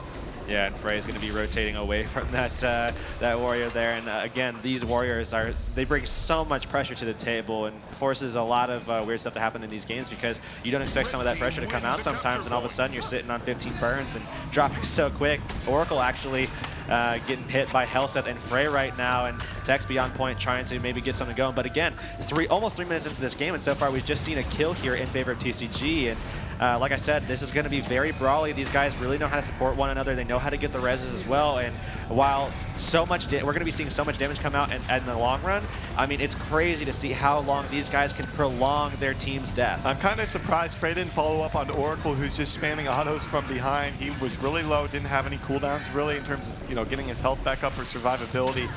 We've seen it in the past when they tried to kind of bombard the Mesmers, but they really didn't follow up onto him. Very surprised indeed of that. We're still 3 minutes into this, only 5 points for TCG, 55 yet to get anything going for themselves. It looks like Levin taken extremely low up above the midpoint. He's actually taken into the downstate. Helseth also taken down. Will it rally him if the stomp comes through? Doesn't look like the kill. No, it will not rally him, in fact. And they should be able to pick up the kill onto Helseth. Yeah, we might see a trade, although Oracle was knocked down, and we are going to be seeing Frey trying to add to this one. Denchi going for the res, but the stomp does come out. Texby going to pick up that kill. Oracle still in trouble, though, as we are going to be seeing Frey looking around for him here, actually putting some pressure down on Texby as well. And Texby is getting kind of low, so they could potentially a little bit maybe make an overcommitment here to this midpoint and perhaps take 2 kills off of this, even being down. But Levin is going to add to this fight to make sure that does not happen. Texby getting so low. Taken down, actually, and might actually get cleaved here. Levin going to be going for it with Oracle. The stomp coming through from Denchi, and vulnerability, his best friend right there. Even though he got plussed by Levin off of respawn, we could see the first cap of the game here that will force Levin out of the fight. He does not want to go down again. Doesn't want to be taken out of the fights here, but they've been consistently, not necessarily 5v4 all the time, but with people, that's 3 people they've had to come off of respawn as opposed to TCG's 1. So they're able to continue to make these fights look more and more in their favor in the end. Yeah, Zan getting pressured pretty hard, and again, all these MOAs that come out because of these Mesmers have really created a lot of opportunities for pressure, free pressure even, to come out. Now Rom's going to be able to push him away from this point now that they have got that first cap of the game on Corey now, pulling slowly away, and even if they just kind of hold things how they are, I mean, they're really going to be pulling ahead slowly but surely here, and they do have a little bit of an upper hand on this midpoint, perhaps being able to take down Zan or Oracle if they're able to get the right resources over there to maybe get some kill potential going. Zan looking for a decap, but Denchi needs to be careful. 17 bleeds on him. He might actually be taken down. He will be taken down. It looks like Hellset going in for the res. No follow-up coming out there from 55, just a little late to the party. But it wasn't like they had Levin quite in the area. He was on the other side of the node, so wasn't able to put out much pressure at all in that fight. Denshi's still under a bit of heat now as they continue to take that one node, looking for a fight. Look at the health pools for 55 compared to TCG, just significantly lower. Yeah, and Denchi has been struggling so hard to survive, and that's been because almost entirely of Levin. Levin just really bearing in on him. But look at this point over at Quarry. Texby taken down here. Zan really, really low. They have a lot of pressure coming over here, and they might actually take Zan in the process as he's actually going to be able to get his heal off. Texby does get stomped by Rom there, and they are looking very, very solid in this spot here with that Quarry capped as well. Yeah, Levin needs to be very careful. Meanwhile, Oracle got fairly low in the 1v1 against Hellset. This is a pretty legendary 1v1 if you ask me, but of course it gets interrupted as Frey's going to make his way over here and look to pressure down Oracle. He's going to get some help from Levin, not support though, just damage. There's a continuum split Moa onto Hellset. Hellset might actually drop down. He's very low right now, getting support from Denchi. It's not going to be enough. He's going to be taken down. Will the res come out? There's now Texby in the area trying to provide some cleave. Levin misses the knockback onto Hellset, but regardless, they're going to come up with the kill finally and maybe get something going here at the graveyard. Yeah, Frey actually going over towards Mancow with Draze actually getting ready for it. And look at Frey, so quick to see that Levin is going to be right on top of him with the trying to go for the assassination, and Frey turns it right back on top of him, actually makes it back over towards Denchi at the midpoint, and Levin was not able to pick that kill off at all, even with him extremely low in the process. About 7 minutes into the game, 92-10 here in favor of TCG. A very slow-moving game. That means at the end of this, you know, we're probably not going to hit 350. We could still see Lord Rush from either team if this stays close. There's a decap finally coming out from 55, able to, you know, mitigate any point income coming out there from TCG around the map. Pretty even fights. Oh man, Denchi actually taken down at the mid node. That would be a great pickup coming out there for 55, who find Graveyard for themselves. Yeah, and Mancow actually just taken down. He's going to go ahead and Vape Mage for him. Draze going to go for the stomp here, and they're going to be able to get Waterfall, so they are going to be able to make a trade here. They do still have that 80-point lead over 55 here, so they are still going to be at an advantage, and they are going to be still at a 4v4 with both teams waiting for that teammate to come off respawn. Ellie apiece, actually, so still equal across the board with a big advantage, actually, in favor of Civilized Gentlemen. Mancow a little quicker to respawn, should be able to get to that Quarry fight. That is one cap apiece now. Zan getting a little low. Elixir-esque gonna pop for him. Some Condi's taken as well. Doesn't have a whole lot of support outside of Oracle's heal now, as it doesn't look like his own Elementalist is gonna make his way over there. He needs to kind of guard that midpoint. So TCG gonna have an Ellie in this fight. 55 gonna look for the LED Warrior fight at mid. Rom getting a little low as well right here. So this could be an all-out brawl. It's Levin getting, it seems to be the main target here for TCG over at this Quarry fight. This is gonna be a 4-on-4 here. Yeah, Frey right now trying to take down Levin, and we've seen Frey, when he finds a target, he usually finds a kill right with it. So Levin is going to be hard pressed to get away from this one. Zan's going to be able to get some healing to him as well, as they now look to take down Oracle, who has gone down, and they do manage to get the stomp as well. Denchi pulling that one out, and they're looking for Texby as well. If they find Texby too, this is a huge momentum shift for TCG to continue pushing and maybe make it back over to Graveyard to get that decap as well. Yeah, Frey is going to move right on out of here. They should be able to find a cap in a moment. No, they're going to leave Texby in the 1v1 with Hellset. Looks like they're confident about that, as Levin looking for the decap over at the waterfall. Draze Does have the great sword to be able to get there. Rush doesn't look like he's going to have it up. No, that decap coming out there from Levin. He already used his great sword mobility to try to get up to the point earlier. Didn't have it back in time, so this is a good opportunity for rank 55 to get back into this game. 5:45 on the clock. They are well within the range still to take this one.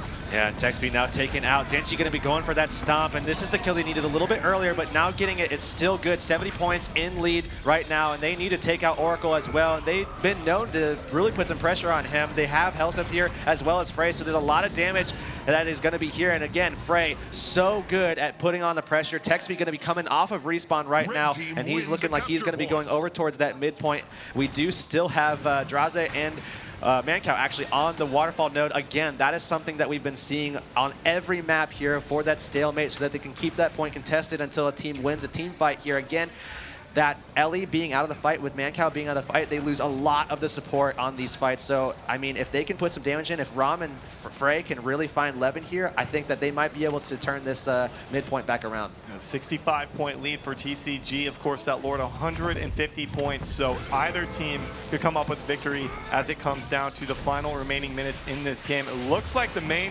target is going to be Zan there. Zan going to hit Frey with the Thunderclap, going to be followed up with that Surge of the Mist, trying to get something going, trying to get a kill onto these guys at the midpoint. So long as they prolong, you know, any decap over at the quarry, TCG are in a relatively comfortable position.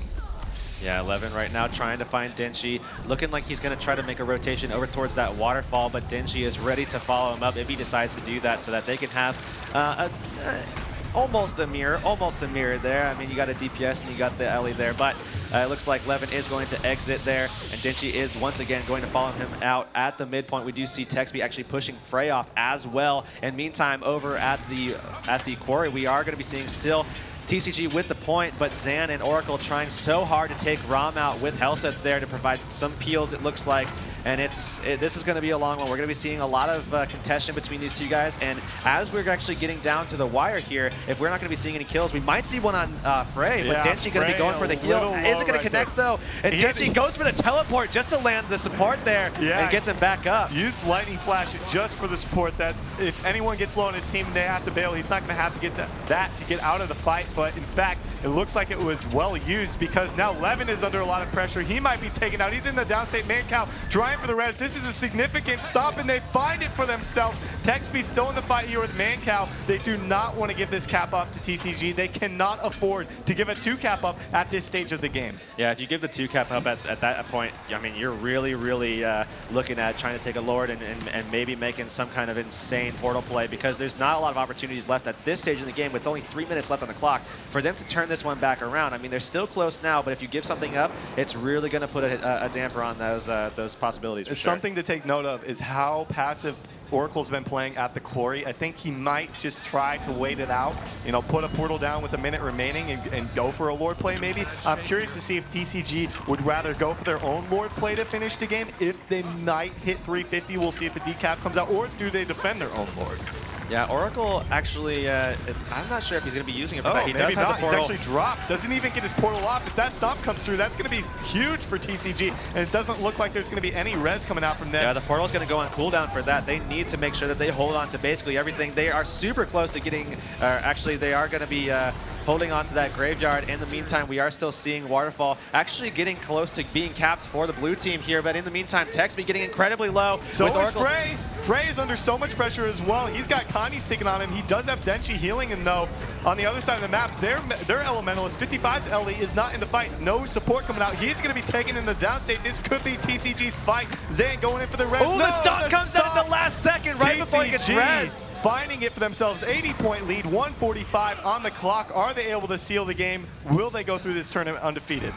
I mean, right now, with 1:40 left, they have an 80-point lead, still holding on to that lead for so long. Zan getting low, but Helseth getting low as well. And they all they want to do is make sure that Oracle does not get over to the other side of the map, because that could very well decide it. And they don't want to have what happened earlier happen to them with that Lord push as well. So if we do see a decap from Texby, that would be significant, because that would make sure that TCG never gets to 350 and ends the game. So if that decap comes through from him, and it doesn't look like Rom will get back there in time. So that's a huge play coming out there from Texby, able to pick up a decap. Now we could see something like a portal play. Hellset's going to go for the portal. Hellset's going to go for the portal. This could be it. Hellset drops the portal. They're trying to train down Oracle. Oracle going for the portal as well. They're going to base This race. is it. 1 minute left in this game. Oracle drops the portal. They do have all of their damage in the area. Of course, their Elementalist will be back at their Lord to support it. That is a brilliant play coming out there from 55. Will it be enough, though? Because TCG, I don't think they're going to hit 350 points. Both of them going at it right now. Both are going to be at the Lord. It looks like 55 will have their own Elementalist to support it. This Lord is no doubt going to go down in favor of rank 55. The real question is, can TCG take down the enemy Lord? They're going to get the 150-point boost, but will it be enough? It's all up to their Elementalist, Mancow, to hold on at the Blue Lord.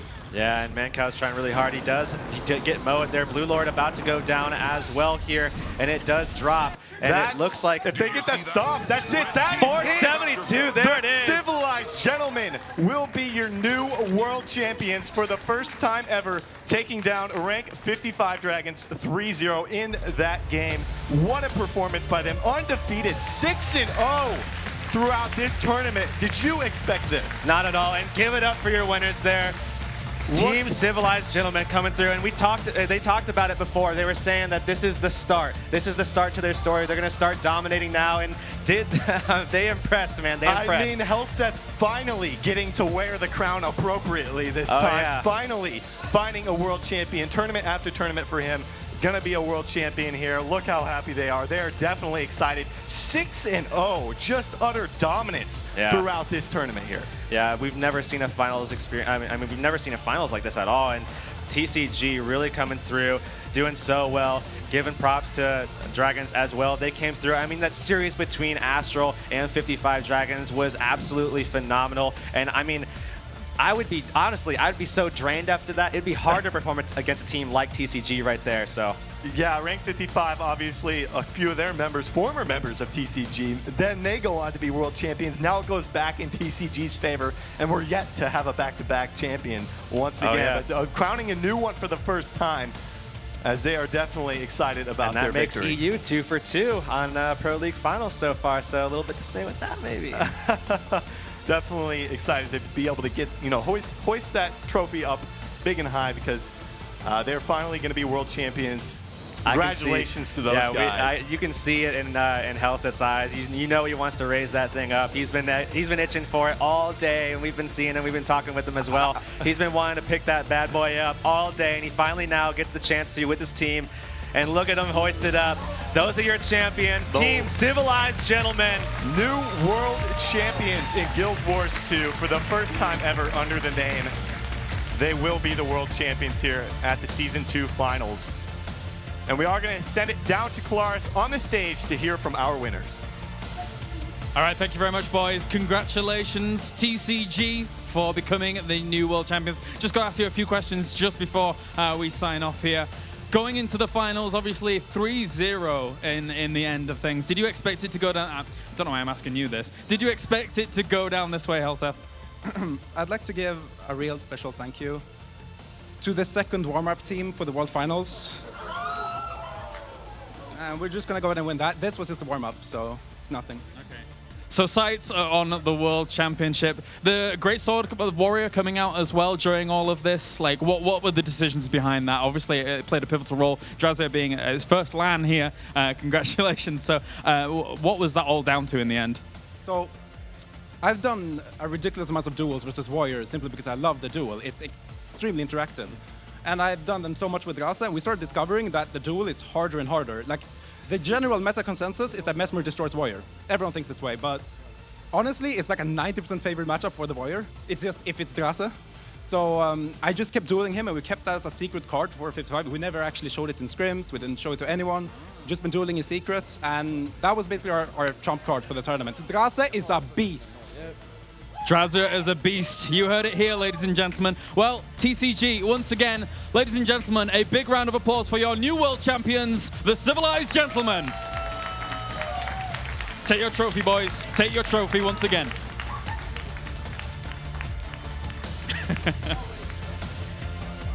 It's yours now. It's yours. Once again, ladies and gentlemen, a big thank you for tuning in here to the Guild Wars 2 Season 2 Pro League Finals. And make sure to tune in September the 17th for the World Championship, where $200,000 will be on the line. Of course, big thank you to our casters and analysis. Big thank you to the crew back in stage. And for now, we'll see you next time.